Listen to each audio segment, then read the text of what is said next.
く聞いて私の真似してください。けど拍手は最後まで取っといてね。えいよ。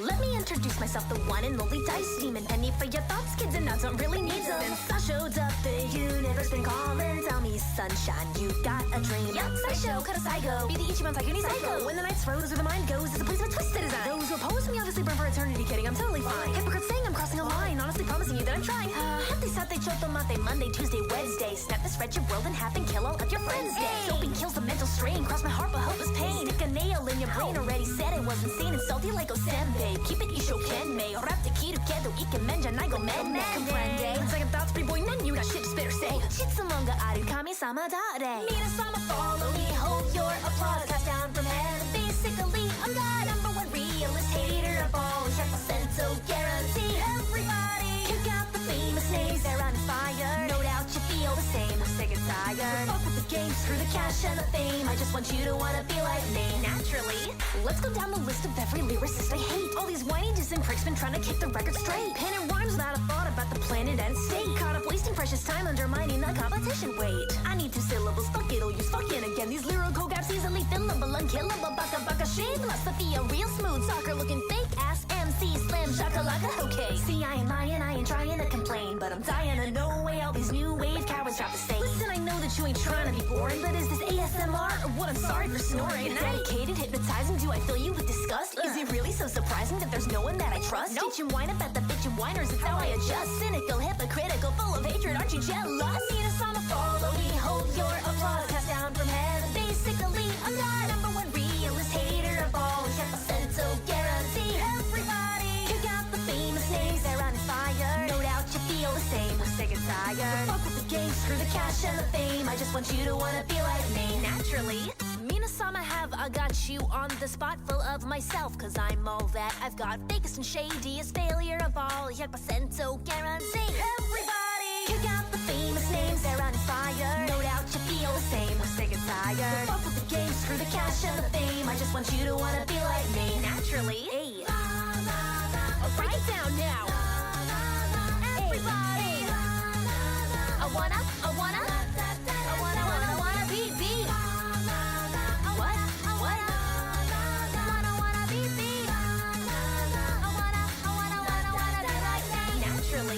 Minasama follow me, hold your applause. Cast down from heaven. Basically, I'm God, number one realist hater of all. 100% guarantee. Everybody, kick out the famous names. They're uninspired. No doubt you feel the same. We're sick and tired. Fuck with the game, screw the cash and the fame. I just want you to wanna be like me.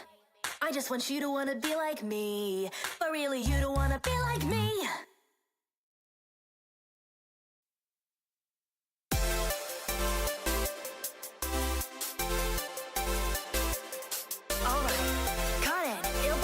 Tiny P. Okay, 3, 2, 1, let's begin. Today's small talk, cover all the bases. Hey kids, stay awake, off to the races. Skip the books and go back to the basics. Get ready, get set, get creative. Yeah, you're gonna make it, but take it to mind. Thinking that you're all that, get to hell that time and time again. Now and then, sucking on the grade. If you want straight A's in the streets, then it better stay swaying to the beat of rinse and repeat. Even if you don't succeed at first, take it from me. If the stakes are high, then don't sweat it. Still gotta shoot for that extra credit. You gotta stay persistent and stay on cue. With the mind wide open, no stopping you. And say do what you wanna do. If you can't decide on the right path, when it's say to. 後悔で憧れてた日の僕に特に奏でるんだって教えてあげるための曲どうかしてしまいそうな夜気づかされた日の君にどうか悲しまないでって伝えてあげるための曲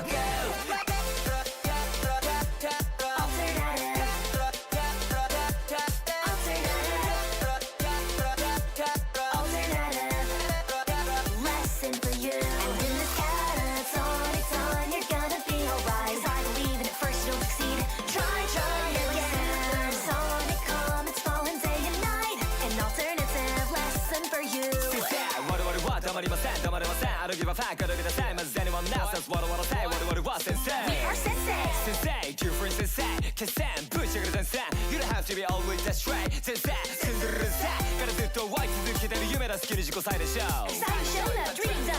急にシャンスかみチャンス天の番だ背の番してミスるバースのバースデー Inspiration and aspiration. 胸も近いでやると近い Trying to find a sign, won't you shine my way? It's fine, just unwind in the moment. I don't really mind that today I'm not riding any wave. It's not wrong, today we're floating along. Yet even so, like any other dream, you crave tomorrows. And the color words find strength and sorrow. Still young, still in some, still like you, waiting for a chance at a dream come true. Navigating methods, what's the best one? Teach a figure of speech when you're trying to be one. Everyone's saying that it can't be done, but that's the reason we'll sing for you.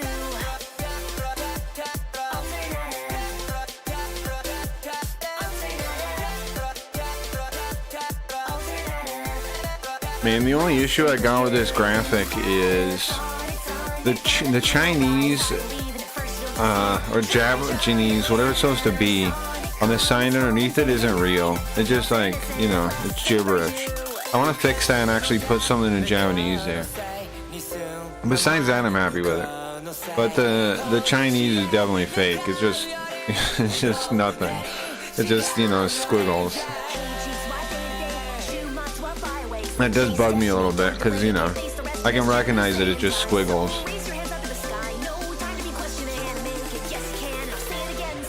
The Y is also behind his head, but that's fine. The crack he reads, the Y is behind his head, but that's fine.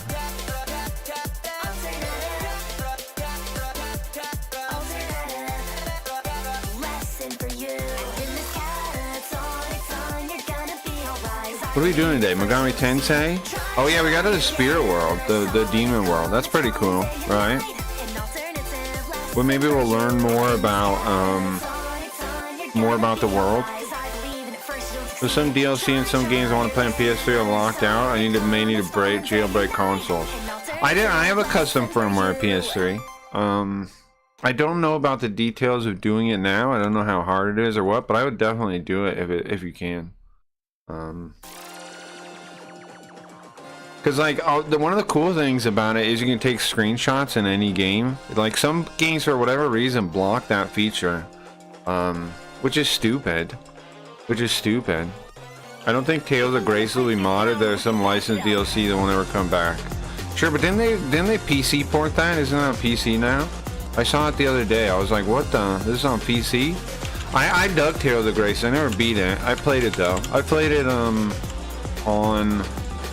whatever it was on Wii, the original one, or the first. No. Sorry, I played the first remastered version, the PS3 one. I played the PS3 one. Yeah, but there's a PC one now, apparently. I guess that's pretty sick. I might play it again. I was just thinking that earlier today, so I coincidentally. I think it's cool. I love Tales games personally. Why? Because they're like the perfect kind of RPG for me, honestly. I mean, I like darker storylines than most Tales games have. But besides that, I think it's I think they're perfect because they're like fighting games for the combat system. They're really fun. You never feel like, okay, in this game, every time we get in a fight, I'm like, oh, fuck. In Tales, I never feel like that in the good ones because they're just so fun to play. Like Tales of Destiny PS2 is my favorite one, probably. I thought about, I mean, we're definitely going to play that one again. We're definitely going to play that one again. At some point on the stream, because I don't have VODs of that.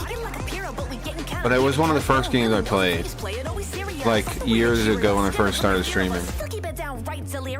Oh yeah, I still gotta get, I'm trying to get all my old VODs I have copies of on Gumroad. And then I have to put a paywall on it, unfortunately, but I'm gonna make it $5. And then you get all the old, you'll get all the old VODs. The problem is it's the only place I can upload really big video files to. Outside of YouTube, but YouTube I gotta deal with all the, I gotta edit out music and stuff. I'm just gonna, I'd rather not do that. I'd rather just have them all in their original way. Like, because then it feels more like the old episodes. So, yeah, they'll all be up there soon. I've been uploading. The problem is I gotta re-encode some. because even though they allow huge files, there's still a cap of 20 gigabytes, and some of them are above that, so I have to re-encode them with either slightly lower resolution or like mono audio or something. Like the mono audio doesn't work. Slightly lower resolution, slightly less frames, whatever. I mean, I'm re-encoding them to 720 or something, I think, when they're too big, because then that saves a bunch of space. I think that's what I'm doing. I don't know. I don't remember exactly what I'm re-encoding them as. I picked some way to save space. But anyway, those should all be up soon. But I've said that a long time. Eventually that'll be true. And then anybody could check out the original version of the stream if they're curious. Probably like 100 old episodes or so. Maybe not that many. A couple dozen at least on there. Getting a max grade per battle is rewarding, but Tales of Rebirth is very stringent as you get grade locked per spawn. I never gave a fuck about that, Cam. I've never even thought that way. And, you know, I don't really think about that. As long as I get positive grade, I don't really worry about it. Negative grade, I would be like, ah, fuck. But I don't really worry about max grade, you know? I've never really thought that way. It is cool to have points on New Game Plus, but, you know, if you're worried about max grade, I don't know. I don't think it's worthwhile to worry about that kind of thing. And it's just so fun. Tales of Grace, some constant I want. Hakuseo, yeah, it was cool. Yeah, it's cool. You know, I like Haku. The Tales of Rebirth is very stringent. Tales of Rebirth.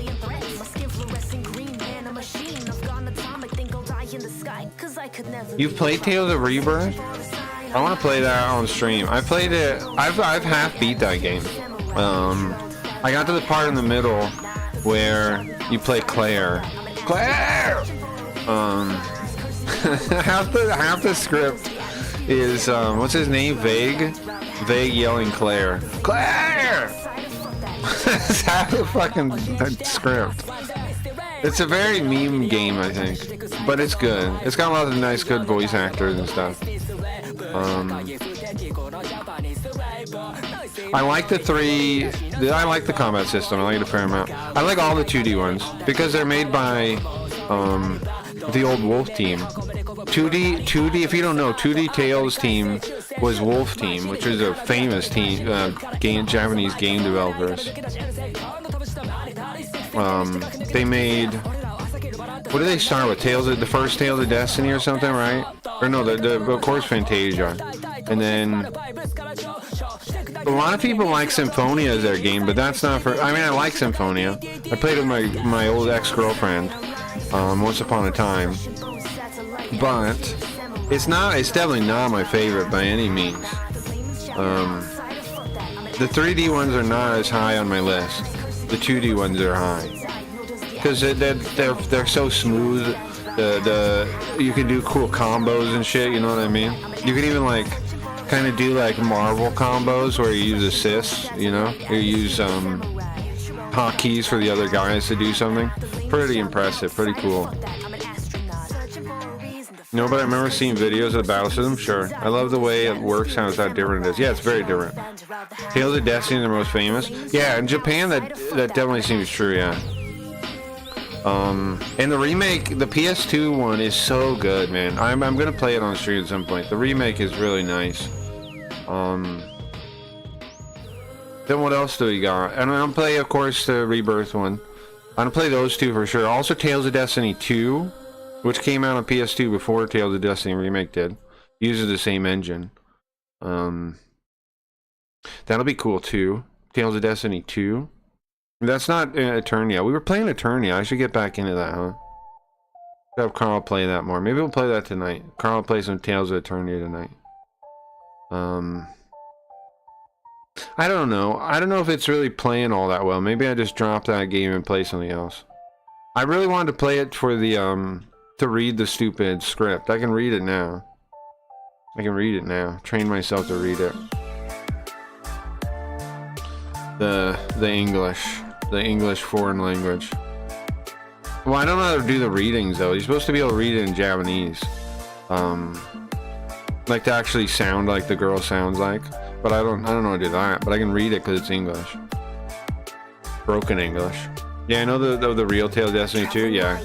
Yeah, it looks like a good game. It takes place, I guess, I mean, not to spoil the game, but Stan and Rudy, I guess, hook up, right? And they have a son. That's who the main character is their son. And Rudy takes care of the orphans, and I played the very start. Rudy takes care of the orphans. And I think Stan and her are hooked up. It doesn't flat out say that at the start though, but it's pretty obvious. Someone does come back. I also like the Swordians. Yeah, I've seen who I believe you mean. I don't know what the story is there though. Like he has a mask on, right? The character you mean? Yeah, I don't know what to make of that. I'll have to actually play it to see what I think of that. I want to play his story mode in the PS2 one. He has a whole story mode. He has a whole story mode. Reminds me of Orbital Frames Zone of Enders being different from Labs, sure. Yeah, I will be interested in seeing how the combat systems are. I don't know. I've never watched it. I haven't watched it. I don't, I'm like the opposite. I don't watch any videos about any games. I just like playing them, and I like getting like the guidebooks or whatever Japanese media I can get a hold of the thing. And I like, I limit myself to Japanese. I don't take in anything in English about the games. I kind of consider like corrupting or diluting it. I know that's maybe a little wild, but I think you get why. I like taking it in as if I was as if I experienced it in Japan as a kid or you know what I mean, like the real thing, instead of through a fan lens, especially through an English-speaking fan lens.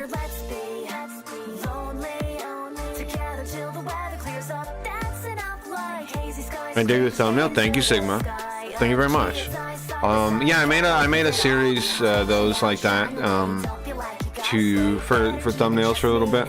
I'm pretty proud of them. Thank you very much. I mean, of course, the robot really made them. I can't take real credit, but you know, I like them. Yeah, Lez in Fist of Mars need constant upgrades and orbital frame just level up. Sure. I played Zone of Enders 1 and 2. Back in the day. I played, I think, almost every Kojima game. Except, I haven't played the later Metal Gear Solids. I haven't played 4, and I haven't played 5. I didn't play, some of the portable ones, either. But otherwise, I've played everything. Even, obviously, the Japanese ones, right? We played, Snatcher and Police Knots. The Police Knots is on YouTube. I think I have to do a Snatcher playthrough on YouTube, though. I don't think I have one. But I have the Police Knots one on YouTube. I might have to make sure that none of the videos are blocked though, and maybe do a supercut of that. But we do have a YouTube playthrough of Police Knots, which I'm pretty proud to have. Pretty fun, pretty enjoyable. I gotta probably make it into one video though. But nonetheless, it's on YouTube. It exists. Fist of Mars is hard to find now. Very rare Game Boy Advance game. Ah, okay.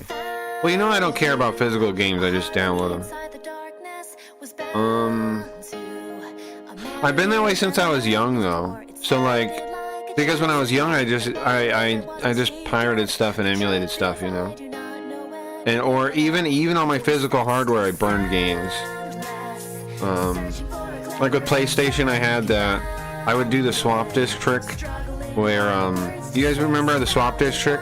What you would do is you would cover you would plug the thing that for the popping up of the CD. There was a little switch in there. You would cover that.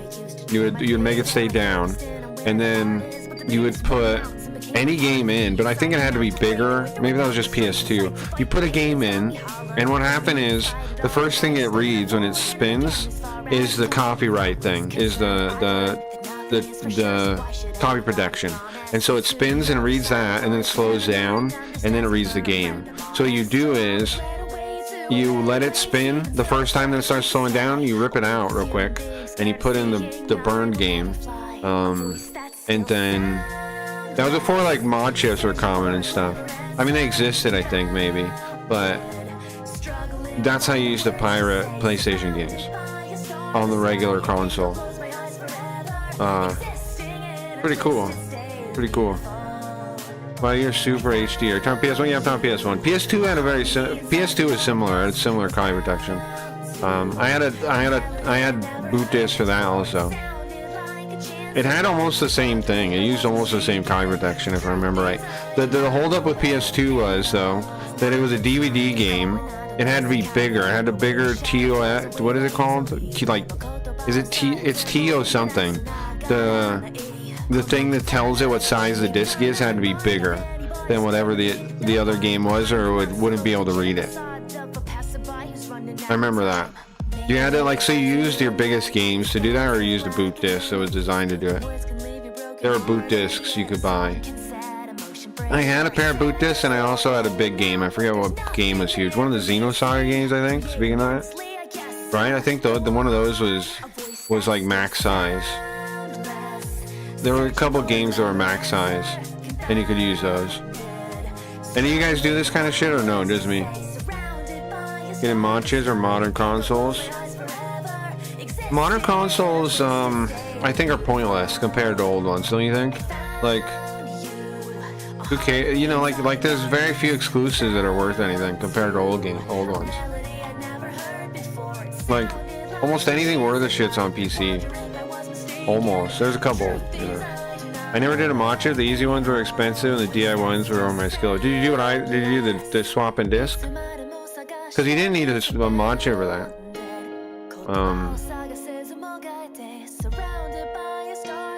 It was a little bit of pain in the butt. Like I think I've told you guys. I used to barter for games too when I was a youth. Like that's how I would get drugs. I had unlimited drugs as a youth.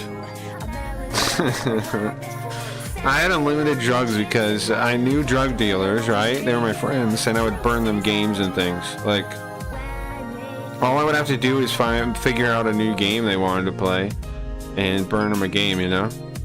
Like if I needed anything. I bartered for everything. I was a big barterer. But yeah, I had like whatever I needed as a child when it came to as a youth when it came to drugs.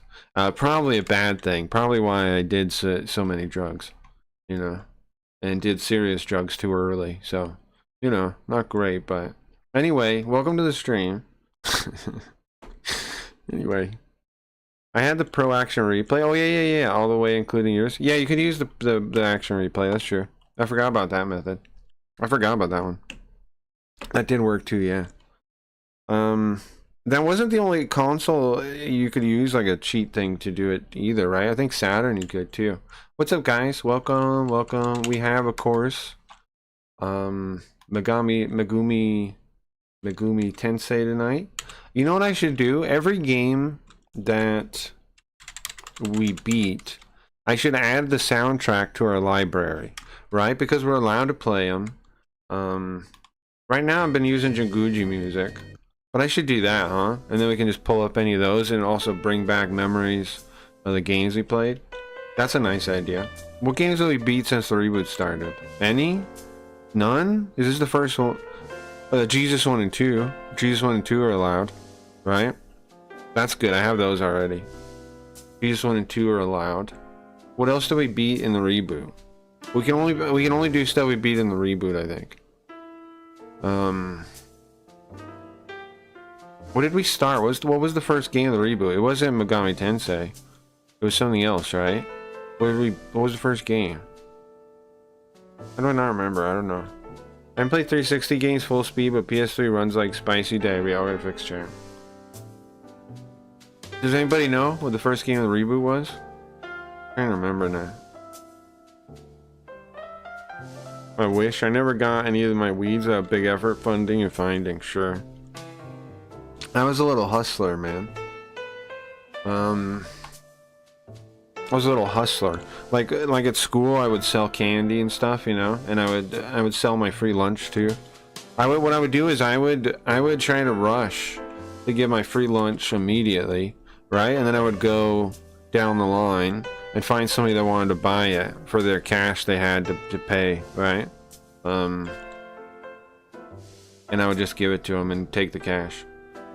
And like people knew I would do that, so sometimes they would tell me like, "Hey, I want the whatever," and I'm like, "Okay, whatever." And then I would take the money, and I would go buy a honey bun, and then pocket the rest. I didn't eat very healthy, huh, as a kid. Anyway, but yeah, I was a little wheel and dealer. Little con man. I put those ways behind me now, though. I don't con man. I don't wheel and deal. But you know, I don't do any of that anymore. I'm on the straight and narrow now. I don't steal nothing. I don't. Well, you know, besides like. Well, I'm not gonna say because you're not supposed to say it. That is smart. I don't like Far East to Eden overworld music. Sure. Yeah. Far East to Eden is kind of whatever. For music, it's not the best music game. I agree. Like the music in it isn't anything amazing. Megami Tensei has got cool music. This game, Kyūyaku, whatever. This one's got cool music. When you actually get in the game, it's cool. Got some cool tunes. I can't remember again what the first thing we played was. No game on RPSC has universal settings that work for all games. PS3, yeah, I don't know. You can only emulate some things, that's true. But, there's not all that much. Oh, speaking of, I was looking at the catalog for the PS2 the other day, and I had forgotten that the PS2 used the PlayStation CPU for the interface. You guys know that? The I/O port, right? Where the controller's plugged in? They actually used, because I've realized something when I was looking at it, when I was reading about it, the processors and stuff. It had 3 processors it used. 2 for games, the motion engine and a separate graphics processor. And at the time PS2 came out, I thought it was underwhelming because the Dreamcast had already come out and I had a lot of time with it. And also like this, it was huge compared to the Dreamcast. It was a big system, and I realize now, looking at it, that it's because they had different design goals, right? The design goal of the PlayStation 2 was also to be backwards compatible, which is why they used the PlayStation CPU as the I/O port. They didn't just want to make it a leap forward. They had the problem of, we want to leap forward, but also we have one of the biggest game libraries ever, and we want that to still be, people to not get pissed at us, so we dropped that. So their design, they had the engineers working at Sony had different design goals than like Sega did. Sega got to drop everything, they didn't have to use anything from the Saturn, you know. And in fact, they did. The Dreamcast design is dramatically different. It's like a little PC.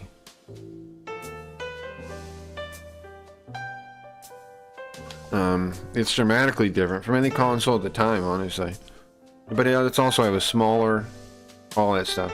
Because they didn't have any baggage, which allowed them to...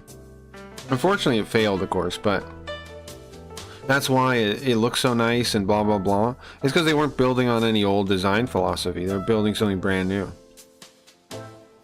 And Sony had the opposite problem. They had tons of design philosophy and baggage and games they wanted to preserve. So, I realize now the PS2 was an impressive system, is what I'm saying. And it hit all the design goals. And then it had a library comparable to the PlayStation. Well, it's a little bit... PlayStation is probably still the best, but... It had a good one. Almost comparable. PS3 has some good games, but it's not comparable to PS2 or the PlayStation, in my opinion.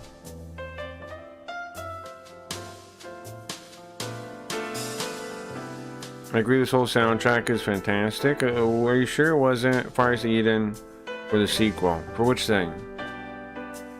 Which thing, Nintendo? What was I talking about then? I heard about that. I need to look at various settings for each game I want to play. Yeah, I think you do. Always use Vulkan. That's the only universal thing that works. I don't know about that. But yeah, look at the settings or whatever people try. I've gotten some games to work on RPS, whatever. However, some games don't run well at all. Like I was trying to play, what's that driving game? Something like, it's kind of like Hong Kong in the name. Woncon. Midnight Club 2. Midnight Club 2, that's what I'm thinking of. I couldn't get that to work. Or not Midnight Club 2, Midnight Club Los Angeles. That's what I was trying to get to work. Or is that Midnight Club Los Angeles? I couldn't get that one to work. Couldn't get that to work. I think the Woncon thing I said is a Japanese name. Something like that. Or it's some one of them is called that. Midnight Club Los Angeles. Just use Xenia and the Xbox 360 version. Yeah, I might try that. Thank you, man. I definitely might try that. If that works, that would be nice. I'd like Carl to play that. I think that'd be fun. I mean, it looks nice, right? 2 proprietary PlayStation ports, 250 Hz clock for PS1. What are you saying on this? Magic Game Christian. Also, it's not PS1 controller parts. The original PS2 models had the actual chips from PS1 built into the hardware, slim use software emulation. Yes, I'm saying I looked at the fucking thing, man. Don't start teaching me. I looked at the fucking thing. Look at what I was reading, you son of a bitch. Before you start trying to teach me stuff, I'm gonna show you. I'm gonna show you what I was reading, mister. You have no idea what I was reading. You stop helping me. Because I have this thing. Okay? I appreciate it and all, but I don't need your help, sir. Hold on, let me show you. I think I need your help on this. I appreciate it, but look at what I was checking out that I'm talking about right now. Hold on.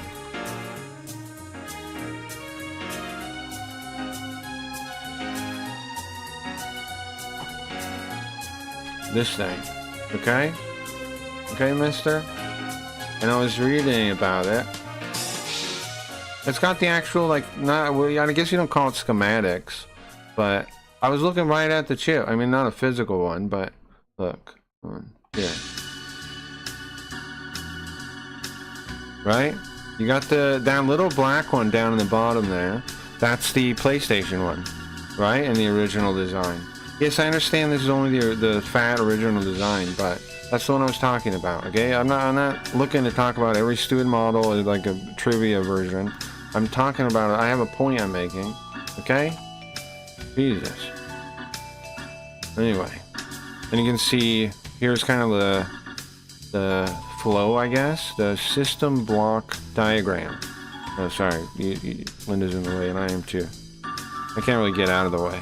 But there you go, look at that. The IOP chip right there is the PlayStation CPU. Okay? And then it goes into depth about each part too. There's the emotion engine, right? See, I don't need you telling me megahertz and things. I have it all right here, okay? Thank you. Thank you, but no thank you. There's the SPU too. There's a sound processor. Okay? I don't need like Wikipedia information. I have this. Graphics inside. There was the graphics chip, which I didn't know there was 2 CPUs. Or I guess it's a GPU kinda. But that was interesting, huh? I had no idea. 6.2 G flops, whatever those are. Crazy. And then they're talking about the PlayStation 1 chip there. Friend group on. I was in called it in the piss station, probably because it would hardly read the disc. Now that's true. The lasers sucked, right? For the PS2. And it would die for like one and not the other, right? You know about this, Mia. This is something we could talk about. The laser would die for like one type of media and not the other. Does it talk about that here? Autogram, huh? Rogo mark. Oh, I didn't know there were, I didn't think about that. But anyway, these things are sick, man, because it explains all the tech, and I can learn about it in a way that's not like talking to some nerd in the retro community on Twitch. You know what I mean? Or it's very nice. I like learning about this stuff in Japanese in a book. I don't like learning about it from nerds. No offense. Because it's all here, you know? I can just learn whatever I want to learn in my own at my own pace. I like these books very much for that reason. And then what is this here? The different models, I think.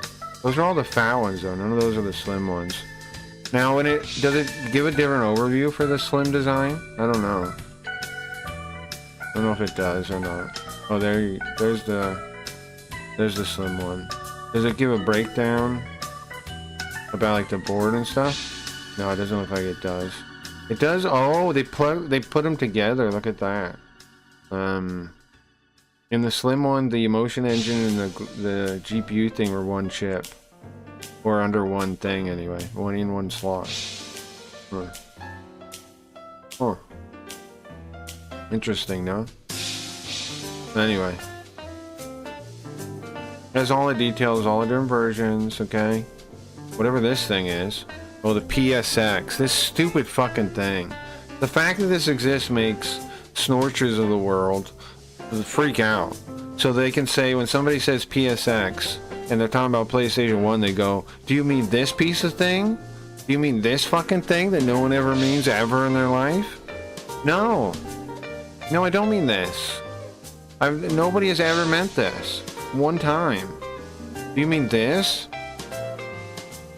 No. No, I don't. I mean the PlayStation. The lasers would also fail from the anti-piracy security chip in the console getting triggered by scratches on genuine discs. Sure, I didn't know that, but I just know, like, in practice, I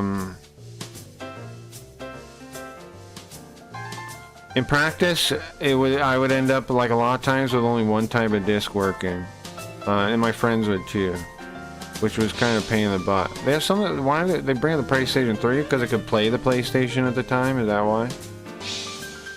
When it first came out, it had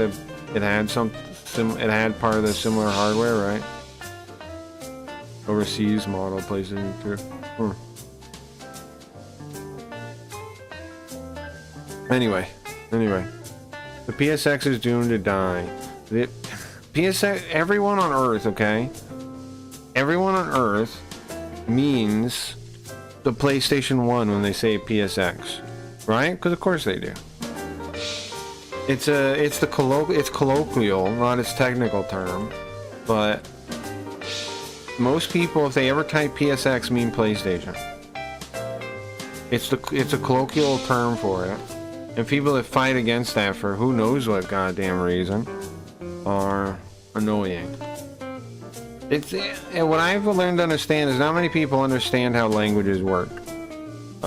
Especially in the modern world. And I've gotten to so many arguments about, in like different chats and things about, here's the thing, most people don't know. The dictionaries are descriptive, not prescriptive. What does that mean? I've brought this up on stream a bunch of times too. What does that mean? There's a big reason to understand what that means. What does that mean? It means we don't use definitions of words proactively. We learn them, we use them, and we adapt them through speech, and then we write them down. A definition is not what the word means. Do you understand? I know that, like, it's a record of what the word means. That's what I'm saying. Then it's a big distinction, but most people don't really get that distinction. They think definitions are prescriptive, which is why they like go into like pulling up a definition and saying this is what it means. It doesn't fucking matter what it means in the definition. What does it mean in the language as it's spoken? That's what you're looking for. The definition seeks to capture that. That's why it's descriptive. Definitions are to help you understand spoken language, but not to define it for you. Does that make sense? Most people don't understand that for some reason. It's too bad for collectors that they brick when their HDD goes, so that's what you mean? Yeah, maybe it is what he means. I don't know. It's dead anymore because I don't know anyone who has an overrated PS2 DVR. Sure, the X in the PSX stands for XMB, aka Cross Media Bar, not PS1. Yes, but what I'm saying is, most people when they say PSX mean PS1. Duh. More people know of the PS1 called PSX than they know of the PSX. Do you understand what I'm saying? I don't know why this goes over people's heads so much, this kind of concept. The technical term doesn't matter. What's the colloquial term? How do people refer to things?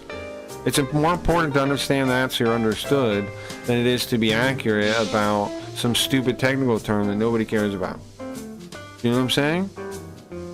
You just like people that choose to be like, oh, the PSX is that thing. Choose to be misunderstood and to misunderstand other people. That's what they're really doing. They're choosing to misunderstand. The XMB is also the PSP and PS3's interface. I'm aware of that, yes. It's not cool, it just sounds stupid, like people used to make all the fake Sewer Sand forms. Sure. On Angel Fire? Sure. Sure, there was similar stuff with that, honestly. You're not wrong there. People do get weird about Dragon Ball specifically and other anime stuff for sure. Yeah. And they get really anal and weird about it. That's true. Which is weird because that's not, to me that's weird to me too, because like that's not what storytelling is. And even like the when people do like who would win, Goku or Superman kind of shit, I'm like, oh my god, I don't know. It's silly, man. I think it's missing the point of what stories are. Now, sure, you can do it as a thought experiment for fun, like what would happen if they fought, and that's fun. But what I mean is like when people literally just have like this lock solid opinion on it, like it's a serious thing. Like they can't exist in each other's universes, like because they're fundamentally different narratives. That's why. So any comparison is one done so, and knowing that it's impossible and that it's a ridiculous thing to do in the first place. But if you go into it knowing that, okay, do it, have fun, but understand that before you start doing it, because people get really anal about it, like in serious. You know what I mean? It's bizarre. It makes no sense. Dragon Ball nonsense and anime nonsense. One Punch Man actually is undefeatable. Saitama is the best. It's actually Saitama is the best. But again, that doesn't like I can beat those people though with Ariel. Dr. Slump's Ariel. Ariel beats Superman. Ariel beats Goku. Every form of Goku, even the Super Ultra Instinct Goku. Ariel punches. She has an attack called Break the World Punch, right?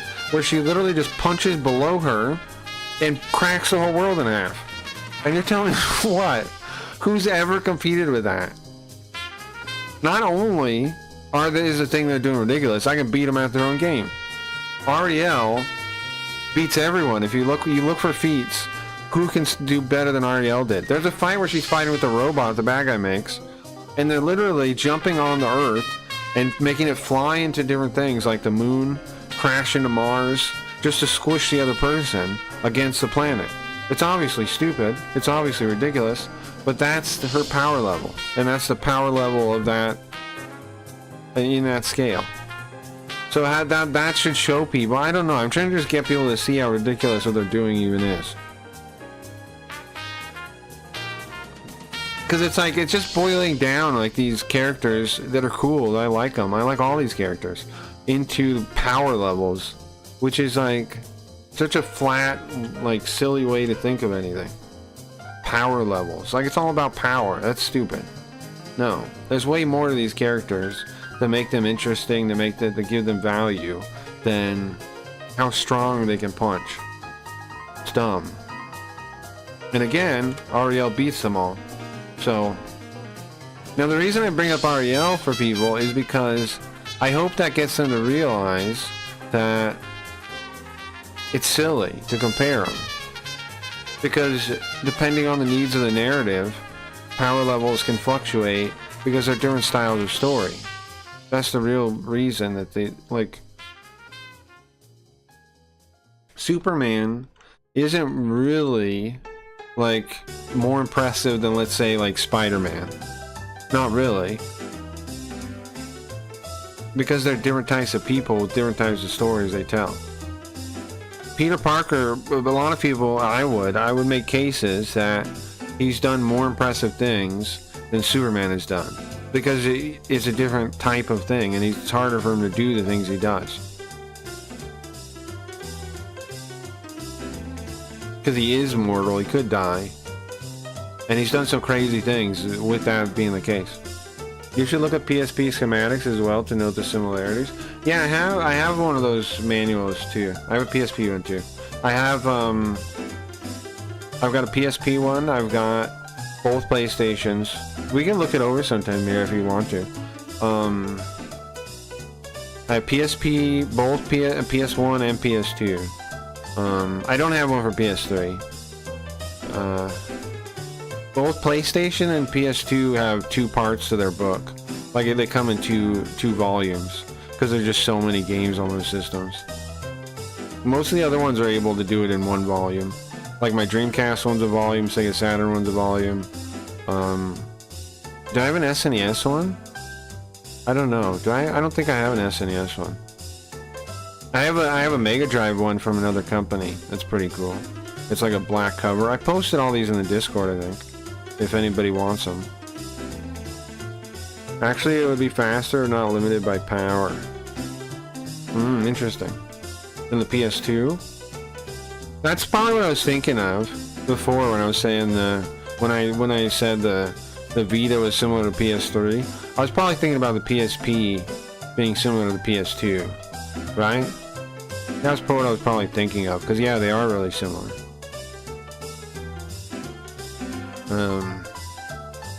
That's almost certainly what I was thinking of. PSP is a PS2 with more RAM? Sure, yeah. But it has lower... The drawback is it has lower display resolution, though. Otherwise, it would be really cool to play stuff on the PSP versions, you know? The problem is, because of the lower display resolution and, like, lower textures and stuff, even though it's more RAM, it uses... Because of the lower resolution, it didn't need as high resolution textures, right? So... that's the main thing that holds it back now when I'm looking at, like, emulating the games. But you can upscale them, and I don't know if you can dump textures for PSP though, and do upgrade patches. You can do it for PS2. I don't know if you can do it for PSP, for the PP emulator. I don't know. I haven't looked. That'd be cool if you could. The PS2 one lets you do. I've thought about doing it for a game, like with AI, run it all through AI.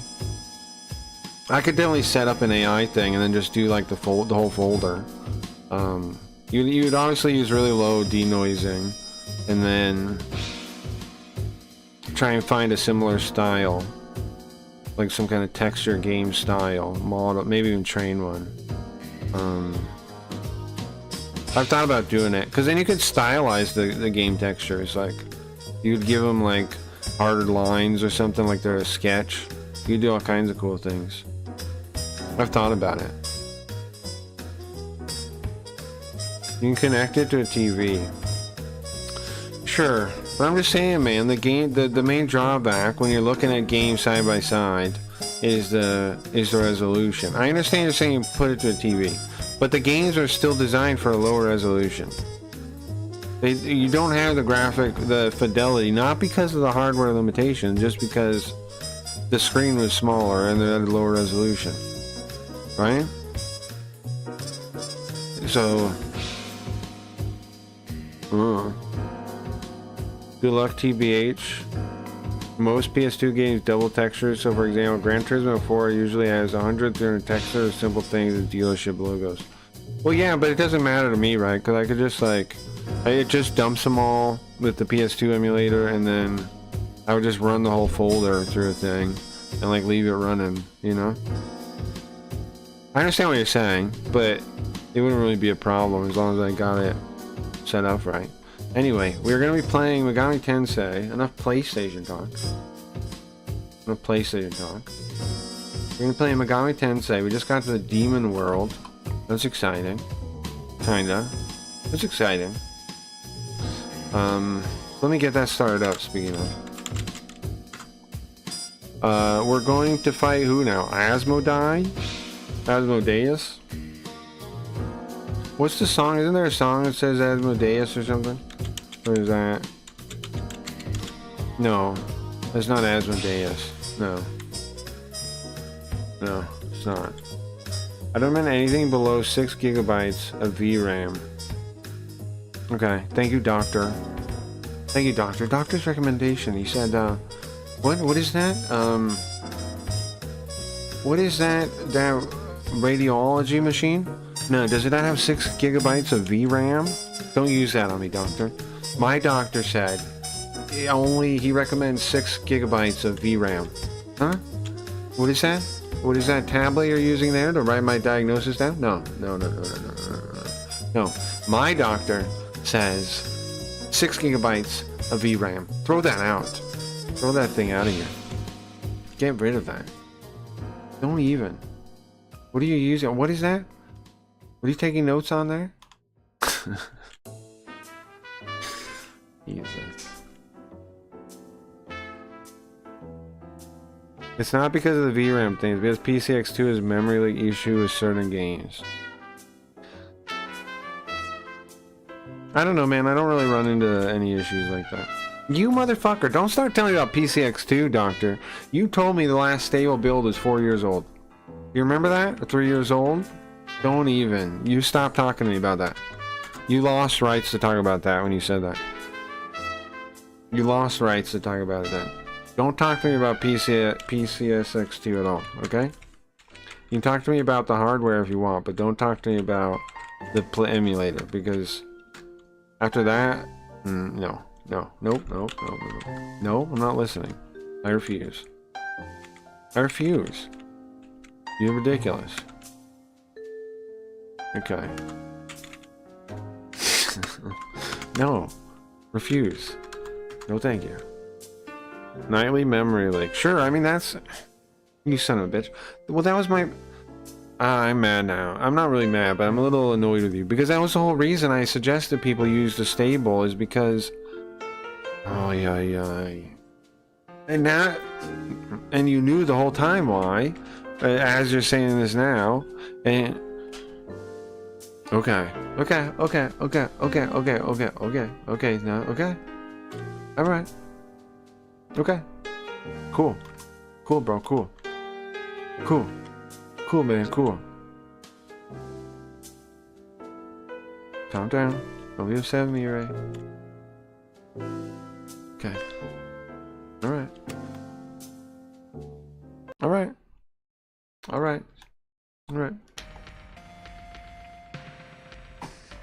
What I'm learning, no, I stopped updating nightly currently because every update fucks up something the RAM frame. Yes, that's why I said stay. So you understand why I suggested people might want to get stable instead of nightly. You understand now why? You son of a bitch. But yes, that's the reason why I suggested that, man. That's the whole reason. That's the exact reason. Well, I mean, that's pretty much the exact reason. There are other reasons too, of course, but that's the primary reason, yeah. And also because like it can kill like save states if you keep updating stuff like that. Depending if they make any changes to that, even or anything that affects the save state, then you know it can fuck up your save states. Which sucks if you use a lot of them. Whereas just sticking with a stable one until whenever usually, and means you usually don't have to worry about that kind of thing. Mankind was over in 1990X, but time goes on.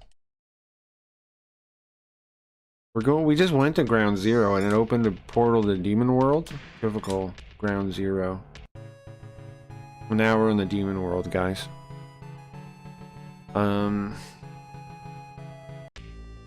This is the fusion guy? No. Where's the... We need a fusion guy. We're supposed to go to Asmodai in the south, in the cave to the south, I think, is the story right now. Right? Let me talk to people and see. Oh, that's the save thing. I believe Asmodai is doing what now? Asmodai took God. This fairy saw him take God.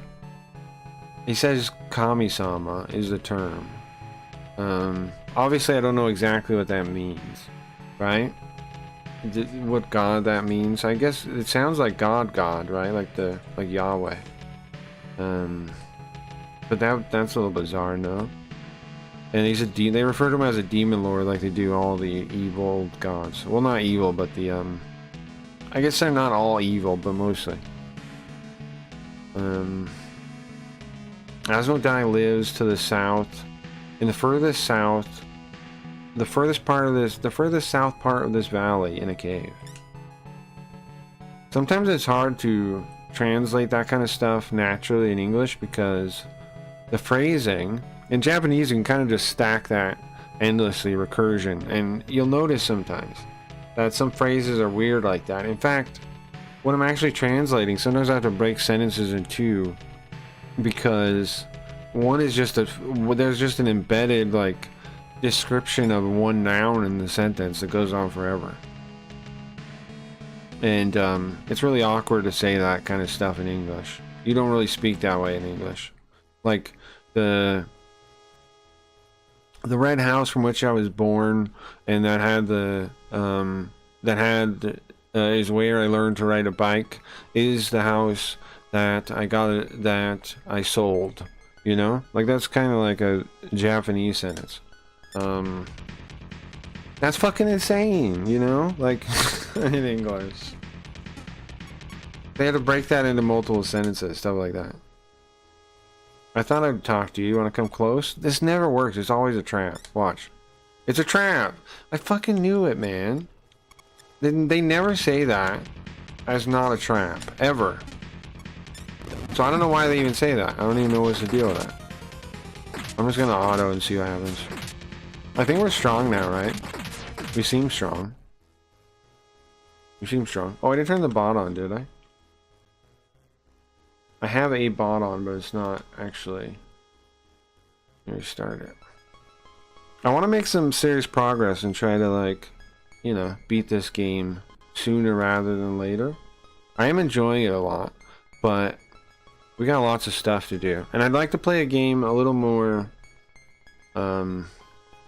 I don't know. I don't know what we're playing next. Maybe we'll vote on it. Maybe we'll do a poll. Maybe we'll do some more Convince Me to Plays. Not really sure. Maybe something from like PS2 era would be cool. Or PlayStation era or something like that would be cool. Instead of SNES. But we've done a lot of PlayStation. Maybe an old PC game would be cool. Like PC 98 or Windows. I don't know. I don't know, man. Lots of stuff would be cool.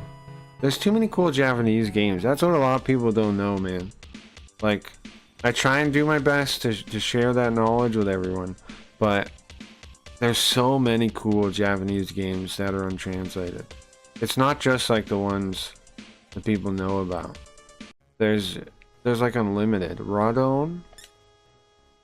There's like unlimited, man. It just depends on your interests. And the problem is I have so many interests in different types of games that I'm like, fuck, well I gotta play everything then. Not everything. And I'm just limiting down to like ones that are kinda good. You know what I mean? I'm not playing like the trash tier games. I just skip over those. Like I have no interest in those. If they're like actual troll. If they're actual like trash tier. Can we talk to this guy? No. Then I don't even bother with them. And then like a lot of the dating games and things, I don't fuck with those. A lot of like weeby games I don't fuck with. And I still have like, you know, unlimited stuff. I could not play everything I'm interested in playing before I die. I can't do it. It's impossible. So I have to narrow it down. So I have to narrow it down. Got to narrow it down significantly. Nice, level up. Now, however, we could kind of cheat some of the games just to, like, you know, like to play them faster in like little ways. Some games that we have done that, and some games we probably will do that again. We will. I'm not adverse to doing that. Depend, like if it's like either don't play the game or cheat a little bit here or there. I would cheat a little bit here or there if I actually want to see the like the story and stuff, you know, or stuff like that. Because why not, you know? Like Lesser Mern, we came up with like, we kind of cheated. We stopped from getting into random encounters. Till I figured out how to avoid them. So, you know, sometimes that's the way to do it. I don't know if we'll ever play Lesser Mern again. I wonder if I have any VODs of Lesser Mern. Because Lesser Mern, it had some amazing graphics, and the sound was pretty cool too. It sounded like it was PC, but it's kind of sounded like the Genesis sound font. Very similar sounding. It was pretty cool. And it had some of the coolest dungeons, like that Flesh Cave dungeon, which was the Red Queen from the Chinese, from Ho Shinengi. And I mean, for actual Chinese history, I don't know that much about the actual history, though. That's true. Like, how much of it is true? Possibly none of it. Possibly none of it is true. Okay, I'm confused. Why is there a blank spot behind me? What is that? Mizuki. You guys know the classic Mizuki horseman? Can we talk to him? Oh, I don't think I have any spots. Even if I could. Even if I could. Even if I could. I don't know. Yeah, the thumbnail is pretty sick today, huh? I just was checking, making sure I did the thing on Discord. Okay, I want to go back. It honestly has some weirdness to it, but I kind of like that when it fits, you know.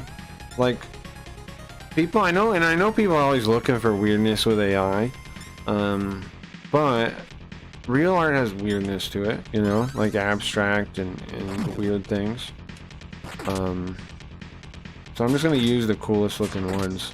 And also I was thinking, if it has a little bit of weirdness to it, some people, that might make it more likely they click on it to be like, it might draw their attention more, as long as it's not like just crappy weirdness. It might actually draw their attention more. Does anybody have media? Yeah, Sphinx does. Nice. We have res finally. Raguba is res. It is Muda on, which I think Mudo is like the death attack. Makajama, I don't remember what that is again. Recarm, that's the res. I got res now. We have res now. That's exciting. I haven't had res this whole game pretty much. This game's been a lot harsher on when you get spells. For a girl. In the first one, we had res, I feel like, pretty early on. Compared to this. We just got res. We're more than halfway through the game, I think. Why here in prime time? Is this a new thing? Is what a new thing? The stream? Being on right now? I've been doing it for a little while now, I think. I'm trying to adjust. I'm trying to do, this is kind of the planned schedule now, yeah. Do 2 streams, 1 in prime time, then I take a break somewhere in the lull in the middle and eat food and do stuff and whatever I need to do for the day that I haven't done yet. And then I come back on and do the morning late night one until about 6 a.m. That's the goal. That's the stream goal now. Problem is my sleep schedule, and you know, and work and stuff, and it doesn't always work. But that's been my goal for the past couple weeks. This week has gone pretty well though. The past 2 days, I nailed it. I think. Baby face. Is that a mask? Baby face. I am in a different time zone, so I keep waking up and seeing you're on, and I click. You're like, anyway, have a good day, everyone. Well, there should be some time period you can watch Nintendo, because I'm doing, like I'm saying, I'm doing this primetime one, right? And I stop around like 9, 10, somewhere around there. Sometimes 11. I don't. The stopping time is not really set yet. I'm not really sure when the break will always be. I haven't locked in on that. But the overall goal is going to be the same. Start around 6 or 7 p.m. Stream for a couple hours. Because lots of people are on at this time. And I figure if I'm going to try to stream like almost all day, then this is the time to be on, right? And then the night one is mostly the same. It starts around 10:30, 11 p.m. Pacific time, and then I try to end at 6 a.m. That's the goal. That's my ideal schedule there, if I can land that.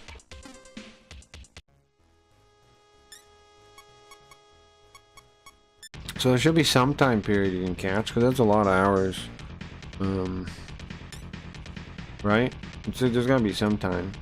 I don't know the best time for you, but that's the goal. Eventually, I'm gonna actually get my sleep to work. I got some earbuds for sleep. Just got them today. I'm hoping they can block out stuff good without hurting my ears. I don't know. We'll see. I've tried to hear. There's lots of noise in the day. I've tried just ear plugs, but then I can't. Like I want to have it so like it's so like. There's some people I need to be reachable by even if I'm asleep, right? And some earbuds solve that problem, right? If they work. So from the intro a lot of time, nice. Yeah, so yeah, that's the plan now though. Like I said, I haven't totally nailed it. I'm like last week I did it like 2 days and then it was all fucked up and it was like all way in the morning. And it probably will be like that until I figure out how to sleep, but that's what I'm aiming for. What am I doing? What am I healing? Gun or sword? Gun? Gun for both of them, I think. That's what I'm aiming for, yeah. And then, I don't know totally how I want the segments though. I've been doing it where it's face in the first one, and then Carl in the morning, but I know I'd like to like swap them or something sometimes, so I just don't know how I want to do it. Because I know like some people would only catch a certain time slot, and then they would miss out. Then they would like only see Carl or only see face.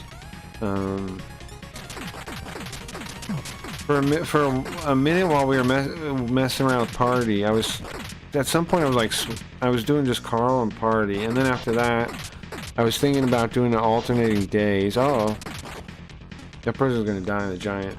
I might do alternating days, but I had trouble keeping track of what day it was then. I might do like different days of the week. I might give Carl 2 days, something like that. I don't know. I'm still thinking about that kind of thing. I haven't nailed down the format where I want it. We've tried a lot of different formats, and now I'm trying to figure out which one I actually want to go with, you know? I don't know. I don't know yet. Okay, I want to heal that guy. What's the giant? I don't know, man. I don't know. Party really messed up my, like, mindset on it a little bit doing that. Like... Not my mindset, just like we streamed in such a weird way for a while that I totally like lost any kind of format during that period because we were doing the 2 different shows.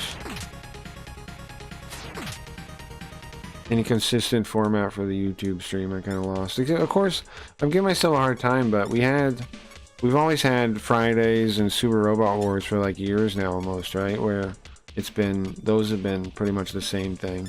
So, I don't know.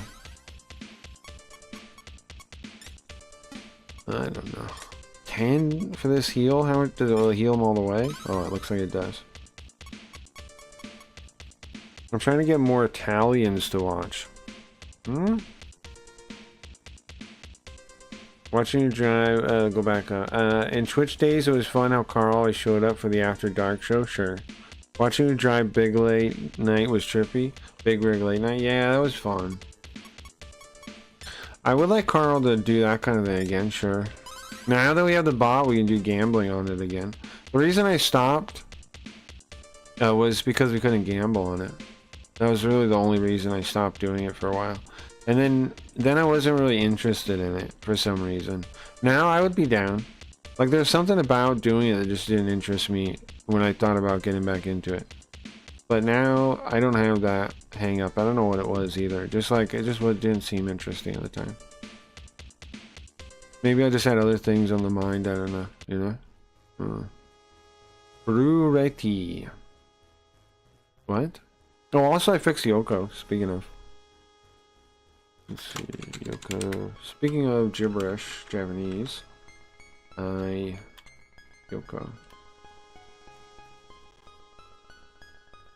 I'm using some random service. Man, come on, type the thing. In the IME to behave. The annoying thing about the IME is it always defaults to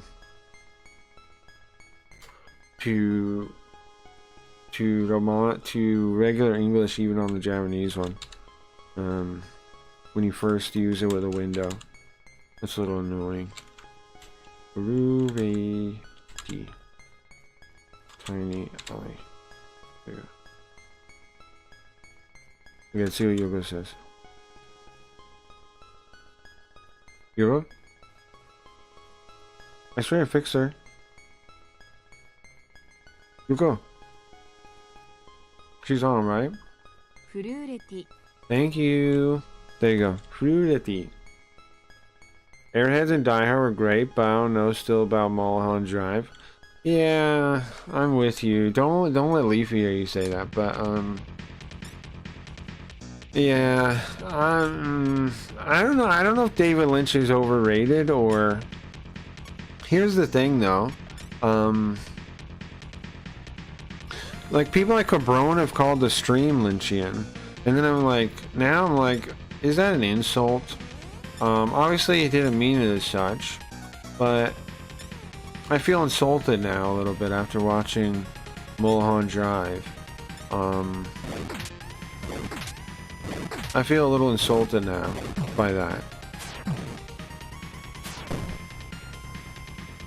Am I Lynchian? Oh no. Oh no. Oh no, no, no. You know? I don't know about that. That's concerning. Anyway, they fixed Yoko. I'm using some more, what did I say, Monster TTS thing now. I needed to plug it into something. And they had a Japanese one. And I set it up. Now the weird thing was, they let you use, like, have a free version. But it doesn't work. It didn't work with my YouTube. When I checked for the YouTube, they said no. But then I checked for my Twitch and they said yes. That's like a lot of things. We basically don't exist on YouTube because we're not monetized. We basically don't exist. Ah, nice. Light ball.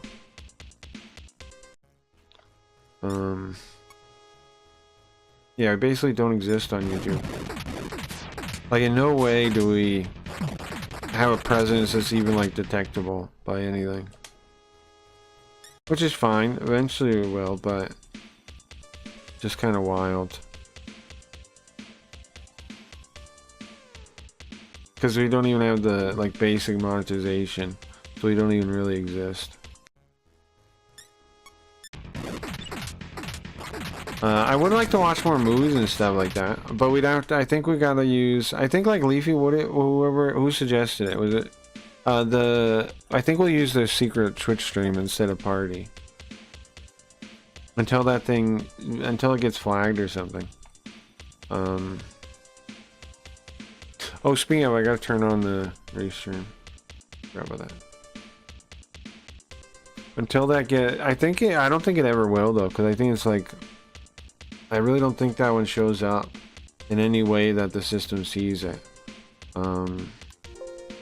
So, unless they fix that. So, I think it would be safe to do it there. To watch movies there. YouTube, no, because they have the algorithms that scan stuff. Twitch doesn't, though. I don't think so. I don't think there's a built-in... And even if it does, I think ours doesn't show up for that kind of thing either. The secret one doesn't. Craggy says. I tried streaming on that. What's wild is I tried... Doulahan is the name of this guy. I tried streaming on it when I first started streaming. And... So I was streaming for months, where on a channel nobody could see. Like literally no one could see it. It was impossible. Isn't that crazy? My streaming career started literally talking to myself, literally. So I did link people, because you could do it from a manual link. So some of my friends came by, because they I just thought it was so dead. Now to be fair, Twitch is pretty dead when it comes to Kiyohime.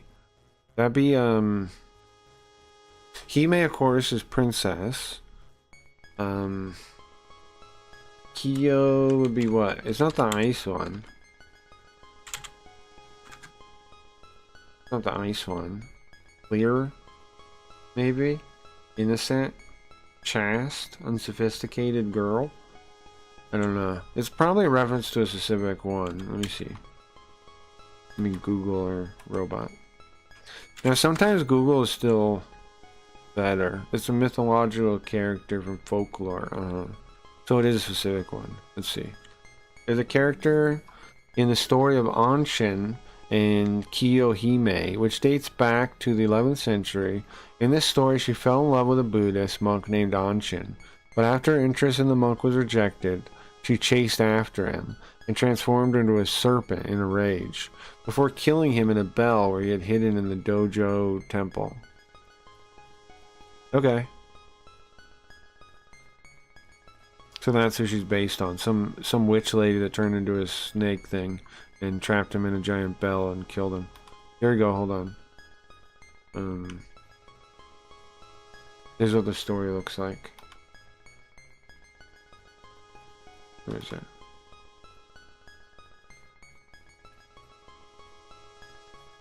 Browser 2.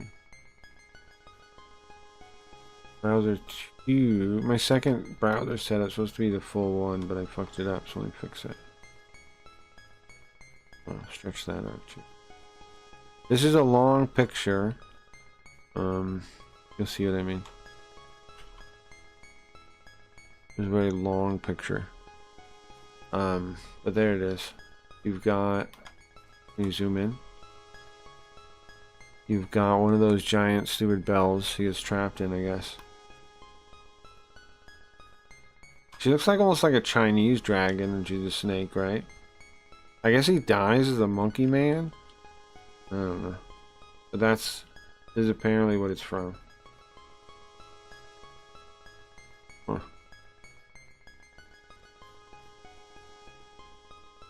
You know what I found interesting though is how much this different folklore we've learned has tied into other folklore we've learned in other things. Now, not that one specifically, but a lot of times we learn stuff that we saw in Kyūyaku, right? Which is pretty sick when that happens. Oh, you guys are talking and the chat's broken on. There you go. The UCB made me feel confused but entertained. I love Upright Citizen Brigade. Is anyone genuinely forbidden to be here? Why? What kind of question is that? No. Why are you saying that? YouTube, let's see, don't you still have recurring Twitch subs? I don't know. Yet not monetized yet? I think you will get there fast because you are so consistent. Yeah, I think we'll make it. I think we gotta find something else that plays good in the algorithm though.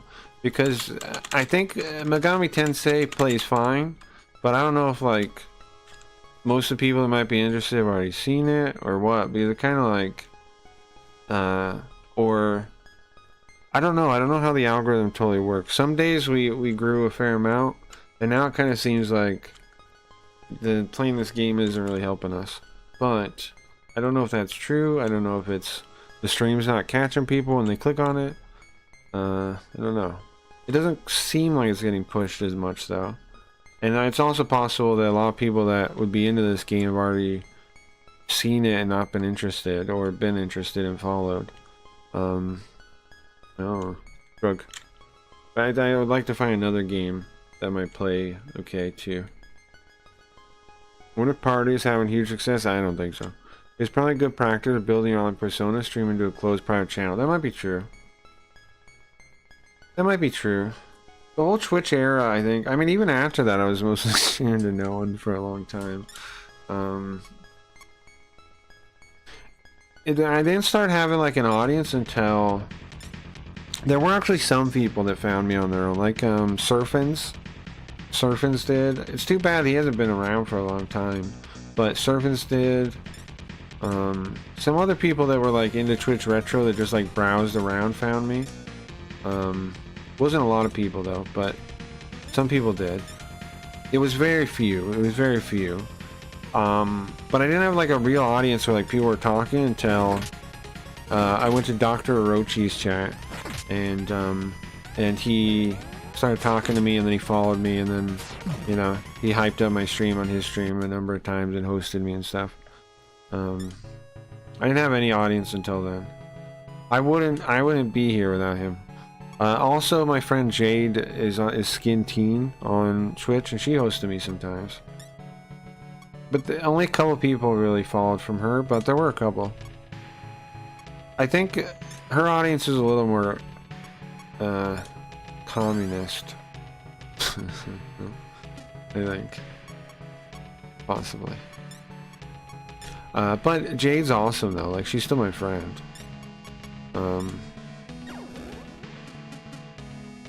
And we've talked about stuff in private a bunch, and she's not a communist, but I think our audience might be. I wonder if parties have success. Yeah, I don't know. I invited Omega Mac 10, who is also Italian, but I don't know if he'll show up. How long did it take for Grifter to show up? Grifters? What would you define as a grifter? I don't know if I really believe in grifters. Why? Sure, there are people that are disingenuous, but a lot of people that are called grifters are usually just people they don't agree with, and so they think the only way they could be saying it is to be a grifter, you know? So, I don't totally buy grifters as a thing. Obviously there are grifters, but I don't really know who would be a grifter, because people say like a lot of people say like anybody conservative is a grifter pretty much, you know? When a lot of them aren't. A lot of them are just, that's what they believe. And you can disagree with it or agree with it or whatever, but a lot of them are not grifters. So I don't know. Bozuki. Like by any real thing. Now some are grifters. But you know what I mean? Like there's lots of people that just call anyone that disagrees with their views on things grifters. To me, I think it'd be more likely the communists are grifters, because they're kind of playing to the audience that they, you know, like a political audience on purpose that they know exists. But there's some conservatives that do that too, of course. But the communists are a bigger audience. So like, if you're just a grifter, it doesn't matter what you do. Like Hassan's a grifter. Why do I say that? Because his original material was like pickup bro stuff way back when, if you look at his original material, and then he just has adapted it to communist stuff because he sees that works, not because he believes in it. He's not a true believer at all. He's not a true believer at all. So again, I'm not really calling him a grifter though, because I don't totally believe in it, like I was saying, but by my estimation, if I was to use the definition most people use, I would consider a Sonic grifter for sure. Because he's adapted his style to what he thinks will sell. And, I don't know, what else would it be? This bot, hold on, let me put the bot where I can see it.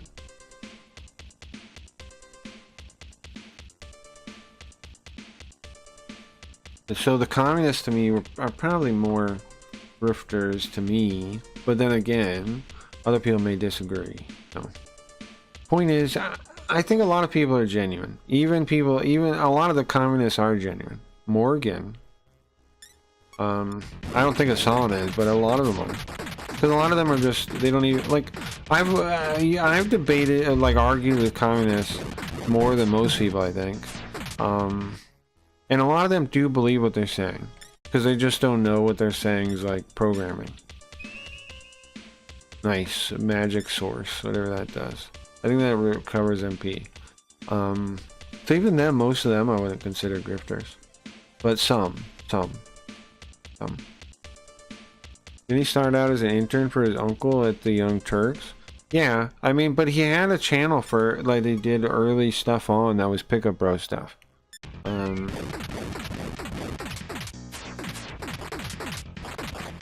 But yeah, like in his whatever career, yeah. But like his first content he made was Pickup Bro stuff. You can find it somewhere. I'll try to find it for you later if you want to see it. I don't know, it's not on any of his official stuff, but people have copies of it. But the Chank's I'd call Chank a grifter too. I don't think he believes in it. I think what's her name, Anna Kasparian, I think is more of a true believer than Chank is. Anna Kasparian, I think is more of a legitimate person than Chank is, significantly so. That doesn't mean I agree. I mean, I obviously don't agree with her on most things, but I can see how she's like come across, like figured out things as time goes on, and how she's talked about stuff and it seems to be a genuine way to me. Like she's reached understanding on things that she didn't understand before, and that all comes across as genuine to me. So she seems, I think she's a genuine person, but I think she's obviously around people that are not. So I don't know. Chank's a flat-out grifter, and I used to like Jimmy Dore until I heard that stuff he said about cops and basically said to kill them.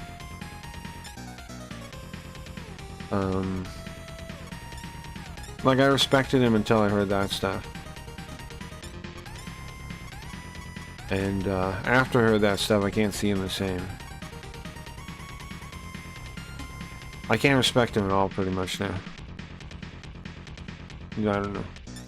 I liked him before, Jimmy Dore, but now, no, I don't think so.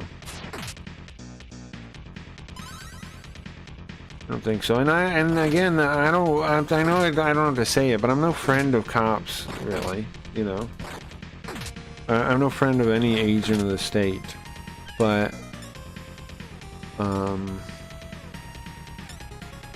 I still don't think I still think it's fucked up to say they should die.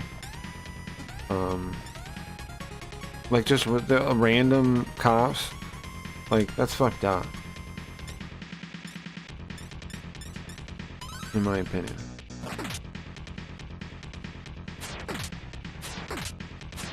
That's not a line I would ever cross.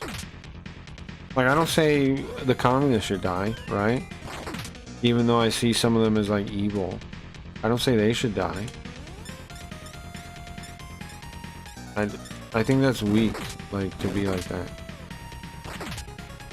There's gotta be, there's a whole, like, we have all this society and stuff. We have a duty to try and fix things without anybody dying, right? Without anybody being hurt.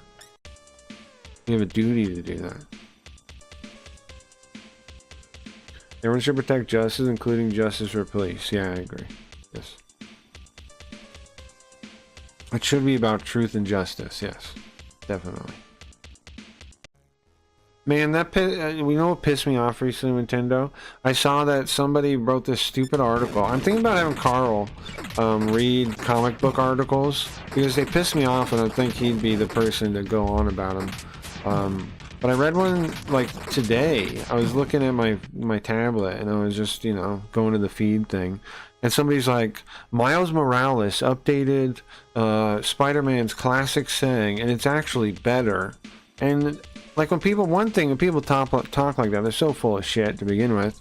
Oh, the new corporate slop is better now. Thank you. You know, like fucking suck up nonsense to begin with. But then I read what it actually was, and it's, hold on, let's see if I can find it real quick. It pissed me off to read. Because the classic one, with great power comes great responsibility, is really solid, timeless. It's about individual responsibility. It's about the individual, right? It's saying you have great power, with that comes great responsibility. It applies to almost any time period. Yeah, here it is. Here's the headline. Miles Morales is reinventing Spider-Man's iconic motto, and honestly, question mark, it's way better. Fucking, okay, first off, I'm already pissed off when I read that. Like, people always think the new shit is better just because it's new. And listen to what the quote is now. His uncle's dying, and he says, Miles, please, just listen close for a moment, okay?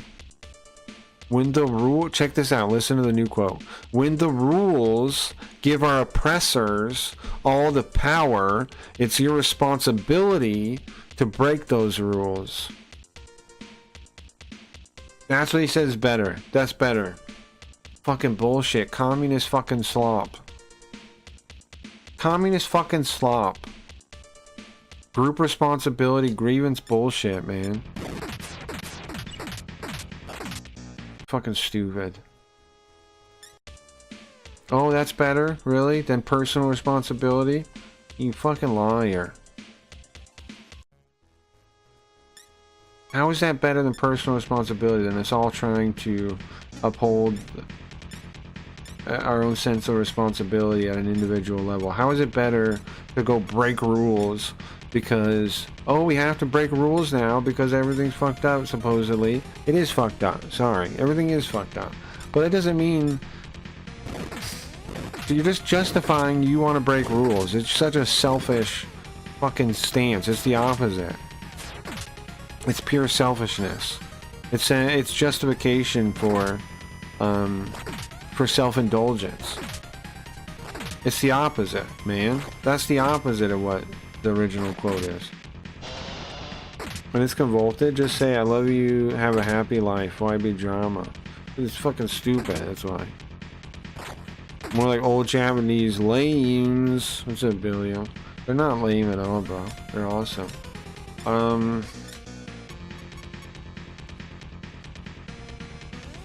I don't know, man. I think with great power comes great responsibility is an amazing message. That like, to leave someone. Because it leads to a life you can be proud of. You know?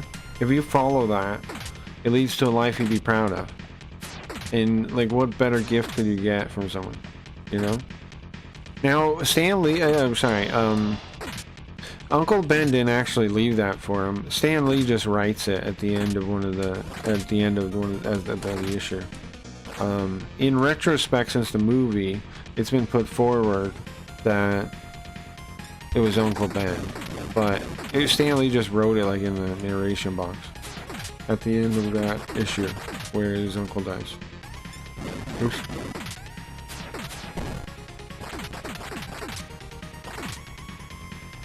So it's the narrator. Well, it's like his own. And then in Ultimate, I think they made it as Ben's Uncle Ben said it, which is fine. There's nothing wrong with Uncle Ben saying it.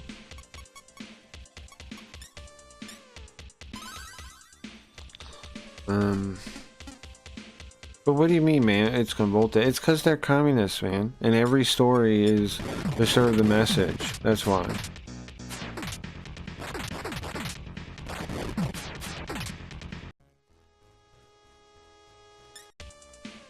They don't write stories to write stories. They write stories to spread the message. They don't write stories because they have a part of their life they want to express to other people, or part of the human condition, like an actual artist would, or an actual writer would. They write stories to try and brainwash people into justification for a revolution. That's the goal. I mean, come on, man. You can say I'm wrong on this stuff, but then why is it literally break the rules when they're break the rules? The thing is literally changed to break the rules. Come on, man. Why would they ever change it to that? Unless that's what their goal. You guys see.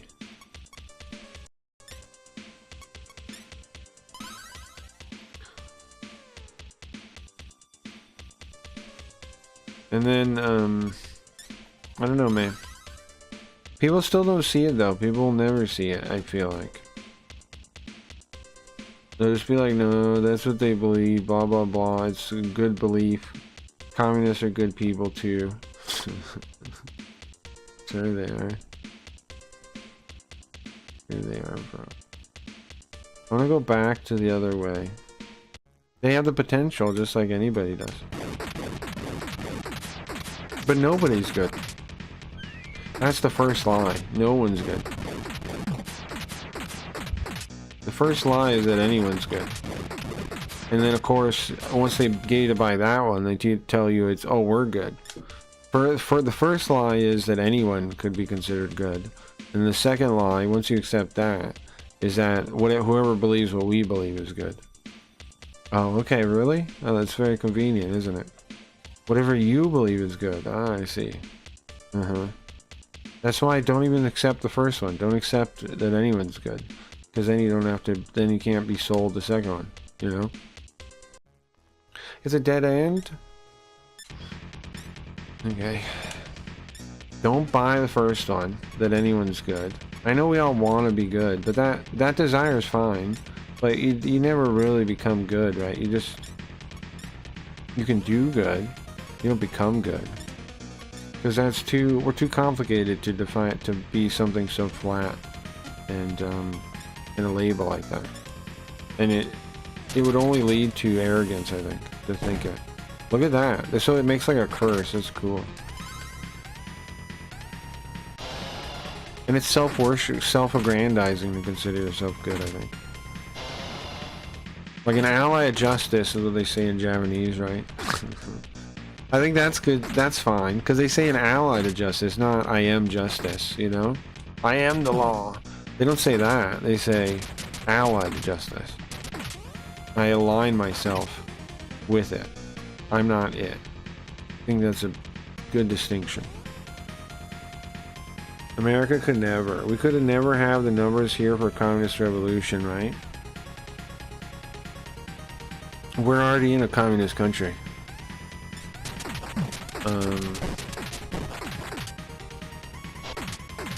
Why do you think the revolution has to be killing people? Why is that the only way you conceptualize it? The revolution's already over. We lost. We're now on the other side. Yes, they still train people to be radicals and to be real revolutionaries, but now it's controlled opposition, basically.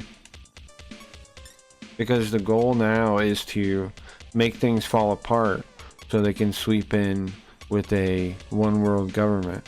You don't need a successful communist revolution. There's never really been one. That's the mistake. The point of the revolution isn't the revolution, it's the destabilization that it causes. The goal isn't revolution. It's destabilization so you can sweep in with stabilization.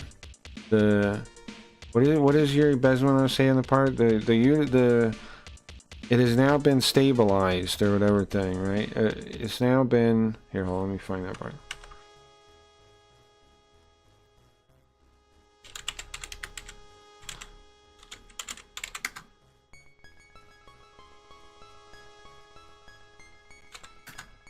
The something has now been stabilized.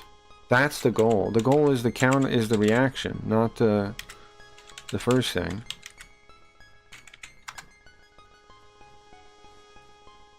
Yeah, We spoke several times before about ideological subversion. That is, even if you prove years to demoralize a nation, unless Marxism-Leninism ideology, obviously they will revolt. They will squashed like cockroaches. Nobody is going to pay them nothing for their idea. For the last 25 years, actually it's overfulfilled because thanks to lack of moral standards, as a nation with authentic, going to receive a kick in his fat bottom. Even if you start right now, here, this minute, you start educating. Yeah, it was already too late then.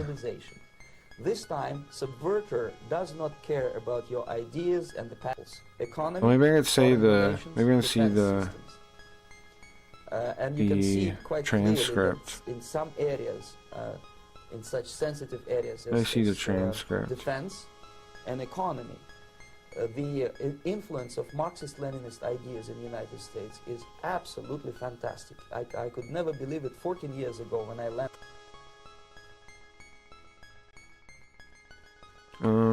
I thought one world government was a what does that even mean? Normalized. This Here, that's it. That's it. Comrade Brezhnev said, now the situation in brotherly Czechoslovakia is normalized. Oh, normalized. This is what will happen normalized. in the States if you allow all these schmucks to bring the country to crisis, to promise people all kind of goodies and the paradise on earth, to destabilize your economy, to eliminate the Is this part I was thinking of?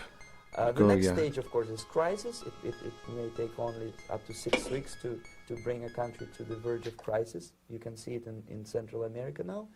And after crisis, with a violent change of power, structure, and economy, you have so-called the period of normalization. It may last indefinitely. Normalization. Is a cynical expression borrowed from Soviet propaganda. When the Soviet tanks moved into Czechoslovakia in '68, Comrade Brezhnev said, now the situation in brotherly Czechoslovakia is normalized. There you go. Okay, so what are you saying? What does that even mean? What does that phrase mean, and why do you think it has any importance? Like, why? What? I don't know what that would, like. What? In what way do you think that means it's not communism? Because you use a word that's not communism? Like, what are you talking about? I don't understand. Because you named it something else, it's not communism now?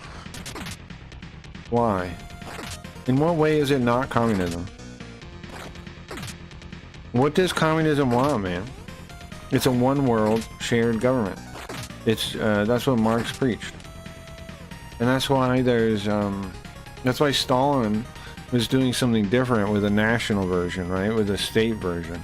But the original idea for communism is one world. Is everyone universally having no, what did he say, Horn?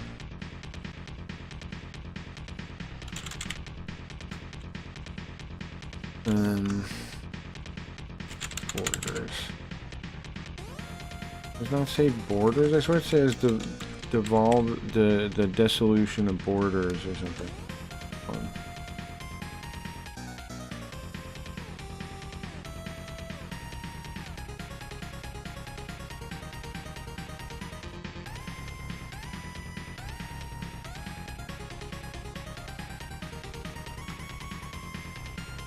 Here you go. Now this is after he's talking about history as a continuous process.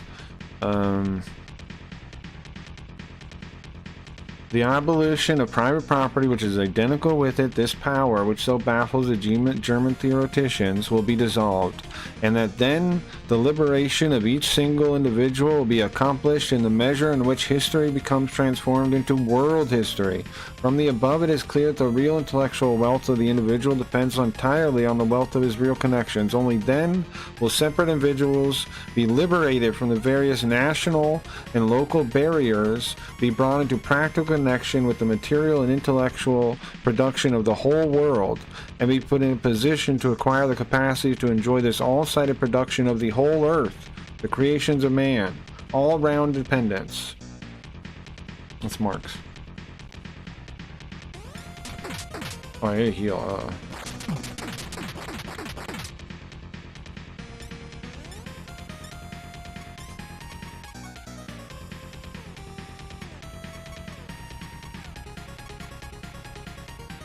I don't know. Well, it's okay. I understand, man. But I don't. I mean, I'm open to being wrong. I just don't see how I am. And I mean, I don't think I'm necessarily right either. I wouldn't word it that way. Obviously, you know me. I would say I'm trying to figure out how to be less wrong. But what I mean is, I don't see in what I'm missing to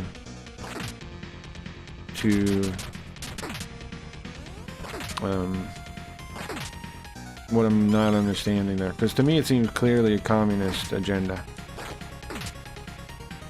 and they spelled it's exactly the way they spelled it out. So like, in what way is it not, you know? And most of the all the points in the Communist Manifesto we've done. We have all the points in the Communist Manifesto now. And it's still not, in fact, every single one has led us to more problems and more bullshit. Like, it's all just been state power, man. Every fucking step has just been state power. Like, the public schools, progressive taxes. It's just state power, man. It's just taking the power from families and individuals and handing over to the state. You could say, oops, let's go back. You could say, it's fucked up for people to hold power in families. So you'd rather just hand it over to the state? Like, you're being tricked. I'm not saying necessarily that families should have, like, crazy levels of power, but you think it's better to give it to the state? Like, it's not like that power dissolves. If you take it from them, it goes to the state. And then you have people that are still corrupt, even more likely to be corrupt than the family would be, in holding the power.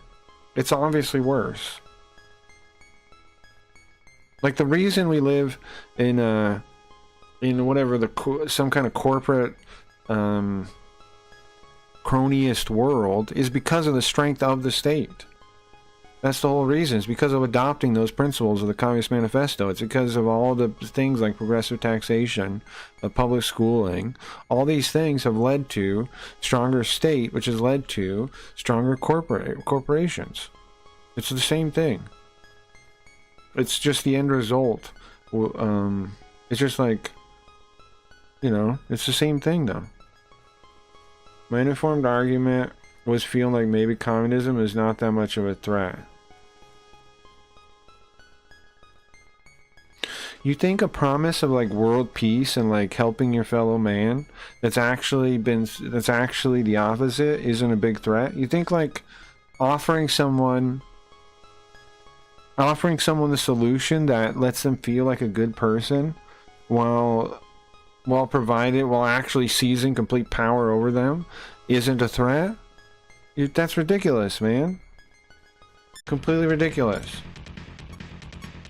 I'm sorry, but it is. Like, do you think offering people salvation isn't a threat? Are you kidding me? By not that much of a threat, I mean I'm popular. It's the most popular thing there is, man. What's more popular than communism? I know, again, they've renamed everything, so people think it's not really what they believe in. But that's because they just played a little game where they put a little curtain in the way, and now you're like, what the? I guess communism's not there. It's but it's right there, man.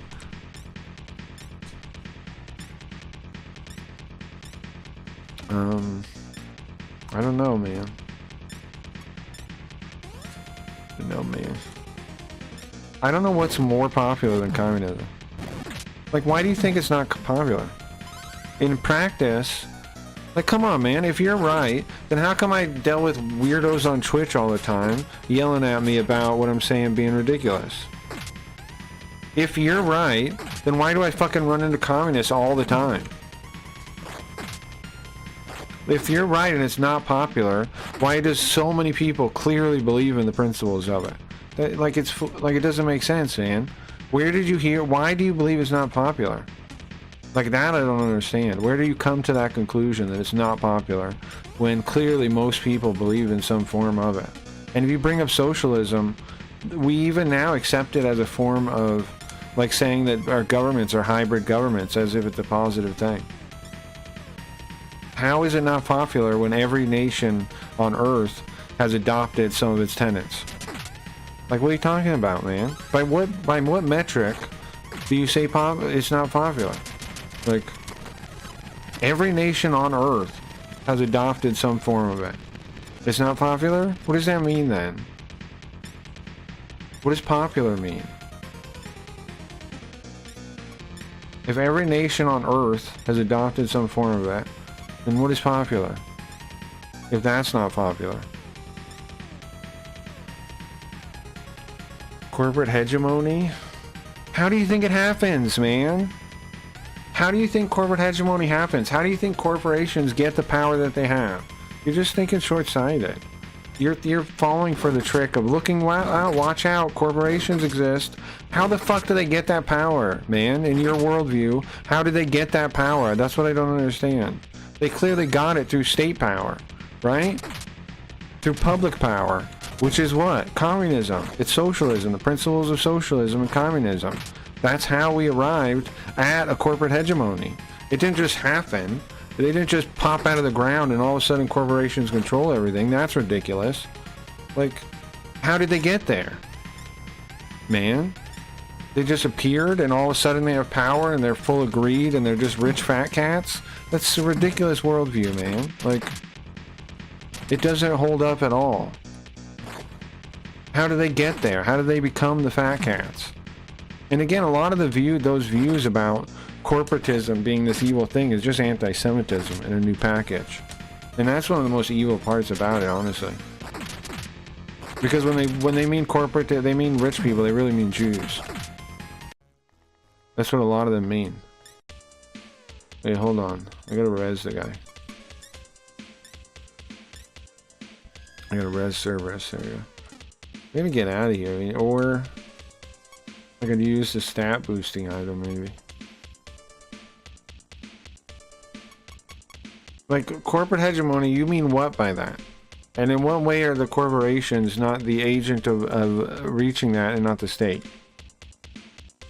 Like, it's just like you like saying corporations, and it doesn't matter what it means. Like, you just think corporations. Okay, who acknowledges a corporation? Who protects a corporation? Who gives corporations special power? Who does that? How come like you're missing the whole other hand? Like, it just doesn't exist in your view. Who the fuck is doing it? Who is owning portions of this corporation in order to invest in it to gain power? It's not lawmakers. It's not people in the state. How does it happen? You think it's just the power of what? What do you think corrupts everything to get there?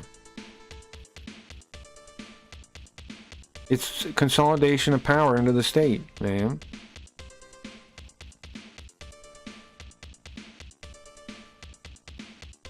Aren't the Palestinians the real Semites? I don't know how that has to do with anything I'm talking about. I don't know. If you have a point there, I don't know what the fuck it has to do with what I'm saying. You know what I'm saying? That has nothing to do with what I'm saying whatsoever. So I don't know why you're saying it.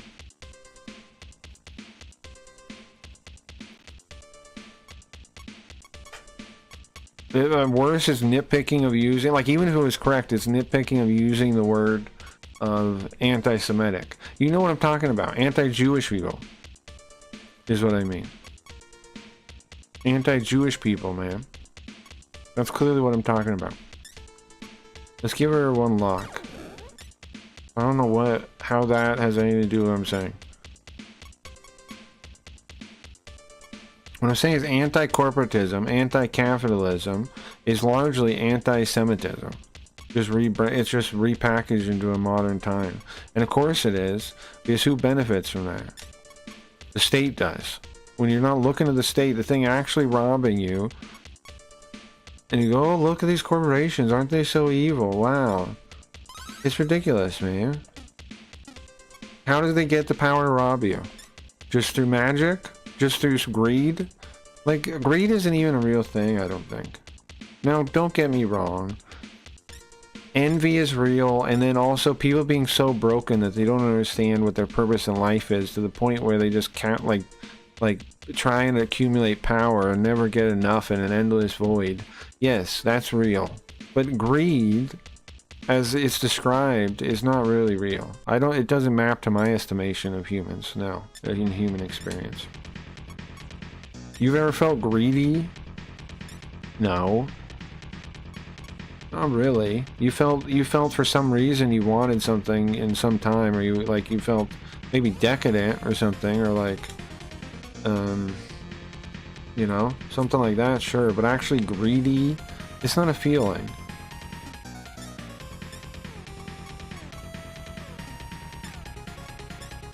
And then why is it always something only other people feel? If your model of humanity and what's wrong with it, or like wrong with the world, requires you to believe other people are evil in some way that you're not, you're making up bullshit. You're making up a fairy tale.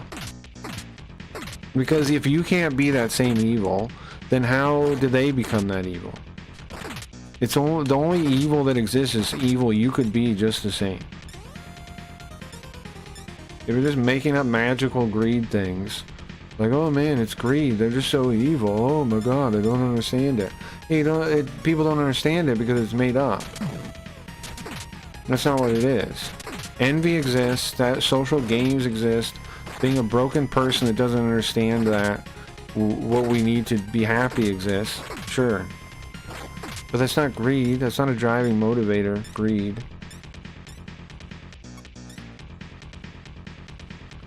I came in mid-conversation, my bad, bro. You pay attention then. Listen more. I keep telling you this, Snorch. Don't even talk like that. You know you didn't know of any idea what you're talking about. But be quicker to stop and listen and quicker to speak. What is this thing? The thing about if you don't talk, then nobody knows if you're dumb, and then if you talk, you remove all doubt that you are dumb. That's you.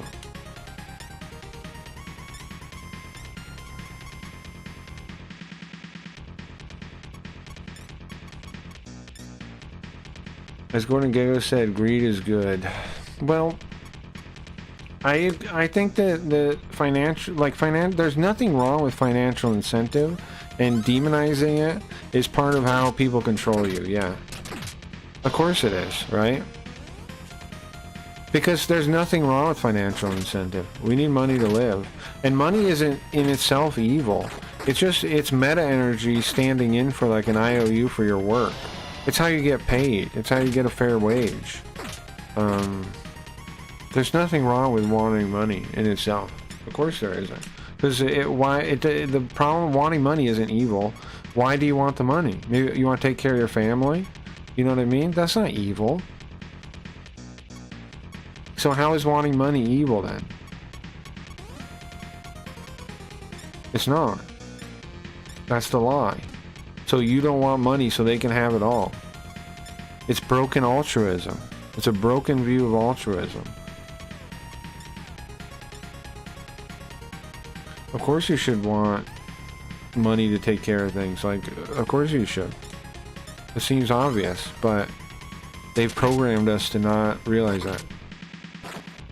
They're trying to, like we're greedy and pieces of shit for wanting sustenance. That's fucked up. It's fucked up that they do that to people. Now, of course, I'm not saying you should want money, but the things that money derive that you can spend money on, is what you really want, and there's nothing wrong with wanting that. Nothing at all. And my wife the jewels she desires? I don't know about jewels, but sure, man. Maybe that's fine. I don't totally know what you mean by that. That might be fine. Like, depending on what you really mean by that, that might be totally fine. But my point is, I don't think it's evil to want, to be monetized by money, and I think the fact that that's even, like, put forward is ridiculous. But we're all programmed that way. Like, even I think that. Like, even I'm programmed that way, you know? But it's not right. It's clearly not right. There's clearly nothing wrong in itself with wanting money, because really you want something else with the money, right? You want a better life, you want a better life for your family, you want a better life for your friends. You want normal things. If you're like a mentally healthy person, then you want normal things that you have a right to want. And it's also nobody's business why you want it too, really. I don't know. The problem isn't greed, it's, I mean, money, wanting money, it's self-indulgence, and like, that kind of thing. It is what it is, if you ask me. It's self-indulgence, which most people that like are wanting to provide the wealth want more self-indulgence for themselves usually. And that's what they really want. And that's why those, like, a lot of the people that want us to divide money, in my opinion, are way more evil than anybody that they call evil. Really, this fight is fucked. It's so easy to call people evil. It's much harder to look at yourself.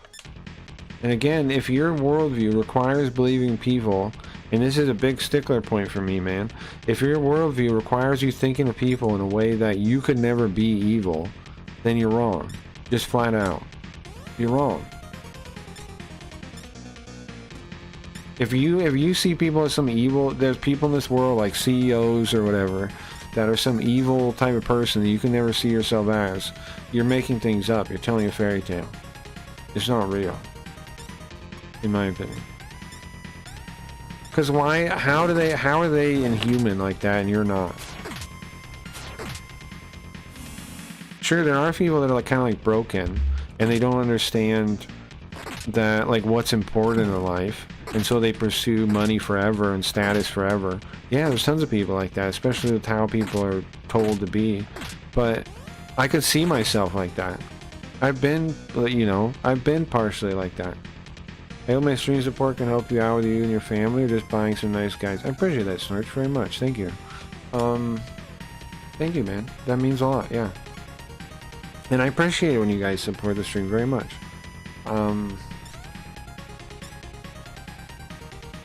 But see, isn't that good, right? Like, isn't that nice? I'm thankful to that, and I like, I'm thankful to you guys that support the stream with your time, like with the people that help me with the Star Trek thing, people that give me direct money. I'm very thankful for that, because, and I think, isn't that nicer that I'm thankful for that than the alternative of, like, the state takes it from you and then gives it to somebody else, like whoever it was. Even let's say it's me for whatever reason. Is it like, let's say this would the state funds entertainment or whatever, right? And then the state gives it to me. Isn't that worse? Like, wouldn't that be worse? Isn't it better that I get it directly and I get to be thankful and you get to feel good about doing it? Isn't that better than, like direct commerce and direct trade is better, right? Like buying something for someone. Let's say, like, just somebody makes a blanket, right? Just as an example, somebody makes a blanket, whatever thing, and they're proud of it, they're happy they made it, they sell it for a good price, the person that buys it is happy to buy it, they exchange money. That's beautiful, man. That's purpose. But, like, we're so fucked up we don't see that. We're so fucked up in the head because of our programming that we don't see that. That's beautiful stuff, man. We should all take pride in that kind of thing. Instead, we're trained to hate it and to feel like we're some kind of asshole for even asking for money. If it's a fair trade, you should never feel like an asshole, if you ask me. Why would you? If it's a fair trade, you should feel good about providing that service for people. I learned this from translating. Because I feel good about translating, you know? I feel good providing that service. And that's how we should all feel about whatever we do. Whatever simple job you do, you should feel good about it. Because like if you have happy customers, you're doing good in the world. Yeah. If you have happy customers, you're doing something good, man. Like genuinely good. Even though you're selling it, even though it's for money, it's still good. It's good in itself. Why wouldn't it be? Ah, crap. We need some bureaucrats and red tape in there to fuck it up. They're the fucking worst, man. They're the fucking worst. I think I'm making my point well enough. But Nintendo, I don't know, man. If I'm wrong on this and you can tell me how, I'd be happy to listen. I just don't know how I am. I don't see how it's corporations and not the state doing it. Because again, how do these corporations get the level of power that they get? And why is it such a problem that they're greedy and not that we're greedy? Like, why is it, like the scale I'm talking about, right? The story I'm talking about, like somebody making a blanket. Why can't I see that as a moral good? But then what are the corporations doing that's evil if they still want money too? What makes them evil? What makes their want for money evil, but not the little guy? Unless it's not the want for money that's the problem. It's something else. It's the means. And the means is enabled by what? The state. The state. It's the means. It's crooked means. Crooked means corrupt everything. And corporations engage in crooked means. Yes, they do. It's not the desire for money, though, that engages in the crooked means. It's the system, it's lobbying, it's legislation, it's regulation. These are the crooked means, man. Publicly traded could definitely be part of the you could definitely... God dang, how do we keep losing people like this? I believe that maybe we shouldn't have publicly traded companies. Corporations at all. I wonder about that. I'm open to that still. If somebody has an argument for why, like I'm just missing why publicly traded corporations are good, my issue with them is that it seems obvious that it'll cause conflicts of interest to me. Like, because what's stopping, like, let's say, okay, that a senator can't do it. What's stopping a senator's wife? What's stopping a senator's friend? What's stopping, you know what I mean? And obviously nothing. How does that not go corrupt? How do publicly traded corporations not eventually go corrupt? I don't know. I don't see how they do. It seems like they always will, in some way. And again, the problem there is not the greed or corporations, it's the interlocking of state regulation with them.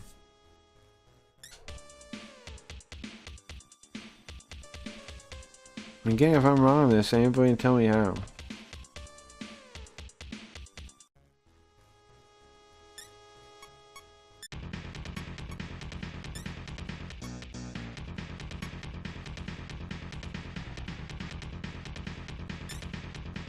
I don't know, man.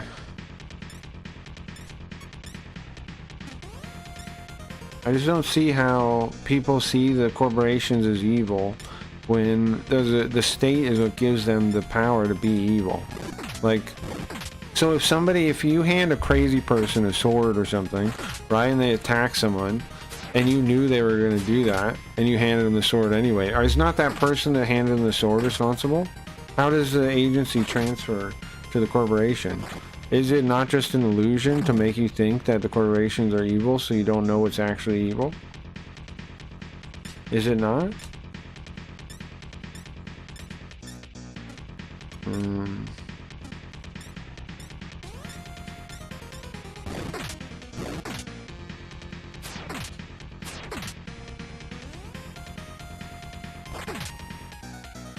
And again, like logically, when I look at all the things at a base level, I don't understand how anybody is like pro-state at all, honestly. I bring the sword, all swords should be banned, I don't see how like anybody's pro-state at all, or socialist at all. Like when you really think about it. Because like I was saying, like like commerce, right? Like Snorch, you giving money to the stream. I'm thankful for that. You're glad to have done it. That's a good exchange, right? I entertain you, you pay me for that entertainment. I feel good, you feel good. Right? Nice. Okay. Now, why would it be better if instead the state took your money, handed it to me, and I never knew where it came from? You know what I mean? Why would that be better? Why is that something people want? Because that's what state programs are. Why is that better? Why is that good? It seems clearly a stupider system to me. It seems clearly stupid. But what am I missing? It clearly seems better to just have people directly hand each other, do deals with each other, so they're thankful to each other and they have that human connection, and can make the choice at an individual level who they want to give money to and who they want to support. Isn't that the right way to be? I don't understand how the state is even a good option. And I keep digging into it, and then people just get mad at me when I ask these questions. But nobody ever has any answers, man. I don't even know who to talk to about it. Nobody ever has answers on any of this. At best, I get called a moron or crazy. Nobody ever tells me what I'm getting wrong, though. Ever. Nobody can ever explain to me what I'm missing. And again, I can explain stuff to people for hours. Why can I do that and other people can't explain it to me? I don't understand. Deathblade. Like, I'm happy to explain any topic for a long period of time until somebody can understand it. Why is there not the reverse for this? Oh, it's cursed again. I'm gonna save it. 60 damage, 0 to 8, but you see that little light at the end? That means it's cursed. Watch, I'll show you. I'll equip it and you'll see I'll go get cursed. And then we go back. Cursed, undo it. Because I can't unequip it once I do it.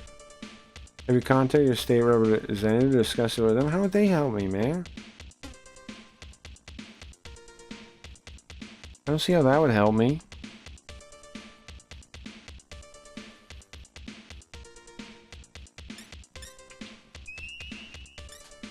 Another life ball. Treasure ball. If I'm wrong, why isn't it obvious why I'm wrong? If communism isn't a threat, and I'm wrong on that, the only people that like disagree with that just act like I don't understand what communism is, and they act like I'm oversimplifying it and I'm making political judgments. But that's retarded, because I never came at this politically from the beginning, and I'm still not political now. It's just because I'm using specific words, people go, "That's political." No, I'm not being political. I'm describing a religion. How is that political? What I see, you could say, okay, well, it's not really religion. Okay, well, that's how I see it. So it's still, how am I being political? Because I don't see it as politics. I see it as a religion. And I've explained it to people and they've understood me. So how am I able to do that? Unless there's some truth to what I'm saying. I don't know, man. Like, how can I explain these things to people and they're like, yeah, that makes sense. If there's no truth to what I'm saying. I could just be lying, but I don't think then why don't I feel, like, why don't I believe I'm convincing people, like, how in my head do I believe what I'm saying, and to check that, keep trying to check it with reason and logic, and then be manipulating people. And then convince people of it. How would that be true? I don't know. Give me your tax dollars, maybe they'd have to defend it. Yeah, but I mean, I've talked to people that, like, believe in this stuff, but nobody can ever explain it to me. It's not like there's no one I can talk to, like, I've never tried to talk to anyone. I mean, like, no one will talk to me about it. You know what I mean? Like, they just write me off. Eventually they just give up talking to me. But nobody's ever explained what I'm getting wrong, or how the state is actually a good thing. The only thing, there are some arguments people make that I kind of understand, which is kind of like, well, society works this way, and so to try something radically different like anarchy or something would be obviously a big risk. Okay, but that's not what that's a different topic. I'm not prescribing shoulds. I'm saying what is. Like, we can talk about the shoulds all we want. That's a whole, but like, I understand that, but I'm trying to describe what is and what is going on. That doesn't necessarily mean anything about what should be. So like even if you're right, and some ideas, like if I'm right, it would lead to prescriptions that are dangerous. Okay, but that's not what I'm talking about. How am I wrong in my understanding of things? Like, skip that part. How am I wrong though? How am I misunderstanding the world? Yeah, this place is huge, man. I went that whole place. I don't know, man.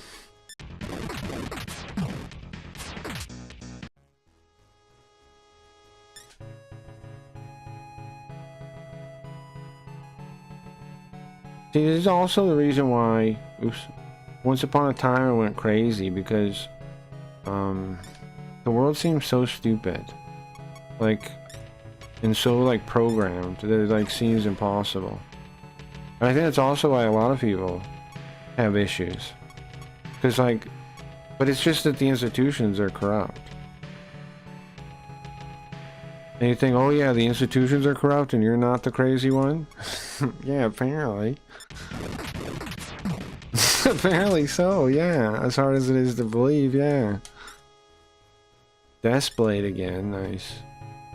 I know it sounds like a stretch, I know, I understand, but yeah, apparently. Apparently so. Do the state should still provide a similar service? Do you think that would be done better by communities? I think it would obviously be done better by communities, but then the question comes up, right? Of what about people that fall through the cracks?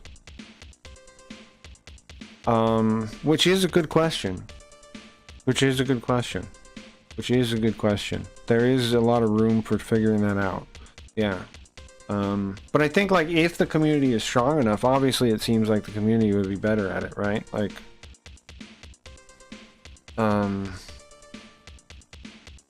if you're talking about a community with all the resources it needs, right? Obviously, then the community would be better at it, yeah. But then the question is, what about communities without those resources? What about those ones? Okay, that's a good point. Well, I think some of that, and again, this is, you know, just conjecture at this point. We are in the realm of conjecture now, not observation. I think that if the strong communities were allowed to do it themselves, they would have abundance, and some of that abundance would be able to help the other ones with less. And now I'm not saying it would all get taken care of or no one would fall through the cracks. I think actually some would, but I think people could start, you know, charities and things to cover for these things, with the abundance from being allowed to not be robbed by the state. Like, if we cut out all the waste of the state, like we cut out most of that, then people would have way more. And that way more, like the main argument people make against what I'm saying here is that I'm misunderstanding people, and that human nature is greedy and selfish. I haven't seen it, like, I don't think that's a very strong argument, but that's the argument against it, right? Is that I'm wrong and people wouldn't help each other. But that doesn't seem true, to considering like how charities work, and think about from yourself, right? Like, again, that's an abstraction, but like you yourself personally, you wouldn't help people if you had more money? You would. I would, you would, we would. Of course we would. If, like, come on. Of course we would. Right? If we had our full tax dollars and we had more resources available to us, we would feel good helping people, and we would. Because we need purpose, man. The biggest thing in the world is, it's obvious, is that people need purpose. And so people would help people, yeah. Is my conjecture. Is that the abundance from not being robbed by the state would have people enough resources to start charities and things like that and handle it that way. Now, could the state in some way handle some of that? It was just redistribution of funds. Yeah. You could give me a proposal on that I could possibly agree to. If you limit the state to literally just redistribution of like funds that are given by like let's say people just donate their extra money to the state fund, and the state fund just moves it around. Yeah, okay. Maybe. But it would be donation based. It would have to be donation based for me to to be okay with it. To think it would work. But maybe, yeah, sure, maybe people donate to the state and then the state moves the money around, you know, to people that thinks it need it. Okay. Sure. Maybe. Maybe they might have the logistics to pull that off better. Okay. Maybe. Yeah, but they want reparations and they'll get it any way they can. You're not wrong on that, Sigma. A lot of people do feel like robbed by the state and by society as a whole. And those people do want it almost any means necessary. Yeah, that's true. How do you deal with that? I think we got to stop putting up with people saying like feelings are valid and that kind of shit, honestly. Because the whole reason that kind of mindset develops is it's victim mindset. Like psychology, one of the few things that they figured out recently is that, you know, there's a new personality type, which is the victim personality type. A stable personality of seeing yourself as a victim. Right? So psychology has put that forth in the past like 10 years or so. That's a stable mindset in the current world, but it wouldn't be one that would work in a world that I'm suggesting putting forth. So people would have to.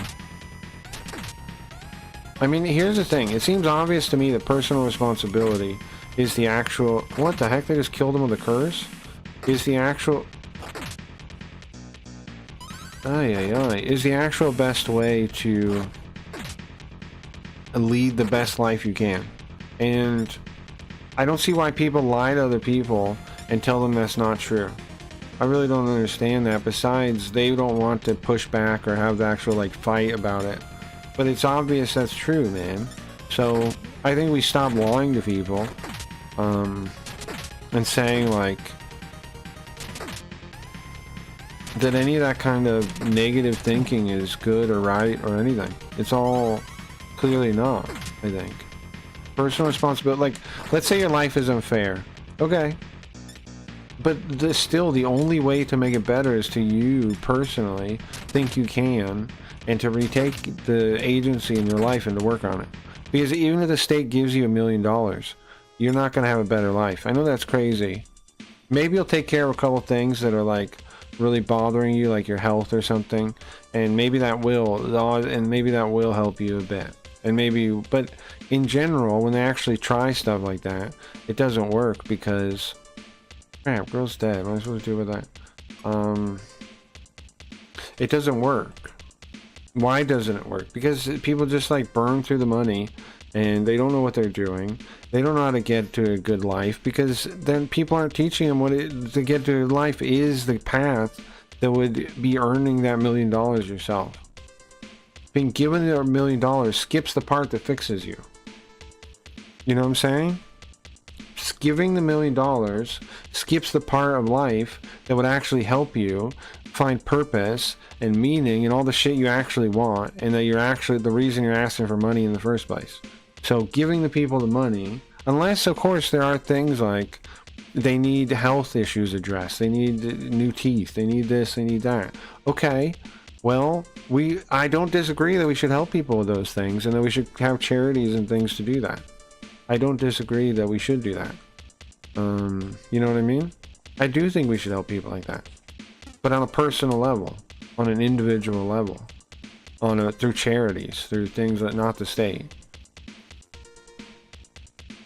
Give me my reparations. So much best I can do is EBT. I ain't doing no damn food stamps. I mean, that's a good example. Those things are a good example, right? Like disability is a good example. People on disability get screwed. They can't really work.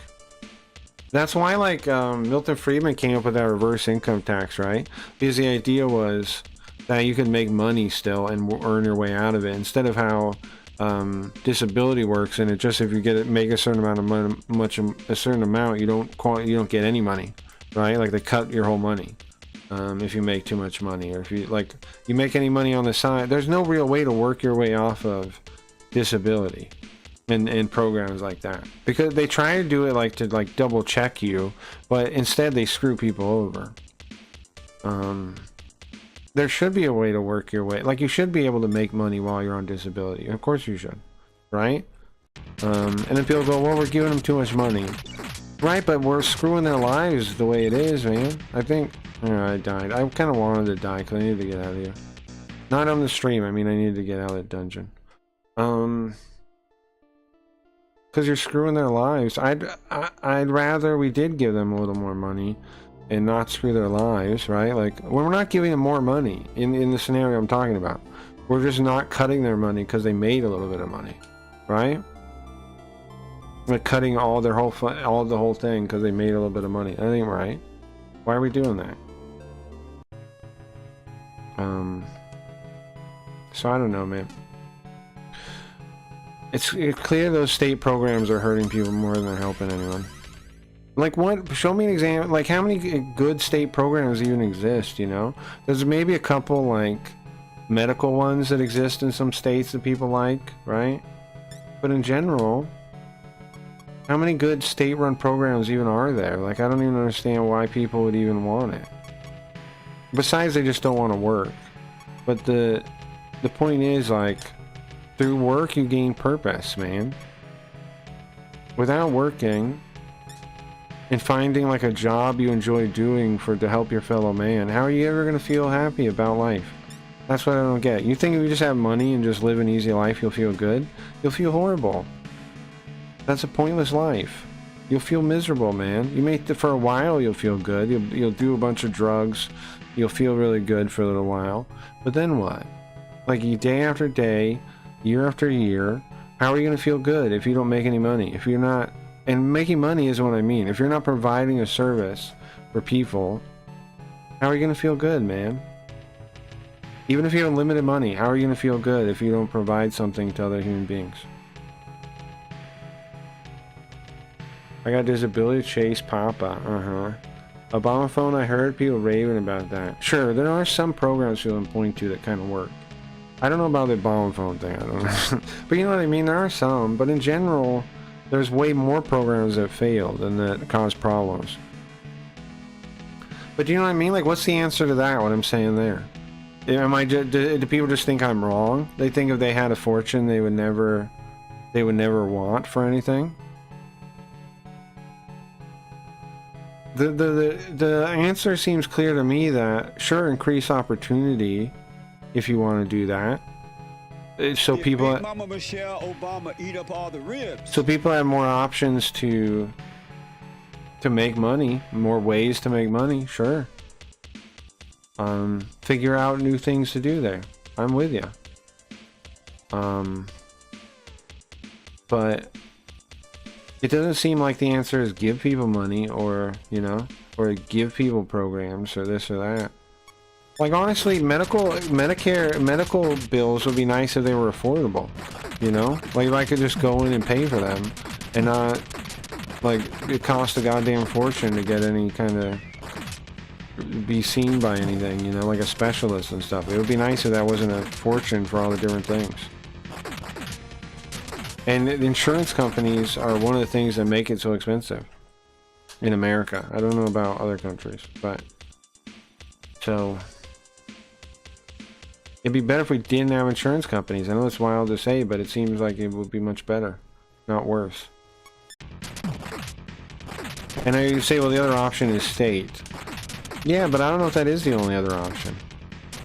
They could not have insurance companies and try to make it more reasonable. Like, through just not having the companies in the middleman would probably make everything cheaper to begin with. Just not having all that logistics that you have to deal with and pay for in their system of dealing with the insurance companies, which costs them a fortune. They have nurses that spend all day calling companies, right? They're on staff just sitting there calling companies trying to negotiate with them on different things, right? And that's day in, day out. We don't need to pay for that. That's a waste of money. Anyone want some spaghetti? I made 6 pints of chunky mushroom. That's great. You're really big into this being an Italian thing now, huh? Are you Italian? Are you Sicilian, Doctor? You're talking about... you keep talking about this being an Italian thing now. You're saying that you invited Italians, and you're talking about eating pasta. Are you Sicilian? What are you... Is this a big deal to you? I'm not? Okay, you just like it? It is a casual observer? Sure. Nothing wrong with that. Italians got good food. Some of the best, I'd say. I'm just curious, because I thought it was a little interesting. Finnish, Irish, I just like spaghetti. And there's nothing wrong with it. Enjoy it. As a Sicilian, I say enjoy it. It's wonderful. I love the Chinese invented spaghetti. I don't think that's true. Not like this. They might have invented some kind of noodle. Maybe. But I don't think that's true. Like, they might have on their own invented some kind of noodle or something. That might be true. I don't think that means they invented spaghetti. I don't think there's a lineage between whatever noodle and Italian noodles. I don't think there's any lineage there. So no, I don't think so. Because of course you're saying spaghetti, you're not saying noodles. So, that's impossible. Chinese didn't speak Italian. Did you know Italians used to hate tomatoes? They thought they were poisonous. I didn't know that, yeah. Or at least I've heard that. I don't know if I knew that. Like as it's a fact. But I've heard that, yes. Should we talk to this bird? I can't get through them. Okay. I've heard it, yeah. I can't find vegan garlic bread, though. Vegan garlic bread? What? What would be vegan about the garlic bread? What is not vegan about the garlic bread? It's butter, garlic, salt, garlic's like what? Bread. What's not vegan? I'm not understanding. I can't eat dairy or animal products. Okay, I understand. What am I misunderstanding here? And what's in garlic bread that's not vegan? Because it's bread, butter, garlic, salt. What am I missing? What ingredient am I missing? Butter is dairy. Oh yeah, use butter alternative then. Sure, yeah. Butter, okay. Use butter alternative. Use, whatever. Make it yourself. Use some butter alternative.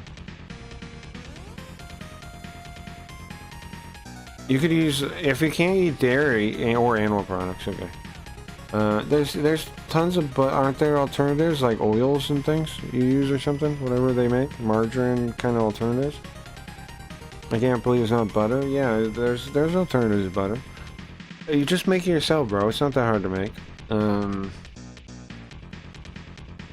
You got a toaster oven or no? Get a toaster oven if you really want it, and like some stuff like that. Or maybe some kind of combo air fryer thing. And then, you know, just make it in there. It'd be pretty easy. Get like a loaf of bread. Freeze the loaf if you, like if you live, I don't know your living situation, but if you live by yourself and you're worried about like wasting a loaf of bread, freeze it, right? Now it does hurt the quality of the bread to freeze bread, but if you buy a big loaf of like French bread or whatever kind of bread you want to use for it, then freeze the rest so you don't waste it. And then just take it out so it dethaws. throw it in the toaster oven, toast it, throw some fake butter on it, the garlic salt, get some garlic salt. You get little, or get chopped garlic or whatever in your fridge, a little thing of that. It's not too hard to make that yourself. Right? I don't think I'm wrong on this. Making garlic bread's pretty easy to make yourself. Just have a toaster oven or an air fryer or something. Free the bread, yeah. And make your own butter, but butter and use that. I don't know if you gotta make your own butter. I'm not suggesting that. But making garlic bread is a pretty simple feat, right? I don't think I'm wrong on that. Making butter is pretty easy, I think.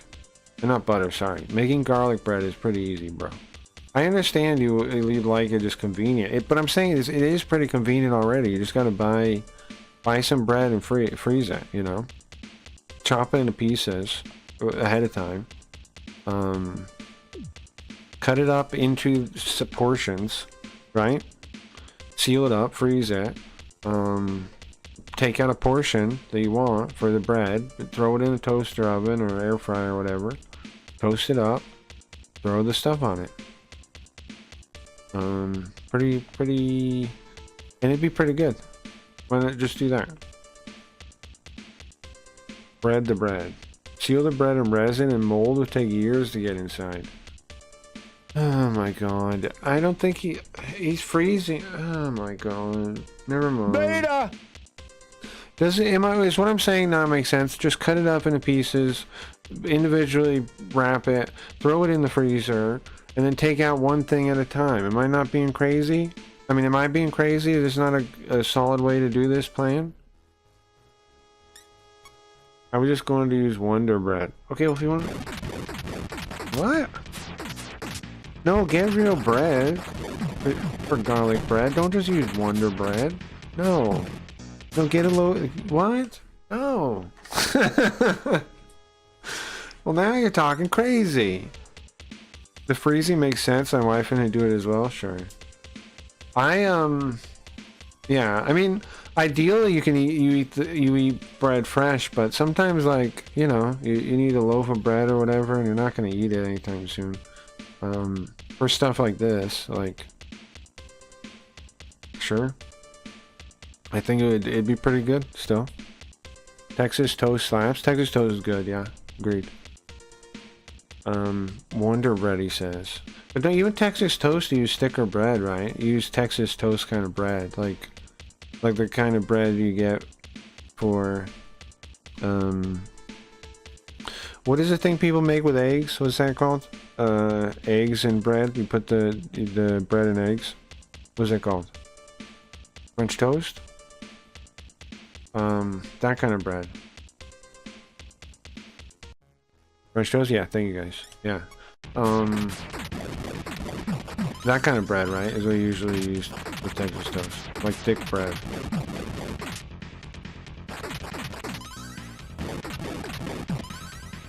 If you're gonna get that kind of bread, sure. You're just gonna make Texas toast, whatever, then. But then it's not really garlic bread, exactly. I mean, usually when people say garlic bread, they mean like garlic bread kind of bread. Right? I don't know. I don't know what Mirai wants to make anymore. I'm gonna rewind real quick. I don't know what Mirai's trying to make anymore. Do you just mean garlic toast? Like it's literally just toast? Is that what you're trying to make? What are you trying to make now?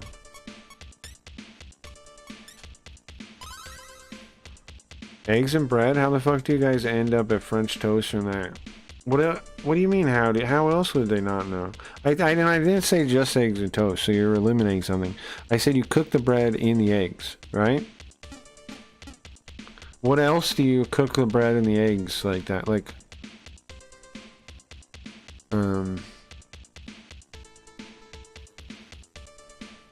I described it a little bit too. Craig, you ever ate panettone? No, I don't know what that is. I have to look it up. I did describe it a little bit more than just say eggs and bread. Pantone Italian type of sweeper. Oh, I have had that. I have had that. I see pictures of it now. Yeah, I've had that. Yeah, I've had that. I thought it was okay, if I'm remembering correctly. It's been a long time ago. Been a long time ago. I think I liked it. You know, my grandmother used to make a lot. She was not Italian, my grandfather was. But she would make banana bread a lot. She liked making her own breads. And she would make stuff like banana bread a lot, which I liked a lot. Banana bread's pretty good, right? Homemade banana bread's pretty good too. Freaking Doulahan's everywhere. I wish Girl had a, maybe guns on them? Had a heal everyone spell, that'd be nice. She doesn't though, she only has single target heals. Which kinda suck. Kinda sucks, man. Try the lightning spell. The Sphinx has media, but nice. The lightning spell is good. But they don't heal as much as Girl would because their intelligence is much higher. Girl's intelligence is really high. Italian fruitcake? I met a few of those in New Jersey. It's like Italian sweetbread. We had a lemon one. Yeah, I've had the lemon ones, yes. I asked you about it before. Yeah, I think I said the same. I think we went through the same exact conversation. Yes, I had the lemon one as a kid. Yeah. I don't really remember it all that well. I remember liking it, I think. I think I liked it. It wasn't anything I ate regularly though. The only Italian thing I ate, like my grandfather made all the time, was pasta. It was the only thing I ate all the time that was Italian, you know. He made pasta all the time. I ate a lot of pasta as a kid when I lived there. I ate a lot of pasta. The thing was, he thought they thought they would fatten me up too. It never happened. They thought like when I started living there, right, they would fatten me up because I was, you know, I was kind of skinny. But it didn't change anything. I was exactly the same, even eating all the pasta. But that's because I was like I was really active as a kid too, though. I think anyway. Like I've talked about living there before, right? It was really nice because they had like a half-acre yard, and they let me do whatever I want in the backyard. And then of course I had friends nearby, and we like we would ride bikes, kind of like, you know, like you see how you see kids and like they talk about like the 80s being and stuff. But I wasn't the 80s, but it's kind of similar. It was similar. I guess if you live rurally, it's always like that, right? Like we would be home before night, but basically just go wherever we wanted during the day. Isn't it wild? Like some people don't do that now with their kids. Isn't that crazy? Like they're making their kids retarded, not doing that. I know they're scared, like of something happening or whatever, but they're holding their kids back, not doing that. Significantly so. Strength essence, nice. It's good for kids to just develop some autonomy like that, I think. My wife makes a nice banana bread. Nice, very nice. Pasta fazool is my favorite Italian dish, I think. Sure. My favorite Italian dish would specifically be what my grandfather used to make, which I've talked about before, which was where he would make the sauce like for a whole day, like it'd be simmering. Were you a sickly child in the 70s? I wasn't alive in the 70s. The fuck? I didn't exist then. Anyway, where he would simmer the sauce all day, and he would put the meatballs and the sausage in it, and so like they would taste of the sauce, like it would get inside them. It was some of the best eating ever. I need to start doing that myself, but we don't really have his recipe for sauce anymore. My dad has a version and my uncle has a version. Neither one is really his recipe. They're both good though, but neither one's really it. Now, could I try and fix it too? Maybe, but it's just going off of memory, you know. I did used to watch him cook, but I was a kid that didn't really know what was happening, you know. But I did used to watch him cook, so I don't know. Maybe I could work on it one too. Use one like my dad's or my uncle's in the base. Try to figure it out. Maybe. Maybe. Probably should. Probably should learn how to make it. Okay, hold on. I know the basics of it, but I've never really made it. Man, I used to do that and make fresh rolls to put them on. That sounds great, yeah. It sounds delicious. Like sausage cooked that way, I've never had sausage as good as that any other way. Ever. Yeah. Meatballs too. Meatballs, I mean, like regular meatballs taste dry compared to those, you know? It spoiled me for meatballs forever, pretty much. Yeah. No meatball is as good as those. As good as cooking it that way. Now, however, my grandfather also used to make me eat boiled spinach. I brought this up a number of times, but it is a horrid memory. He would make me eat it regularly. A fucking bowl of boiled spinach. Like, he'd be like, no, you can't eat pasta until you eat your bowl of spinach. Like, fucking, like, ugh. Yuck. I don't understand. Maybe because he grew up poor, immigrant or something. He thought it was, like, you know, he thought it was fine. It was not fine. Yuck. Okay, so the exit's here. I think there's an exit over there, too. I think that door is an exit, too. Huh. Fresh spinach is so much better, though. I agree. I don't know why he liked boiled spinach. I don't know what it is about, like, why. I don't even know the point of boiled spinach. I agree. Fresh spinach, I don't dislike. Boiled spinach, I hate. It tastes like a like I get like when they're watching stuff and they're like talking about they boiled a shoe and like they're talking about like Depression era and they boiled a shoe. I'm like, my grandfather must have ate a shoe if he thought this was good. You know? My grandfather must have ate a shoe because this is gross. And he must have been like comparing it to eating a shoe. We had to eat our salad first before we could eat dinner. Yeah. I had to eat a bowl of spinach. I would have liked salad as my entree. I had to eat a bowl of boiled spinach. Entree, sorry, appetizer, whatever you call it. The soup. Whatever you call it. The first thing. I had to eat fucking spinach. But whatever, you know. The food was so good it was worth it, but I hated it.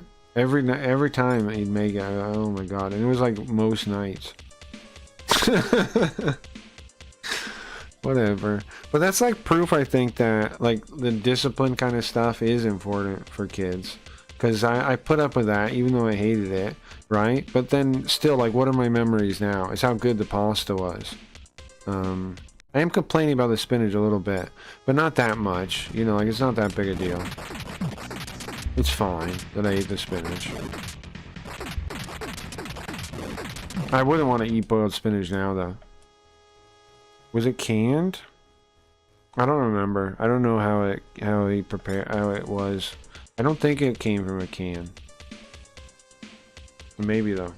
Is canned spinach? Yeah, that shit's fucked. Maybe it was canned. I don't know. I hated it though.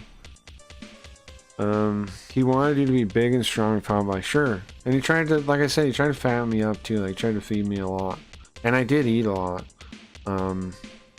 But never really happened. I think I've always had like a kind of like a hyper metabolism. Because I have issue with blood sugar where I burn through it really quick too. I've never really solved it. I've never really solved it either.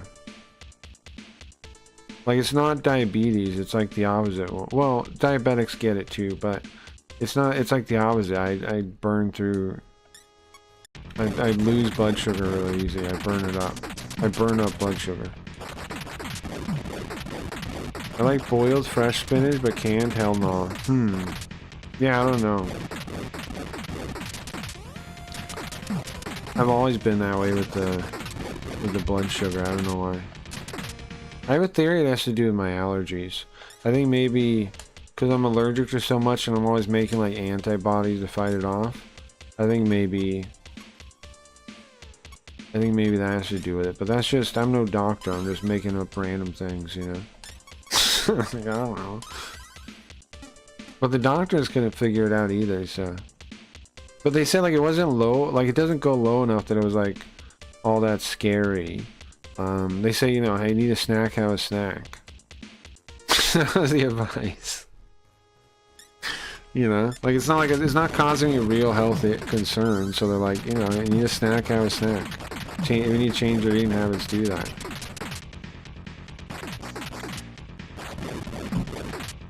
Doctor Who?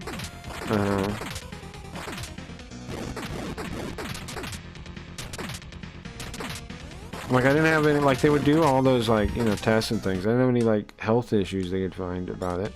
So they just like shrug basically. Talked to multiple doctors about it. Maybe that's not a question for a doctor anyways, it's for like a dietitian. Oops, that was an exit. Another exit? So wait, which exit leads to that town? Because that's where I want to be, I would think.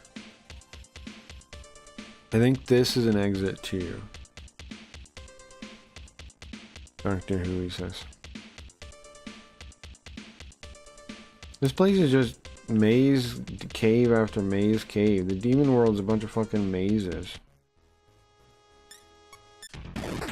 Demon world sucks, bro. Why would you ever want to go here? Like all the time people talk about summon demons and stuff.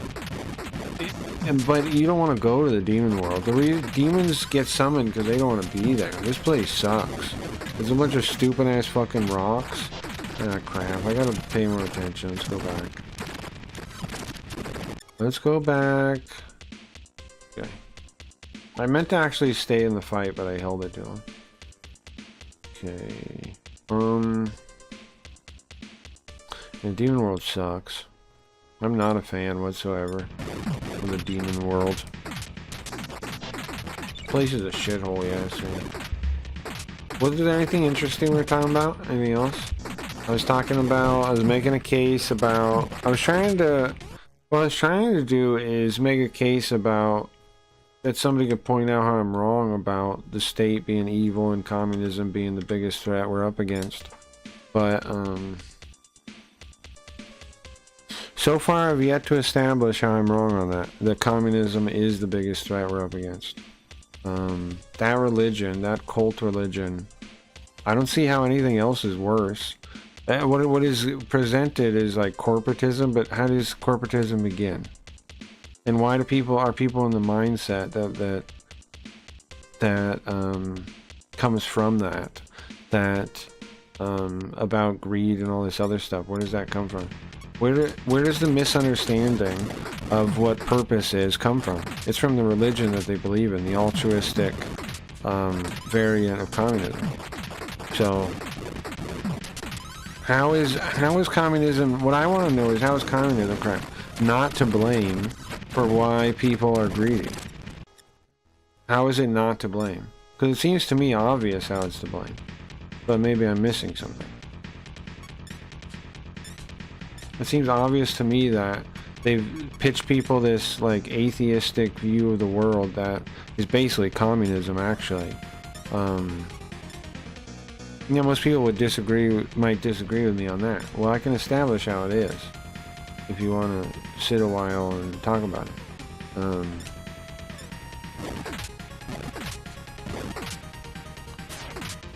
If it's not that weird religion that makes people broken like this, then what does?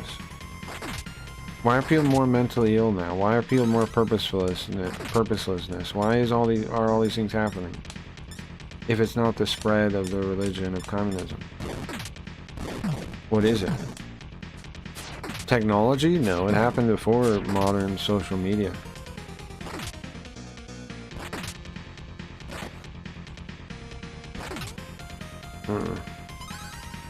What's up, Lurk? It happened before modern social media.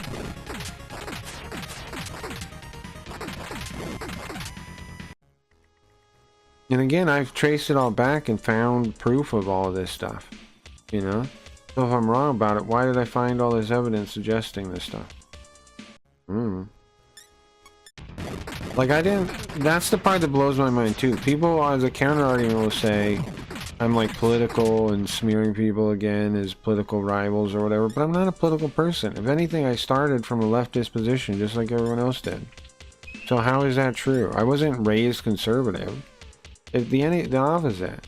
I was like a punk rock, anti-state, anti-establishment guy.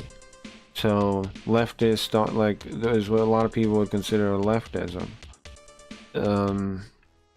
So why did I come to these conclusions?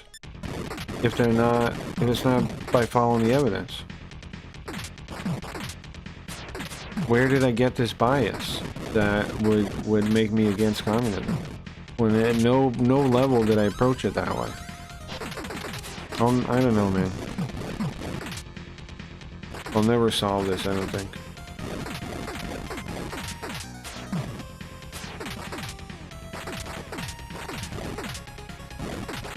Maybe I'm just insane and I'll never understand why.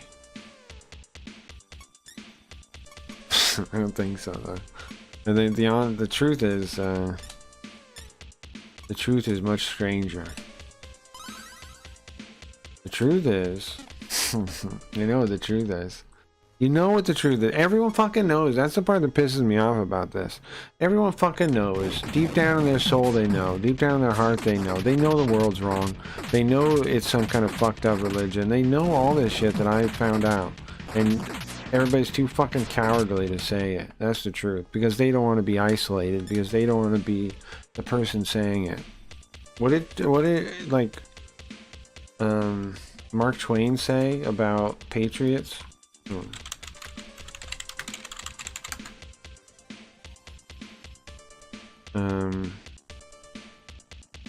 I said a bunch of things about patriots. That's not the one I'm thinking of, though. The one I've looked up. It's something about he's hated. Let me see. In the beginning of a change, the patriot is a scarce man, and brave, and hated, and scorned. When his cause succeeds, the timid join him. For then it costs nothing to be a patriot. Sure how it feels, man. Sure how it feels. It feels like people are just fucking cowards, man. And I'm just like so antisocial that I can say it.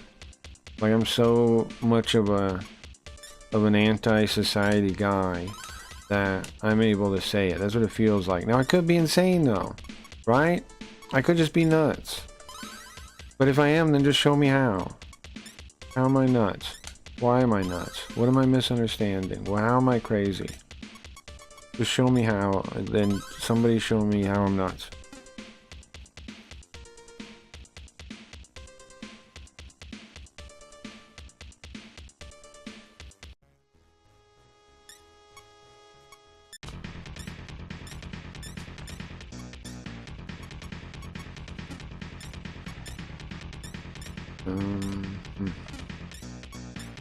Nobody has like damage spells really.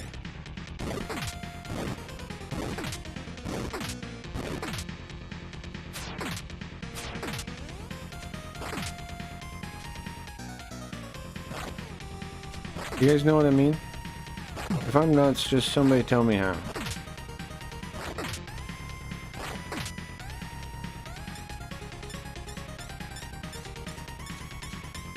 I mean, it should be simple to explain how I'm misunderstanding things. But most people that disagree with me know less than I do about the thing. Is the truth, right? Like, it's just a lack of knowledge and a belief, like a religious belief, that makes most people disagree with me on these things. So what am I supposed to do with that? When I realize that most people that disagree with me are doing so from a position of ignorance on the topic, how is that supposed to like how am I supposed to think I'm anything but right?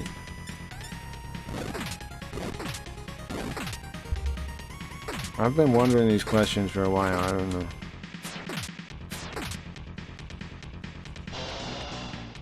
Who would I even talk to tell me what I'm getting wrong? Who would even know? Who's even honest enough about the truth and like what's real that would even be able to tell me to think about what I'm saying without just freaking out and calling me names? Is there someone out there, you think? Where are they? How do I find them? And one of the reasons I've been hanging out with like in the leftist streams and stuff is I'm trying to find somebody that I could learn what their views are that I'm missing.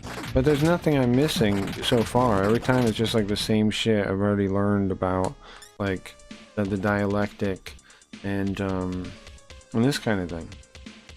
It's all the same shit, it seems like. I think I actually did solve the dialectic. I think I do understand it pretty well. I think I do. Despite what SH freaked out about that, but he never could explain what I was getting wrong either. Let's cancel this.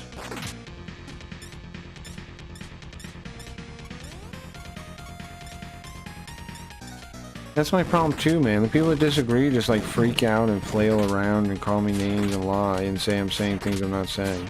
So how am I supposed to talk? Like, how are they going to convince me of anything?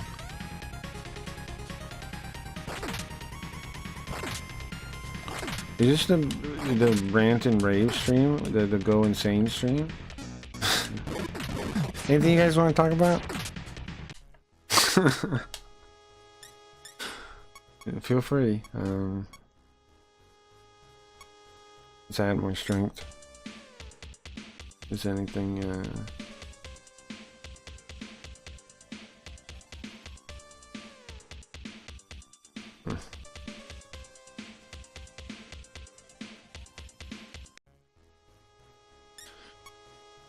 You know something that I find funny?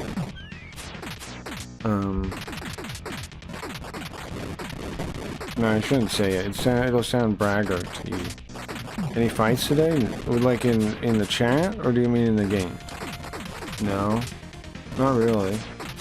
I disagreed with Nintendo about corporatism and socialism and stuff, but I wouldn't call it a fight.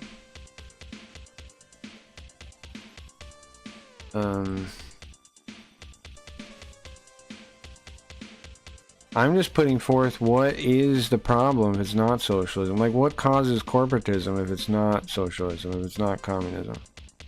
What element gives those corporations the power they have if it's not the state? Who's doing it? How are they getting power? Are they seizing it? How? And what is driving them? My other point is, if any worldview requires that the people you disagree with are evil in some way that you can't understand fundamentally, then I don't think the worldview holds. Like greed. Like if it's corporate greed is your view of people that disagree with you, then I think you're just wrong. Because like, if you can't really understand them, then how do you know you're right? If you know if you can understand them, then you can see how they come to that conclusion, you can see how they end up that way, then okay. But if you're basically just like writing them off as some inconceptual evil to you, then you're probably just wrong. You're probably just making stuff up.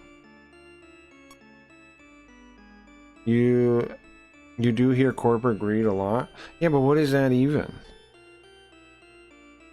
And I put forth again what we've learned, which is anti-corporatism seems largely anti-Semitism.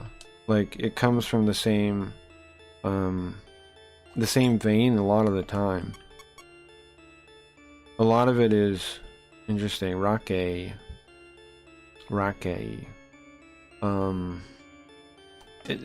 Culturally, what do we not have? 7? Anti-corporatism largely evolved out of anti-Semitism. Isn't that interesting? The hell is that thing? Babiru Sagu. Let's have Yoko say that one. That's a tongue twister. And like I was saying, what is corporate greed then? If like what is it? Like, how does it work? And then I made the case that there's nothing wrong with your incentive being money at all. And then Snorchi even helped out with this part and said that, you know, he likes to support the stream and it's fine me using whatever the money on, blah blah blah, even if I buy a Japanese guide or whatever, or help my family or whatever thing, right? And then I'm like, yeah, that's true. Like, fair commerce is good. It makes you feel good for both parties, right? If you get a fair price for your work, then you feel good about it, and the person receiving your work feels good about the service you provided for them.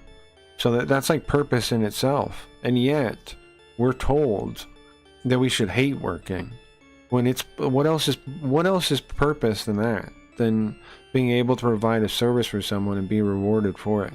What else is purpose then? What else is that? What else gives you purpose? What gives you more purpose than that? And why are we told not to feel that way? Why are we told to hate that? Why are we programmed to hate that? That's my problem. Why? Why are we programmed to hate that? What the fuck? Baphomet? Oh, I was gonna make her say this.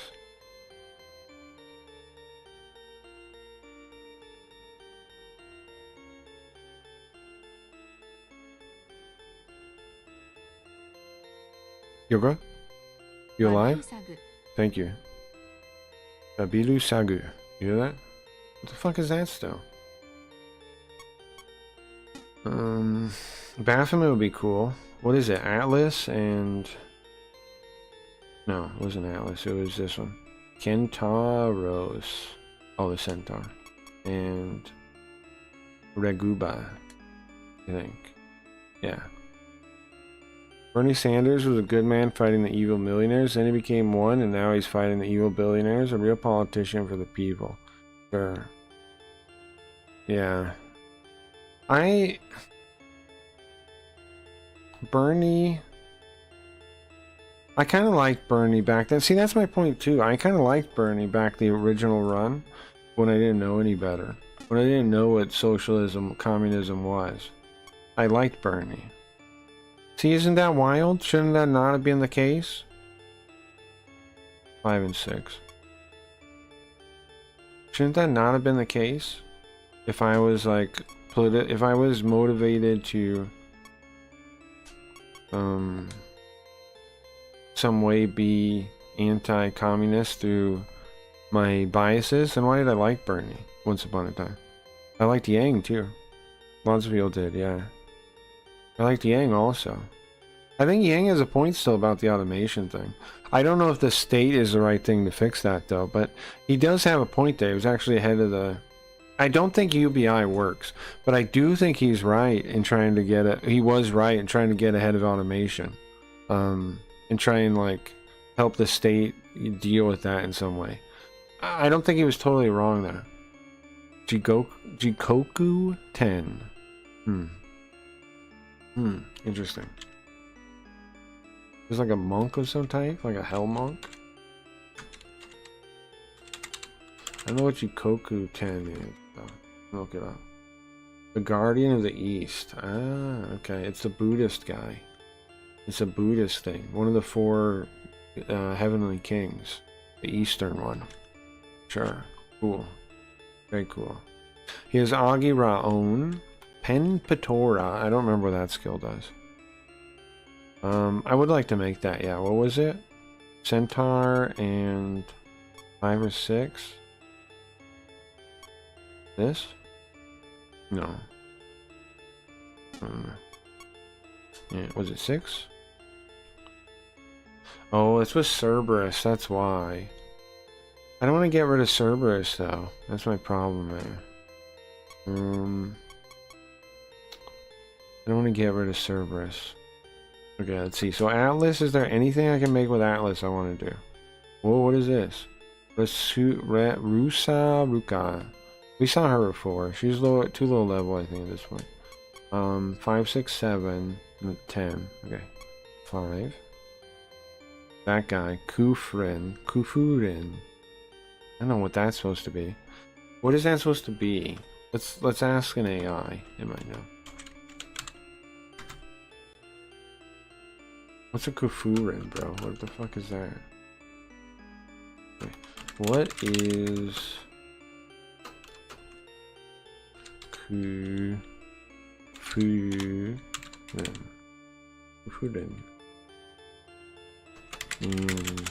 Megami Tensei. What is this? Kufurin. Kulin. Is it? It's like C.U. Chu Lane. Is a hero from Irish mythology, from the Ulster cycle. He was originally named Setanta, but took on the name Sulin after killing the watchdog with a smith named Sulin and offering to take its place. He's most famous for wielding the Gaybolg, a spear that was nearly impossible to defend against. His story is full of tragic elements, including a berserker rage, Riastrad, and his eventual death due to multiple curses placed upon him. Sounds cool. This guy sounds pretty cool. What was he? How did I make him? It was Atlas and 6, 7. One of these. Is it this one? Yeah.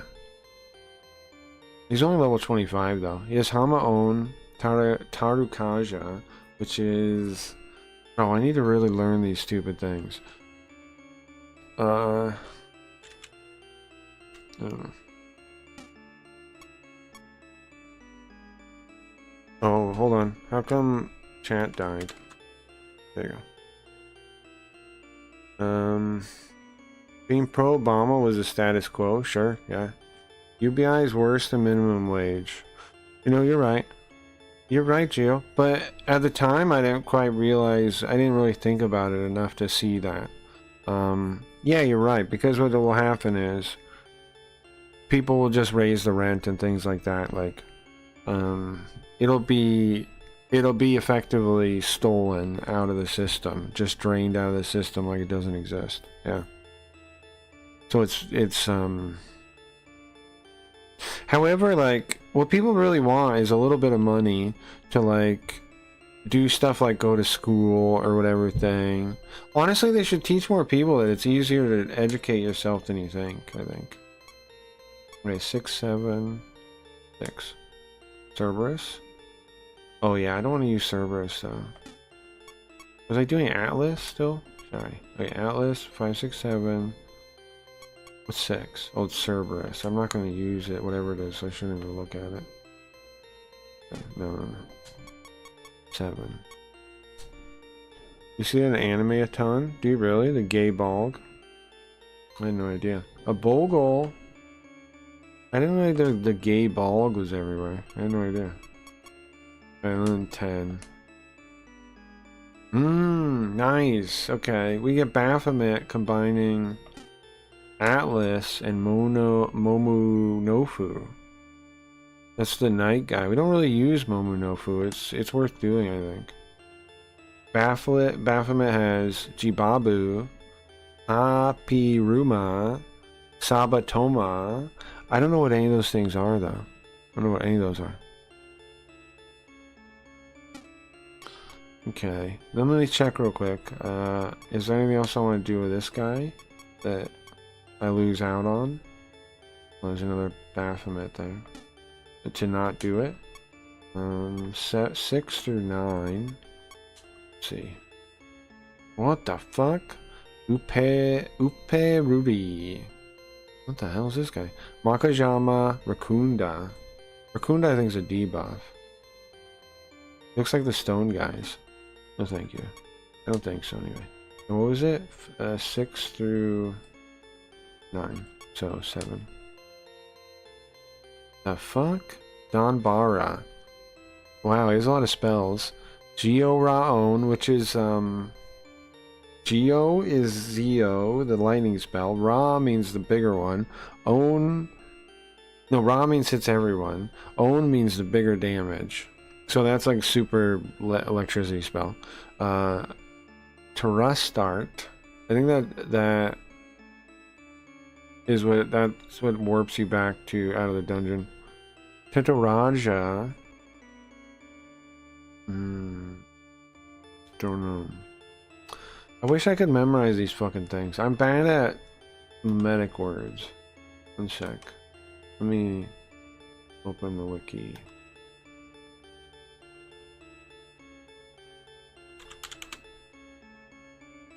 What is the abbreviation for this game? KMT. Yeah, okay. Trying to find the wiki, like what the URL was. And I remember they used the abbreviation for the game. And then I had to remember what that was. KMT. Okay, so what does this spell now? Let me see. Sorry guys, we're just kind of looking at demons right now, but we probably should fuse a couple, right? Tetaraja. It's not the most engaging gameplay though, I'm sure. Blocks energy drain. Okay, that's what I thought I did. Hey Fexy, did I miss the Streamloots card? For which one? For which one? For the last Linda? The last Linda you did. I could give you one though if you really want it, Fexy. I can hook you up if you really want one. Is that the one you mean? There's a weekly one. There's a regular weekly one, which is just from the regular set. Just from the regular set. So what are we looking at? This guy, do I not like him? Do I like him? 200 life, 44 MP. The Geo spell would be nice.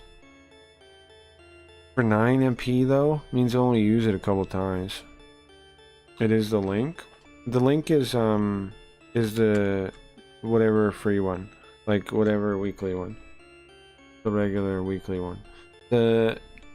So the current sets are the regular set, the regular scam card set. And that's now kind of like codified. That set's codified basically. There's 129 of them, and I put 5 in stock of each card, and they're not going to restock until they're all out of stock. And then there's the new set also, which is the animated set, which I now add to when we beat a game. That's the volume 2. And that one, the last card added to that one was the Pixie Linda. But the current code is for the regular set. Okay. That guy looks like a crazy chef. No, what the?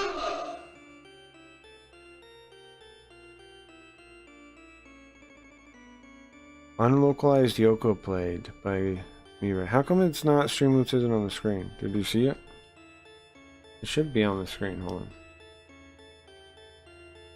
on. It should be. You didn't see it, right? Let me fix. Or let me see. I don't know. I gotta refresh it. Refresh cache. Should work. Let me test the card and see.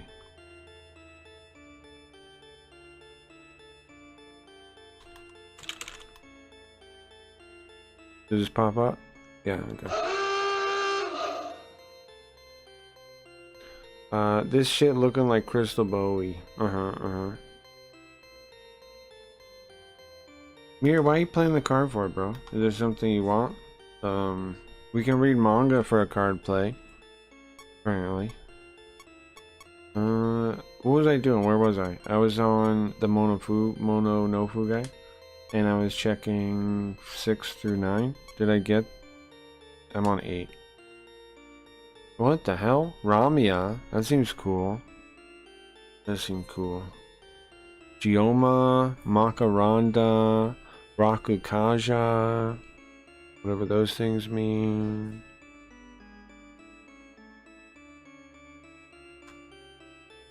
Missed opportunity for Asa.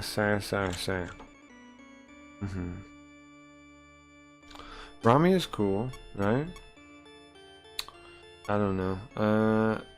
So 9 and Rami is the only one I feel like we're missing out on if we make the Baphomet. I think I'm gonna make it. Yeah. I'm making this thing. Summon Satan. Summon Baphomet.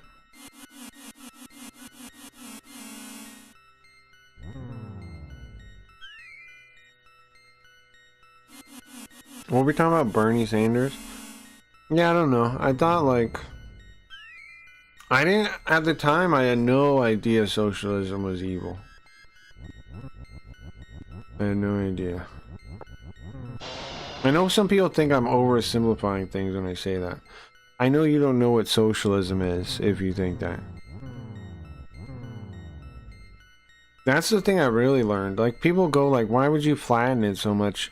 It's because it's a test. It shows you if whether or not the person I'm talking to still has socialist programming or not. If they don't know what I'm talking about, then they haven't learned what's going on, in my opinion. Okay,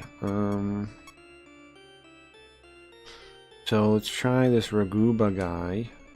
Raguba guy has res 5, 6, 7. It's kind of a test on the person. Ooh, this thing looks cool, kinda. Raku Cha Rango. Sure. What else can I make? 6 and 7. Stupid head. Nice. I do want to make that stupid head, actually. I might make that. I'll lose the res, though, is the only thing. What is this thing? Shitori. I think I'll make the head with the other one. With, Raguba and the Nekomata. I think that's solid. Yeah, I'll take this head thing. Because it has Geo Raon, right? Yeah, I lose the res. But it's fine. Eventually, the girl's gonna get a res one of these days. What does rare card courtesy of Geomancer mean? What? What do you mean, what does it mean? The cards are printed. Back in the day, they were printed, like... You can still print them now, on any art from the stream, pretty much, except the current Linda, except the current back of the chat. But anything in a visualizer you can make into a card. I'm the Demon Dambara. Nice to meet you. I think I'm done with the Demon Fusion for now. It has huge boobs, Linda with cross eyes. That's not the name of the card.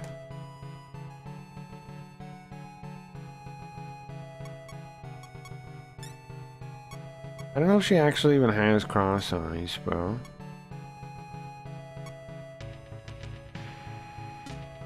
Because, I don't know if I trust your vision enough to say that. Okay, summon the Danbara, maybe? What was the other thing I made? Baphomet? That's kind of wild, honestly. We have a Sphinx, Cerberus, Giant.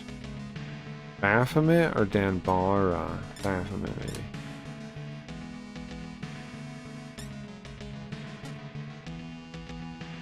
Okay.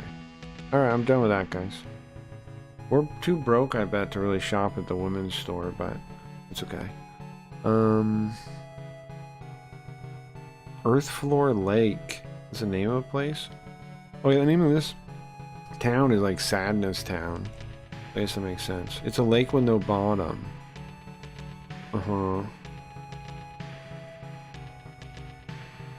Full morning ball? Okay.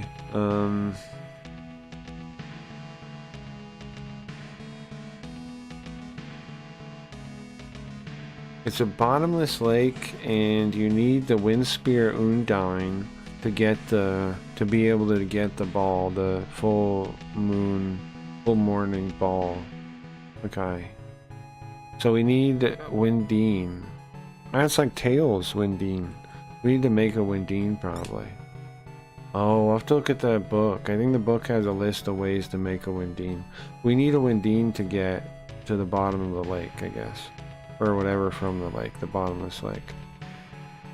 We need a Windine. Hey zombie, what are you up to? Look at this zombie guy here. I like how the zombies just talk to you casually. In the field, in the Valley of Sorrows, is Earth Bottom Lake. Sure, that's what the lady was talking about too. The Hydra, the water Hydra, water dragon Hydra, protects the full morning ball. And I need a Windine to get it. Okay. Thank you, zombie man. Thank you guys for being useful. Let's go to the lady store. There's a different hostess here. Welcome. The other one was like wearing some kind of 80s workout outfit, right? Okay, we can buy Pansua armor, Panzer armor, freeze guard. I can't afford it, can I? I'm way too poor. Helmet, dragon helm, nice. Glove.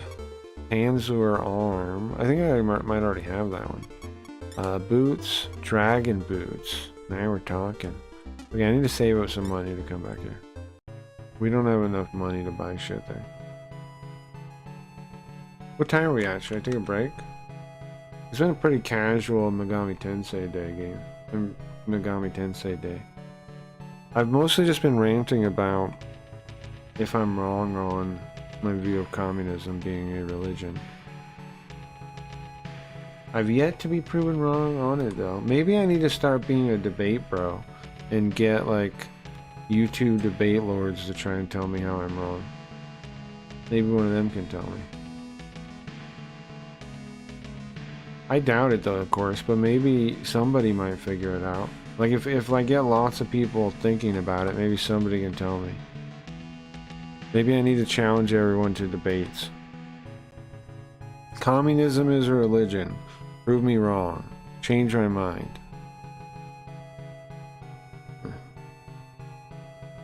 Communism is a religion. Change my mind. How do I put that, like, how do I get somewhere with that message that people will do it? Communism is a religion. Change my mind. Where do I put that sign up to get people here to do it? Atheism is a religion too.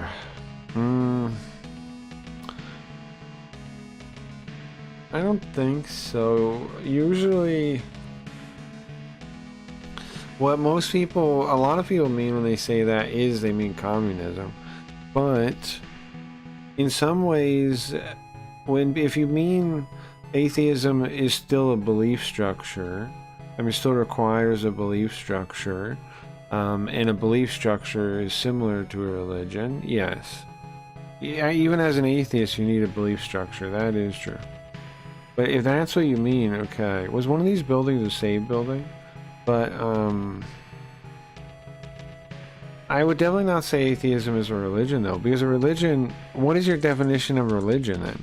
Because my definition of religion is a codified set of stories meant to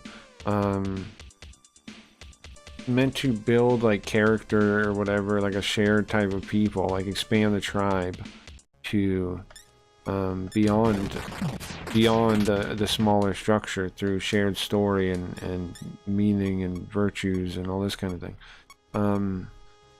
What is your definition of religion if atheism qualifies as that? Because it definitely doesn't, in my opinion. Communism does, because it's more of a cult though than a religion. It's more of a cult, but it somewhat qualifies as that. But I don't see how atheism does. And of course, I'm using a very specific definition there. That's kind of my own, but not really. It's based on what people, how people use the terms, but. We're going to this exit here. But what definition do you mean by what metric is a religion? What definition is religion?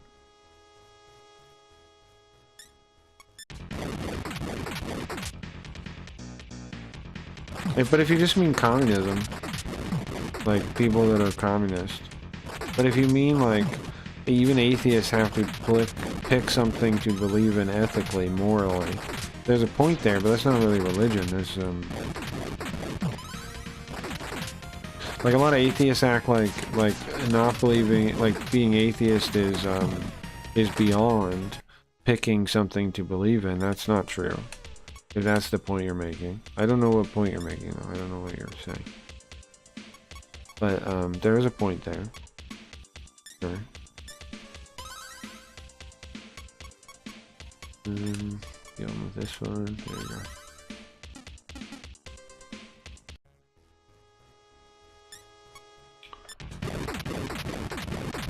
Like, atheists still have to choose something, some kind of ethical structure, some kind of moral, some kind of... They have to have some kind of thing that they believe in, yeah. Or else, their worldview doesn't make any sense. And there's lots of things you can't say. You can never say a should. If you don't have some kind of worldview, ethical worldview, moral worldview, then you can never say anything should be anything, right? You can't say, like, we shouldn't hurt people for this reason because you have nothing to stand on. So you need to establish something as a moral framework, or else you're not standing on anything. And, like, there's no grounds to say such a thing, which is true. You do have to do that. But that doesn't mean there aren't viable options for atheists to do that. There are. There's a number of options there. Okay, so that one comes out over there, maybe? That's closer to the lake. Where do these things go? No answer to that?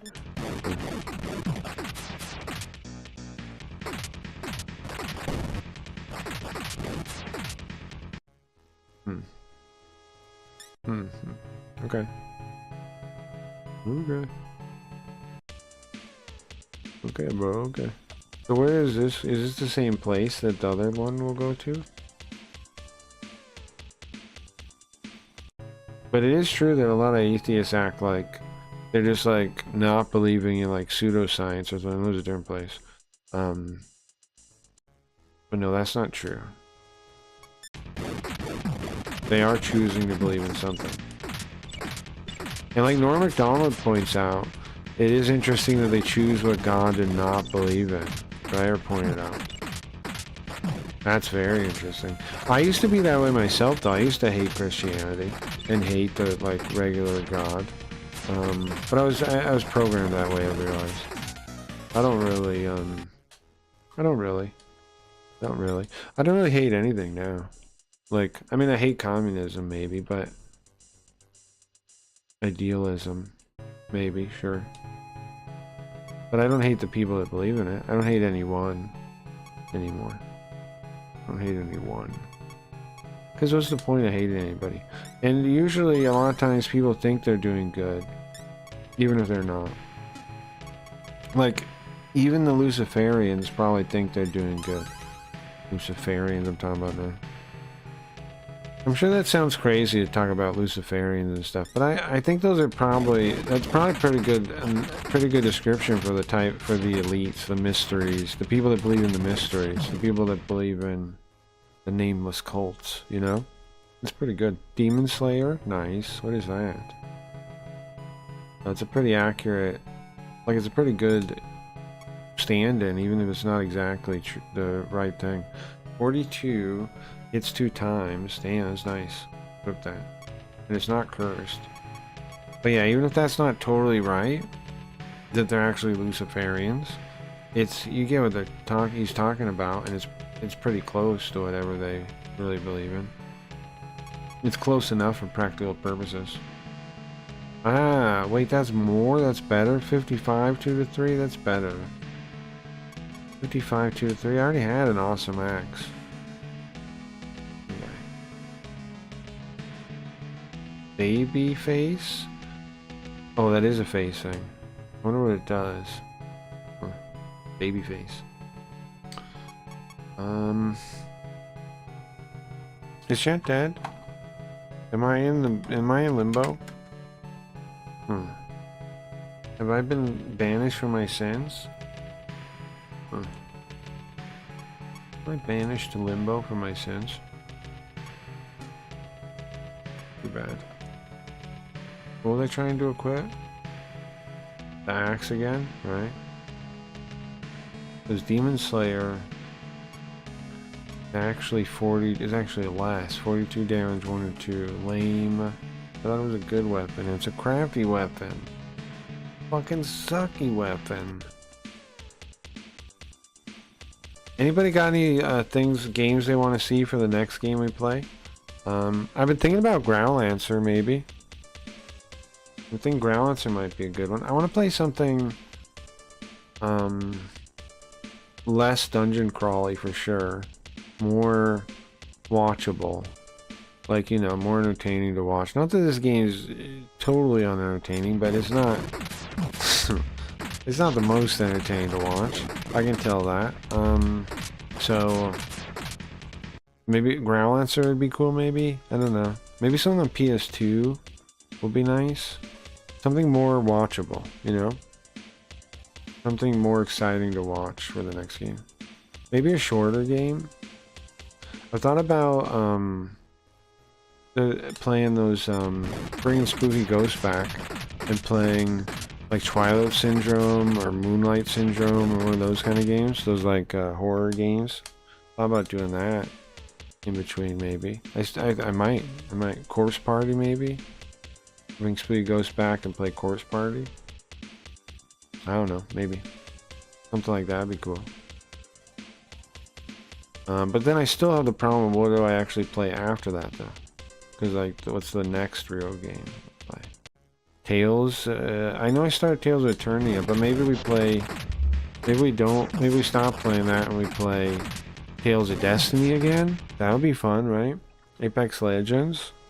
Are you serious?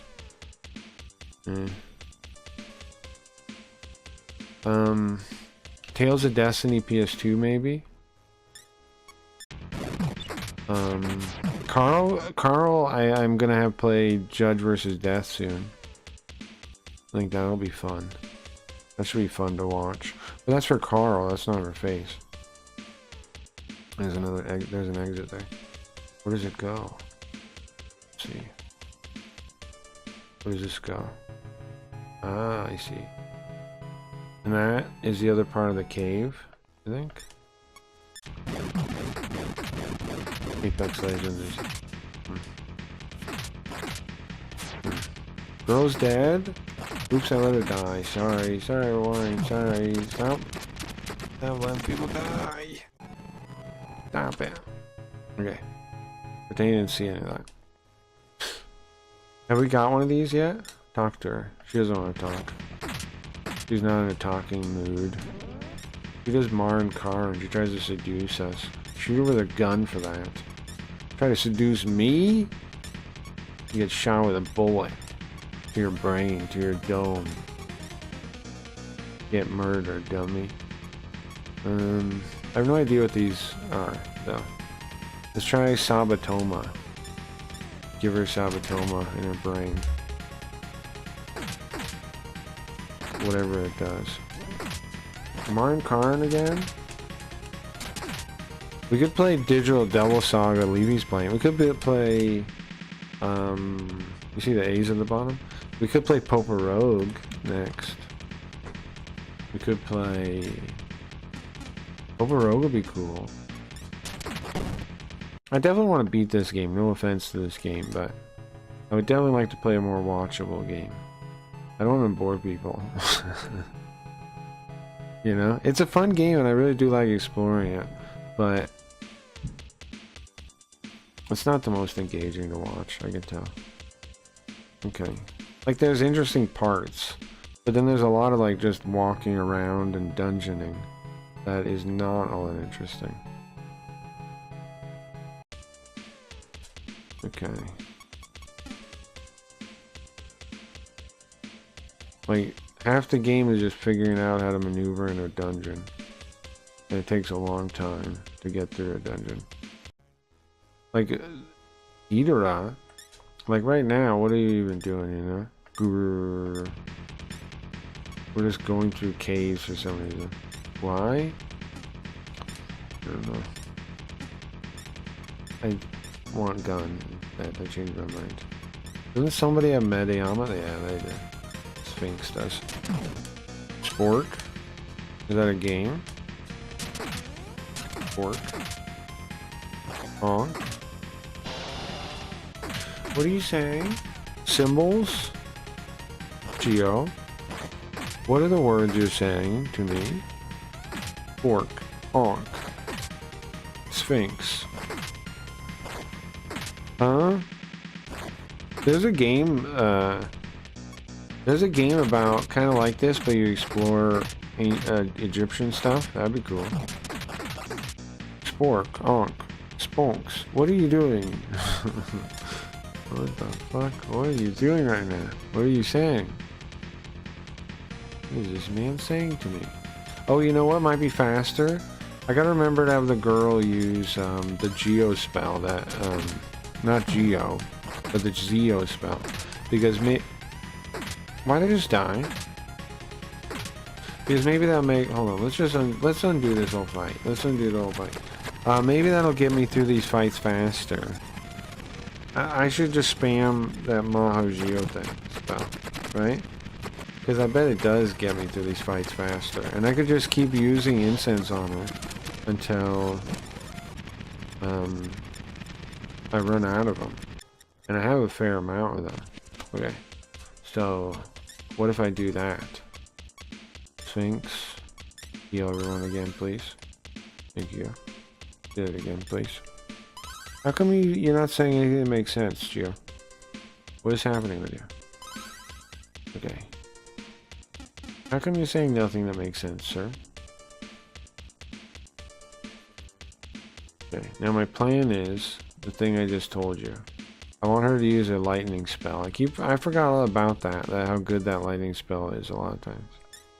Okay. Oh, these guys we don't need to. These are just two trolls. We should just auto them, probably.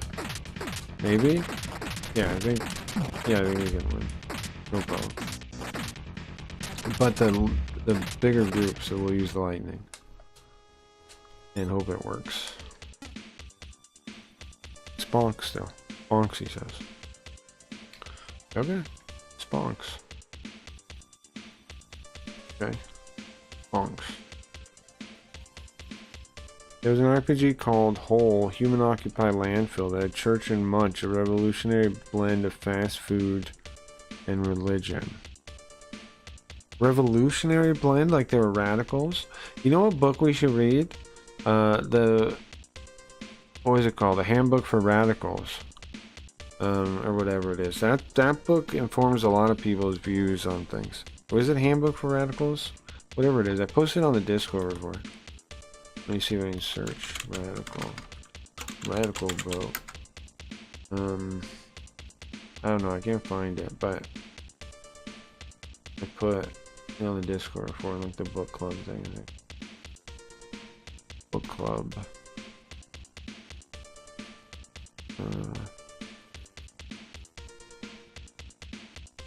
The Devil and Marx. The Devil and Karl Marx. Human Action. The masterpiece first appeared... Oh, Human Action is by Mises. The Queering of the American Child. No Longer Human. The Creature from Jekyll Island. The Hegel and the Hermetic Tradition.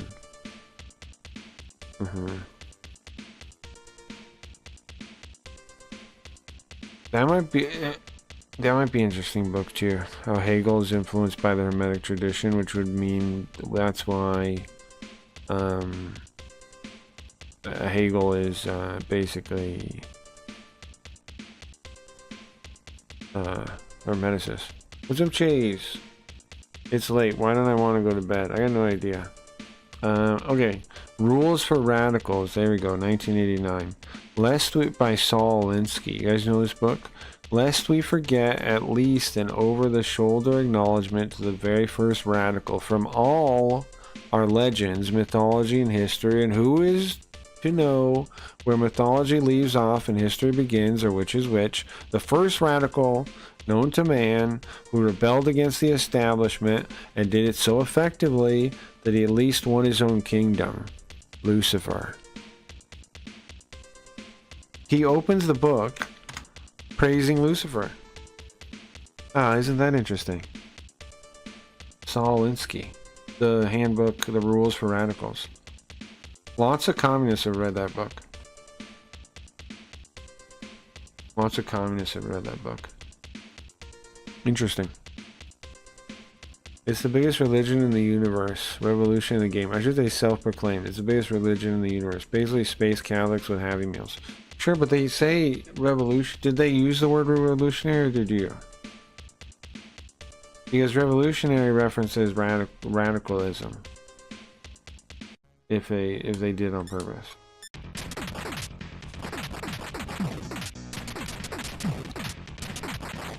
Space Catholics with Happy Meals. I'd have to read more about it to know about this religion. I don't know how space Catholics with Happy Meals really make sense, but I understand what you're saying. But I mean, don't really get it, but I understand. What's up, Chase? Can't sleep? Maybe the stream will help you because I am just meandering around a dungeon in the demon world. And I have not found purpose in this game. I know we have to we have to save Tokyo, but we've barely done anything. We stopped the demons ruling Tokyo, but we haven't really saved Tokyo, have we? Does this look like we've saved Tokyo? No. We don't really know what we're doing or why still at this point. We know that we don't want to be ruled over by Ball or what was the other guy? Or Pazuzu, so we beat them and we took their heads off. No, Ball we have is a frog in our pocket. Ball's a frog in our pocket right now. Like Captain Ginyu. When we beat Ball, he turned into a frog like Captain Ginyu. And we put him in our pocket. It's a parody game, it doesn't really make sense. I understand, but even a parody game they might have known what they were doing, is what I'm saying. Even as parody, even more so as parody. They might have known what they were doing, the writers might have known. Especially parody and satire. Because then you can do whatever you want and make it as ridiculous as you want. You know? So, interstellar travel is done using jump slugs. The revolutionary combination of religion and fast food. Understand. I see. Okay. Like we're just in a goddamn cave right now. Have thought of making a movie? I have thought of making a movie. What do you ask though? What kind of movie would we be making? I used to do puppet shows. I don't know if you ever saw any, Chase. I used to do puppet shows. I've been thinking about bringing that back. I'm gonna bring that back soon. I was talking to Leafy and Golden Boy about starting an improv show that we do every other week. That'd be cool. I know Leafy wanted to do it, so I think maybe she wants to host it. I'm not really sure. We gotta flesh it out. Treasure, nice. Strength essence. Or intelligence essence, sorry. Essence, sorry. Not strength, intelligence, the opposite. I mean, it can be revolutionary. The steam engine was revolutionary. Yeah, but if it's in reference to a religion, it's in a context. And I'm saying in that context, revolutionary or politics or religion, it has a very specific context that it could be referencing. You're saying it's not, but I'm saying I didn't read the book. I don't know it's not. And how they might know what I'm talking about and make references to what I'm talking about.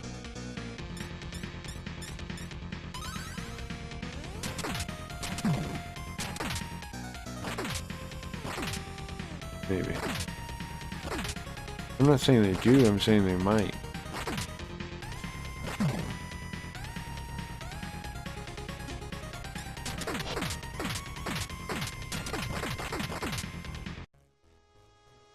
not saying they do, I'm saying they might.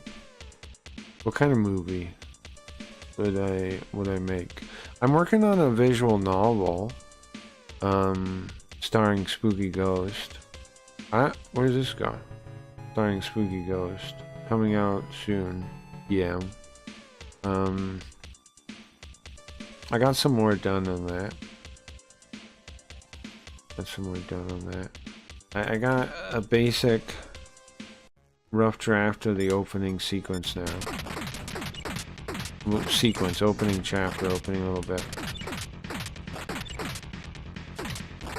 There were some things I was like, I'm not really clear how I'm going to do this, and I was like, oh, obviously I do it this way. I don't want to spoil what that means. But I was like, duh, of course I have the answer to how to do this. Because I want to make it like tie into the stream in a lot of ways, but not, but like also in its own way. Like, to be its own game, but also thematically, aesthetically,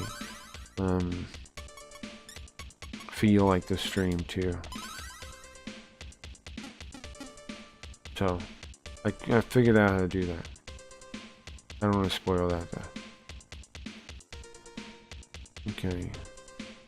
What the heck? Ay, ay, ay. So where did all these exits even go? They went outside by the lake. Where am I supposed to go from there? What's the point of this exit over here? What's the point of it even? What am I even doing now? I know we're supposed to go to the lake and we need to get, we need Undyne. Apparently to get the ball, the calm morning ball from the lake. So I have to figure out how to fuse one of those. God damn, this thing is tough. There's a warp slug, as Geo calls it. It's a warp slug, Geo said. Are you kidding me? Try to run away. Jesus, Maloney. Okay. Oh, it's a dead end completely. Right? Unless there's some way to get over there. Either way, I need Undyne, I think. Next, for the next thing. The jump slug, yeah. Sure. Oh crap, I meant to try the lightning spell. I meant to do the lightning spell. Okay. Gun or sword? Sword. And then lightning from hell. This better work. Yeah? Doesn't work? Go back. Alright, instead of lightning, try seduction. Seduce the giant elephants. How about that? Marin Karn confuses them, I think. Oh, it didn't work. Okay. Well, my melee attack is really good. What else could I try? Nothing here seems to be worthwhile to use on the... Oh, wait, there's sleep, I think. Maybe Dordamin? Is that sleep? What is that? Maybe? No, I don't know. It didn't work, whatever it was. Look how much damage I do. 400 with my sword. That's pretty crazy. I've upped girls' strength a lot, too. She should probably just use her sword also, then. I've upped her strength a lot. She has almost a man's strength at this rate. But only 24 damage, why? Oh, because her weapon's older. I don't think we found a new girl weapon for a while. I'm gonna look and see if there's anything I can give her. We'd give her a cursed sword, but then eventually have to get the curse off, and then it won't work anymore. The curse weapons are kind of worth it though, I think. Like I used it on that one boss, I used one. And I think it was a good idea, it worked pretty well. Because it's like, look at it, hold on, I'll show you. These are like what curse items look like. Here. 0 to 8 attack, 60 damage. 0 to 8 attack, 60 damage. Crazy, right? But when you're cursed, you can't take it off, and I don't think you can heal. So I used it on a boss. I used one on a boss. It wasn't this one. It was similar, though. It was like 40 attack instead of 60, though. It was, some other one we had. Oh, we have 2 of these cursed blades. 0 to 8, 6 attack. But 6 attack? That's baby. damage. See? What is she even using? She has baby damage, so it's probably some baby weapon. She's using a rattle. Crystal sword. Oh, my crystal bow is... Mira keeps saying. The rocket launcher, not so good now? That's okay. It's okay, but the problem is some enemies aren't really weak to guns. Like some enemy, like there's some kind of dynamic about gun damage and melee damage. It's kind of like piercing and slashing or something. It's kind of like piercing and slashing, you know? Like some people are weak to one and not the other. And so it's fine. Also, I don't. She doesn't use the rocket launcher though. She uses the railgun, but still, it's fine. But some people just it doesn't matter, right? It's still a gun. So.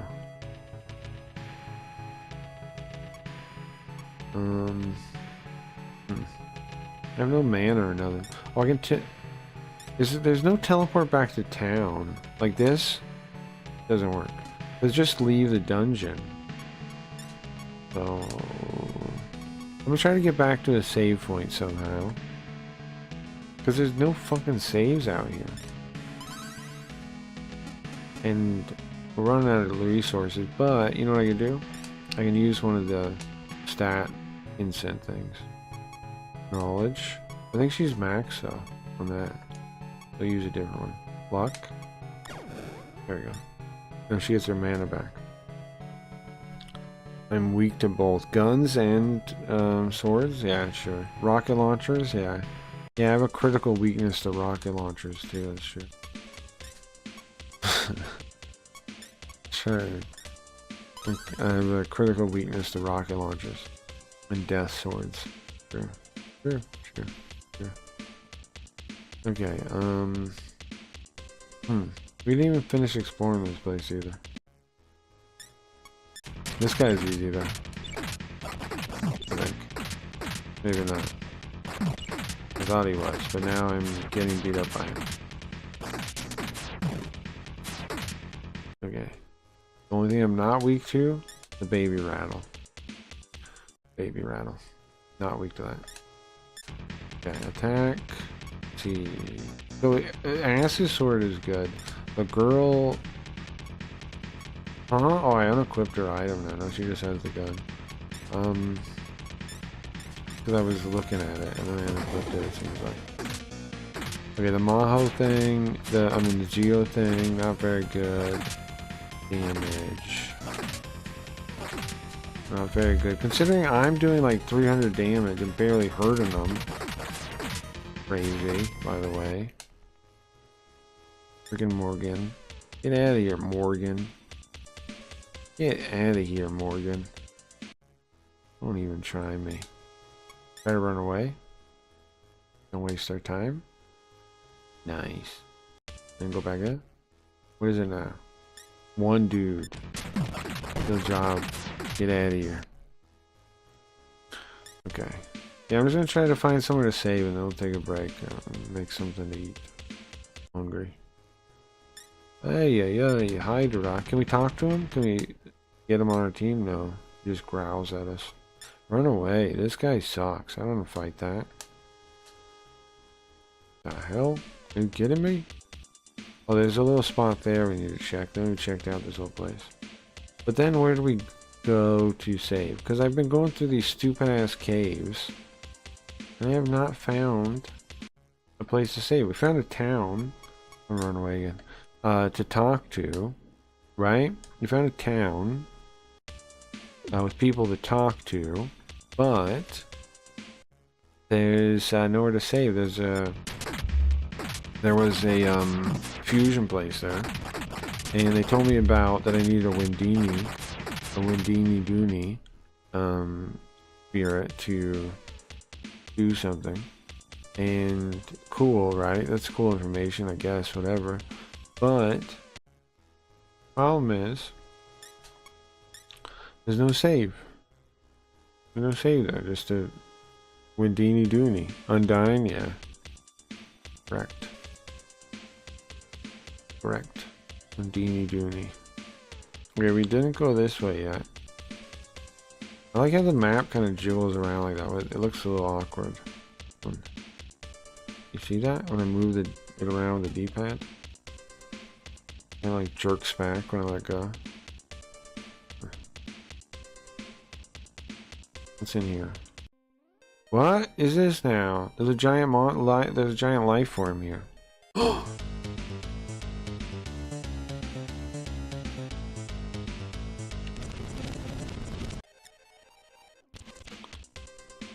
Okay, one sec. Let's save real quick.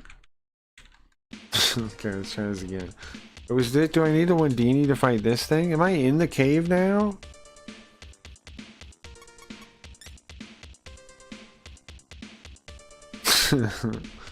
Am I in the cave now, bro? What's happening?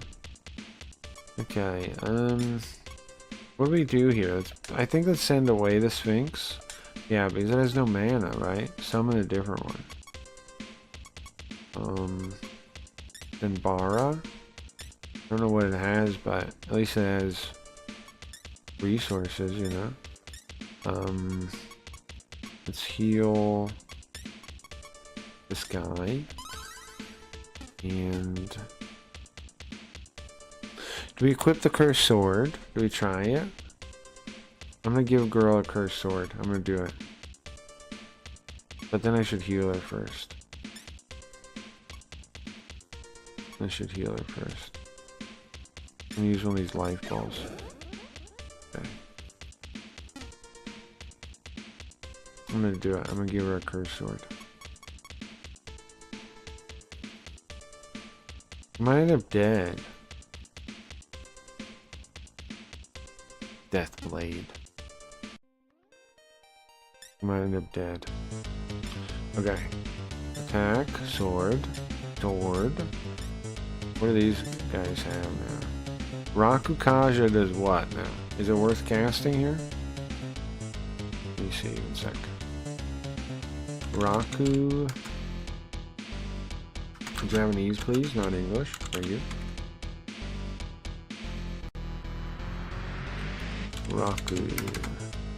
Rakukaja defense up. Okay. Yeah, that's good, right? That's worthwhile. Oh, this guy. Shibabu. I still don't know what Shibabu does.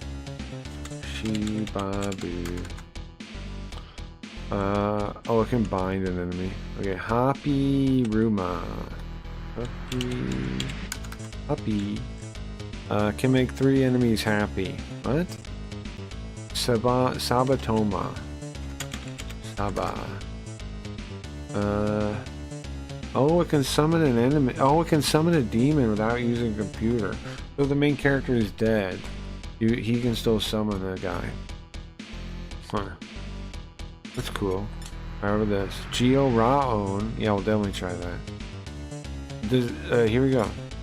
Girl. Yeah, there we go. Look at that. Miss. 100 damage. She's useful. 100 damage. She's just cursed to do it. That's all. She's missing a little bit, huh?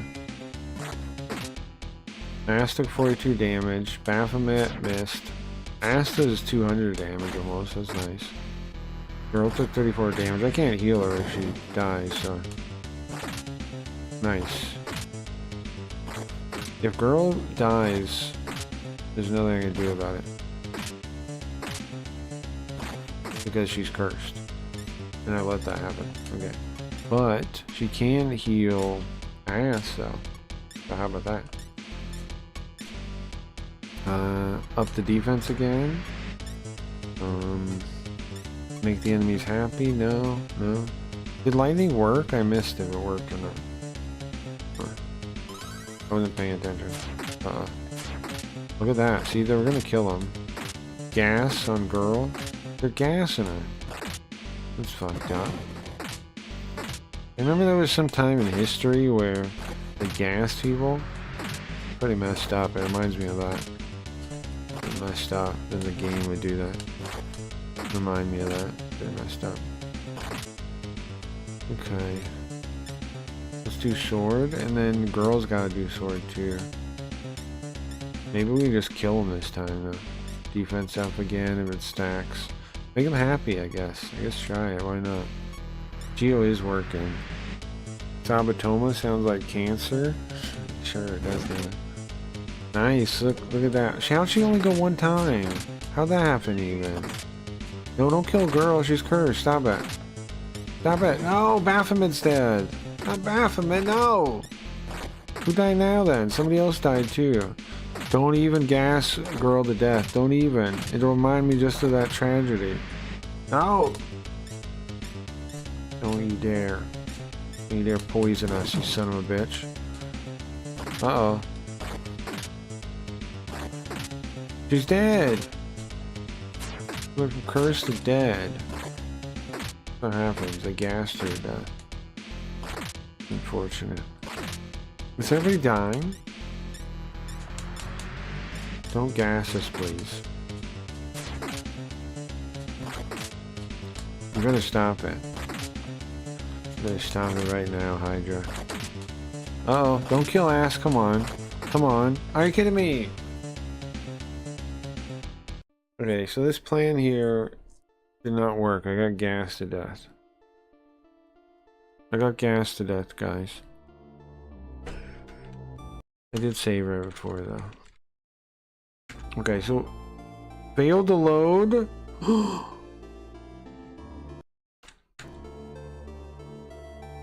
It didn't save right? Oh no. Or wait, this isn't the right one. Try again. I'm fine. It got to a weird number somehow. Okay. Okay, so that was scary for a second. Don't do the curse thing, right? Don't bother with the curse thing. That didn't really work out anyways. Okay.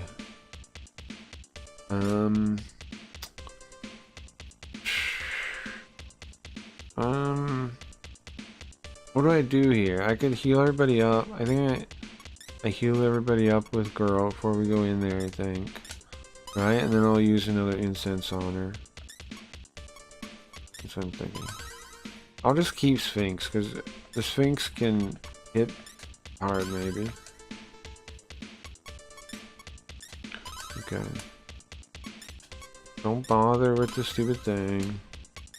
The curse. I could give Ass the curse, but he already hits pretty hard. Oh, Whew? Yeah, I was scary. Let's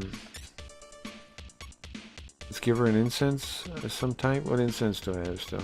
Knowledge, strength, speed. Give her speed, because I don't think she has that very much. There we go. Alright, then save state like this, right? Alright, here we go. Take two. There's something here. It's a Hydra. Okay. Sword. Try her lightning spell. Maybe that's good. I swear lightning worked, right? That might be really good. Oh, she can't. Sphinx can't do anything. Rakukaja, sure. And then try to make him happy, I guess. See how that works out. Lightning should do good. Yeah, it does do good. It's better. Look at that. That's better than the sword. Then equipping with a cursed sword, that's actually better. She's actually more effective just casting that spell. Stop gassing us! Ah! You better stop it. You better stop gassing us right now. Fucking Hydra. Yeah, sword, and then her lightning spell, which is awesome. Then attack, attack, attack, attack. Yeah. We should be killing them right now, right? Look at that. They're all red, the ones that are still up. Yeah, kill them. 1 damage killed them. 1 damage killed that one too. Nice.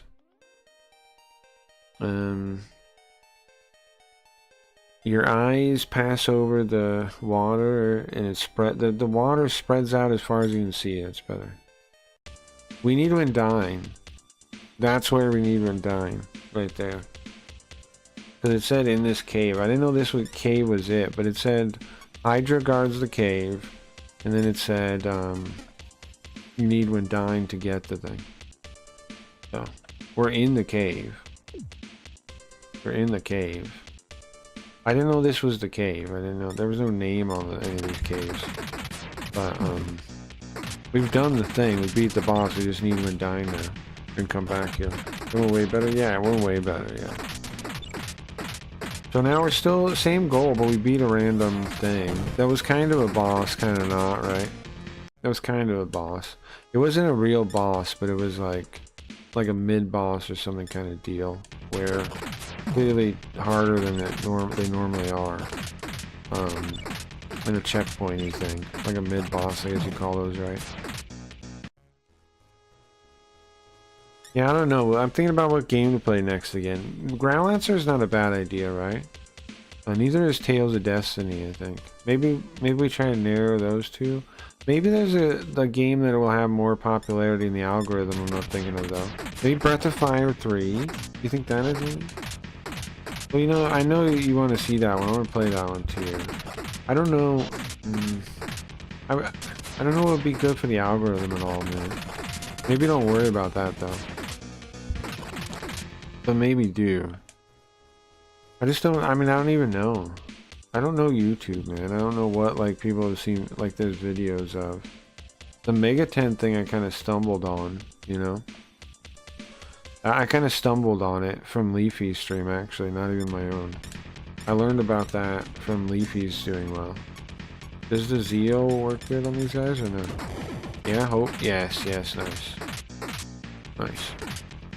I learned about that from her one doing well. And then I was like, will that work for this older one? And it kind of did, yeah. And then I noticed, like, people in her chat were talking about videos they saw. So apparently there's people that do videos. There's people that do challenge videos on the later games. And then there's that Marth guy or something that does, like, videos on these games. Because people know about the games from him. But what's funny is the Marth guy apparently doesn't know Japanese, so he tried to play Devil Summoner, but like just kind of stumbled through it because he didn't know Japanese. So there's still obviously value to what we're doing, even though there's a guy making these videos, because he doesn't know Japanese. No offense to the guy, but it's a pretty big, that's a pretty big market still there to... There's still a pretty big gap between playing these games not knowing Japanese and knowing Japanese. Markipliers? No, Marth or something like that. Like with a TH, like the character from Fire Emblem. I think his name is something like that. The videos exist. I've seen them too. I mean, I haven't watched any of them, but I see them pop up. They're like the whatever experience, like. They calls them like the Devil Summoner experience or whatever. Which is funny considering, again, he didn't know Japanese, so his experience was missing summoning demons at all, is what they said. Or getting demons at all, because he couldn't talk to them. Which is funny. So it's not really the full experience, is it? But, you know, not to pick on the guy. It's cool he's making those videos. But what I'm saying is, there's definitely something we can provide. There's definitely worthwhile for us to still play these games. That's what I'm saying. Even though he made the videos, because, you know, there was something pretty key he was missing. Okay, let's do, like, the language itself being spoken in the game. You know my take on this stuff, though? I think... if you don't understand the game, I don't think you really experience the game. Like, if you can't understand the language spoken, you're missing half of the game, in my opinion. You're missing a significant part of the game. Because, like, you know, how the dialogue is a big part of the aesthetic, a big part of the setting, part of all that shit. Ah, crap. I can't let her die like that. I have to go back. Like, without knowing what people are saying, and not just, like, vaguely, not like a machine, but, like, actually knowing what people are saying, you're missing the aesthetic of the game. Like, in a really real way, right? Like, even if a robot's doing it, then you're getting, like, this weird robotized version of the aesthetic of the game. You're not getting the aesthetic of the game, you're getting a weird robot version. Which is even with modern translation, AI machine translation, it's still missing. You're missing any subtext, you're missing any jokes, you're missing any shared context over time. What the fuck? Asked I now would fumble blindly through a game? Yeah, I agree. It is wild to me too. I wouldn't do it. I feel like you'd be missing out too much. Now, there was a point where I was doing it, right? When I barely knew any Japanese. There was a point I was kind of doing it, but even then I was still reading a lot of it. And even then I realized that reading it for real yourself can piece together stuff that the machine can't get, and like that's worthwhile. Like, that's why I stumbled through it though. Like, if I wasn't working on learning Japanese, I wouldn't have done that. Like, without that level of like understanding stuff and being like, oh, that's cool, or that's funny. Are you kidding me with people just dying like this? Like being like, oh, that's funny, or whatever, like getting little insights into it as they went. I wouldn't have done it. Like, that was what the fuel was to keep doing it, you know what I mean? Like, without that, it would have been pointless to me. But I wouldn't have stumbled through, yeah. But you were learning? No, true, yeah. Yeah, true. I'm trying to get back to the town, I think. And we're gonna save and take a break. And then I'm gonna look at the guide before we get further, because I'm kind of mindlessly wandering around at this point, and I'd like to know what I'm doing. I think we've gone through most of the dungeon in this area. I'm just missing like what to actually do. When you break, I'll probably sleep, sure. Makes sense. Makes sense, makes sense.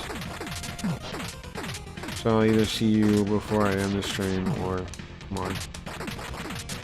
Either way. That's a lot of XP, you see that? Like 1200? But how do I get where I'm going? Oh, I see. Here. Then here. Aye, okay. Yeah, I don't know. I gotta figure out. Maybe there's some kind of software or something, or like there was that thing I had. Well, then, yeah, but like signed up for a little bit. That like vidIQ website. Maybe they. What the fuck? Maybe they know what games do well. Like, have a bunch of videos for them in the algorithm. Like, maybe I can check keywords and check those video game names and see that way. I don't know, there's gotta be some way to find out, right? Like, to poll the algorithm, kinda. And think that way, because I would definitely like to do something else that's popular. Like, that has some poll in the algorithm. For the next game still. Because we're still very much in a growth stage. If we had like 1,000 subs or something, then I wouldn't worry about it. But until we get there, I gotta think about it. It has to be on my mind. What the? Huh? Where am I now? That's not where I want to be. Why'd I go this way? Ay. How do I get back there? I'm thinking I just die at this point.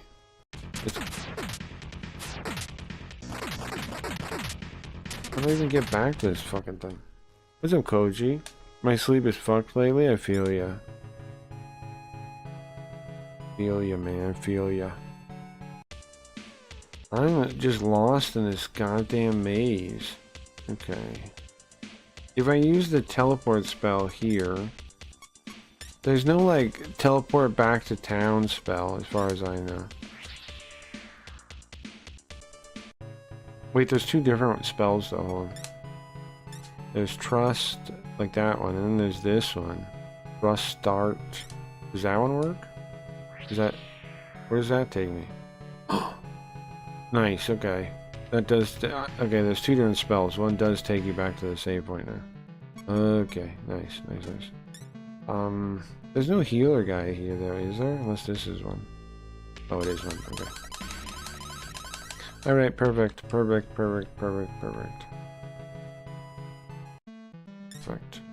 Oops, I clicked go inside. Very busy with work. I've been up to 4 to 6 a.m. my time for about the past 2 weeks. It's crazy, man. I'm sorry to hear that. Well, not sorry to hear that, but that's crazy. My schedule's been all fucked up too, man. I've been, but this week's been going good so far. This week hasn't been too bad so far. I got both, I got yesterday. What day are we on? Yesterday went pretty good, schedule-wise. Tonight should too.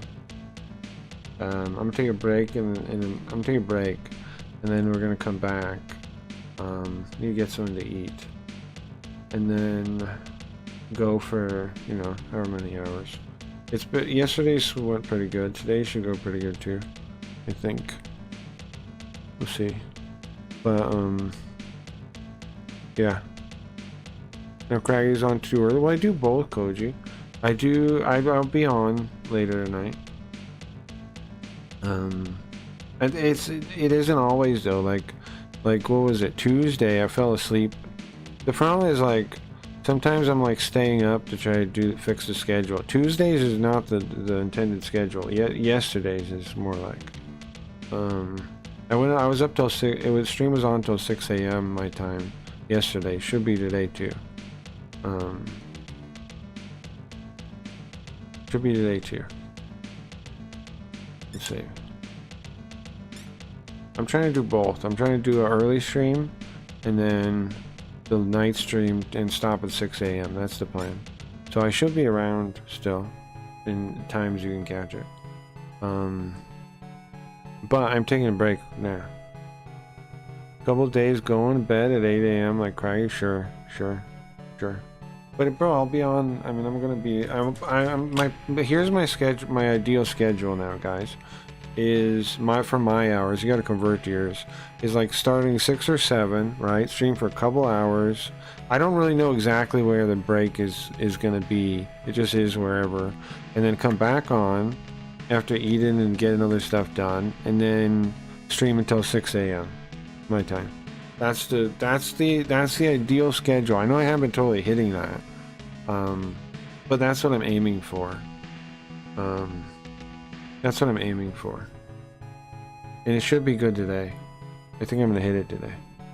Has been double streaming? Yeah, I'm streaming like all day. But it's going pretty good, I think. I've been having a lot of fun. I see a lot of people. Some of you guys I haven't seen for a little bit though. But I think it's going pretty good. I don't know.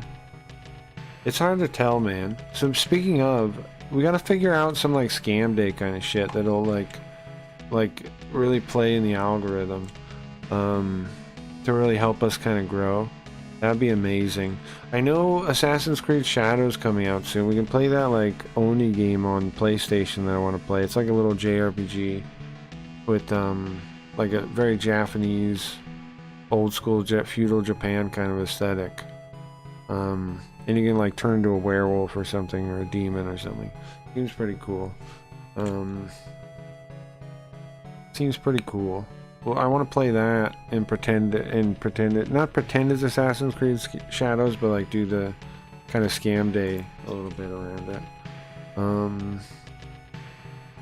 That might bring in some people. If you guys think of any scam days or anything we could do, let me know. I definitely got to think that way more. I definitely got to play the algorithm game more. This game's gone okay. I kind of want to beat it now at this point, though. Like. But I think we're more than halfway, so that's fine. We will beat it soon. We will beat it soon. Carl, I think I might be playing later. I might be being Carl a little bit later. I think I'll play a little bit more of this. And get some of this stuff actually done and knocked out. And then I'll switch to Carl, and I don't know what I'll do with Carl this morning. I don't know. Carl's doing a bunch of stuff. Maybe might end up just reacting to stuff. Might play Could play dungeon. I guess Gio's going to bed though, so that maybe not dungeon. I don't know.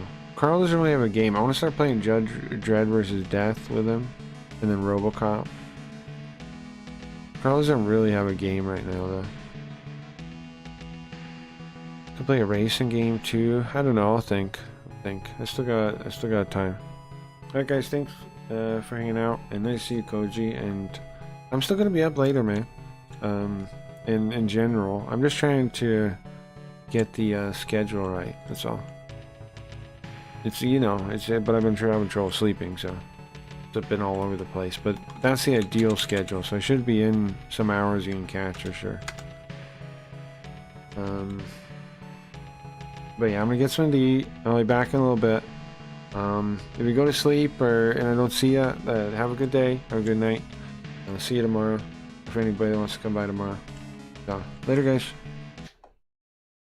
And yeah, if you think of any scam day stuff or anything we can play up the algorithm, let me know, man. Cause be nice, man. I really gotta play it more. We really gotta get those last 200 somehow. After we get that, it won't matter quite as much, but yeah. However, the Star Trek thing went really well too, though. So I'm not feeling like we really have to blow up growing if we can do sponsorships like that now, and we can. So I don't know, but I do still want to grow. I do still want to like think of that way, but I'm really impressed with how well the Star Trek thing's going. What are we at right now? Let me see. Turn the thing on. Yeah, we got like a bunch of things done. The 7. You got the loyalty chest? Is that you, Gio? How did somebody have a loyalty chest? What the fuck? You got this? Somebody got the loyalty chest? The fuck? Is it really just logging in, or is it doing the stupid things? I don't know. Anyway. The fuck? What the fuck? Huh? I'm not interested in solving the ills of society. I don't want to save the world. I don't even want to save me. I think most talk is so boring. I mean, save this, do that, do this. I think we're all so boring saying everything. We don't even want to save ourselves. We're so boring talking about it. There's nothing left to say. We're so fucking boring. Let it die, I say. Let there be a new beginning. I don't want to save the world. Let it die, I say. I don't want to save the world. I don't want to save the world. I don't want to save the world. Let it die, I say. I don't want to save the world. I don't want to save the world. I would like to be alone when like the phone rings too often. There's too many cameras and all that, and I kind of accept it, but it's not me. When these things are gone, I go back to the room and I become myself again. Oftentimes, I'll pull down all the shades like I used to, just lay down in a room for 5 to 6 hours just alone. Just lay in that bed and get something back, some kind of juice. Just being away from people. Some of the most marvelous fulfillments a man like me can have. Is the absence of humanity. It's a fulfillment so graceful that even God would understand if he invented them.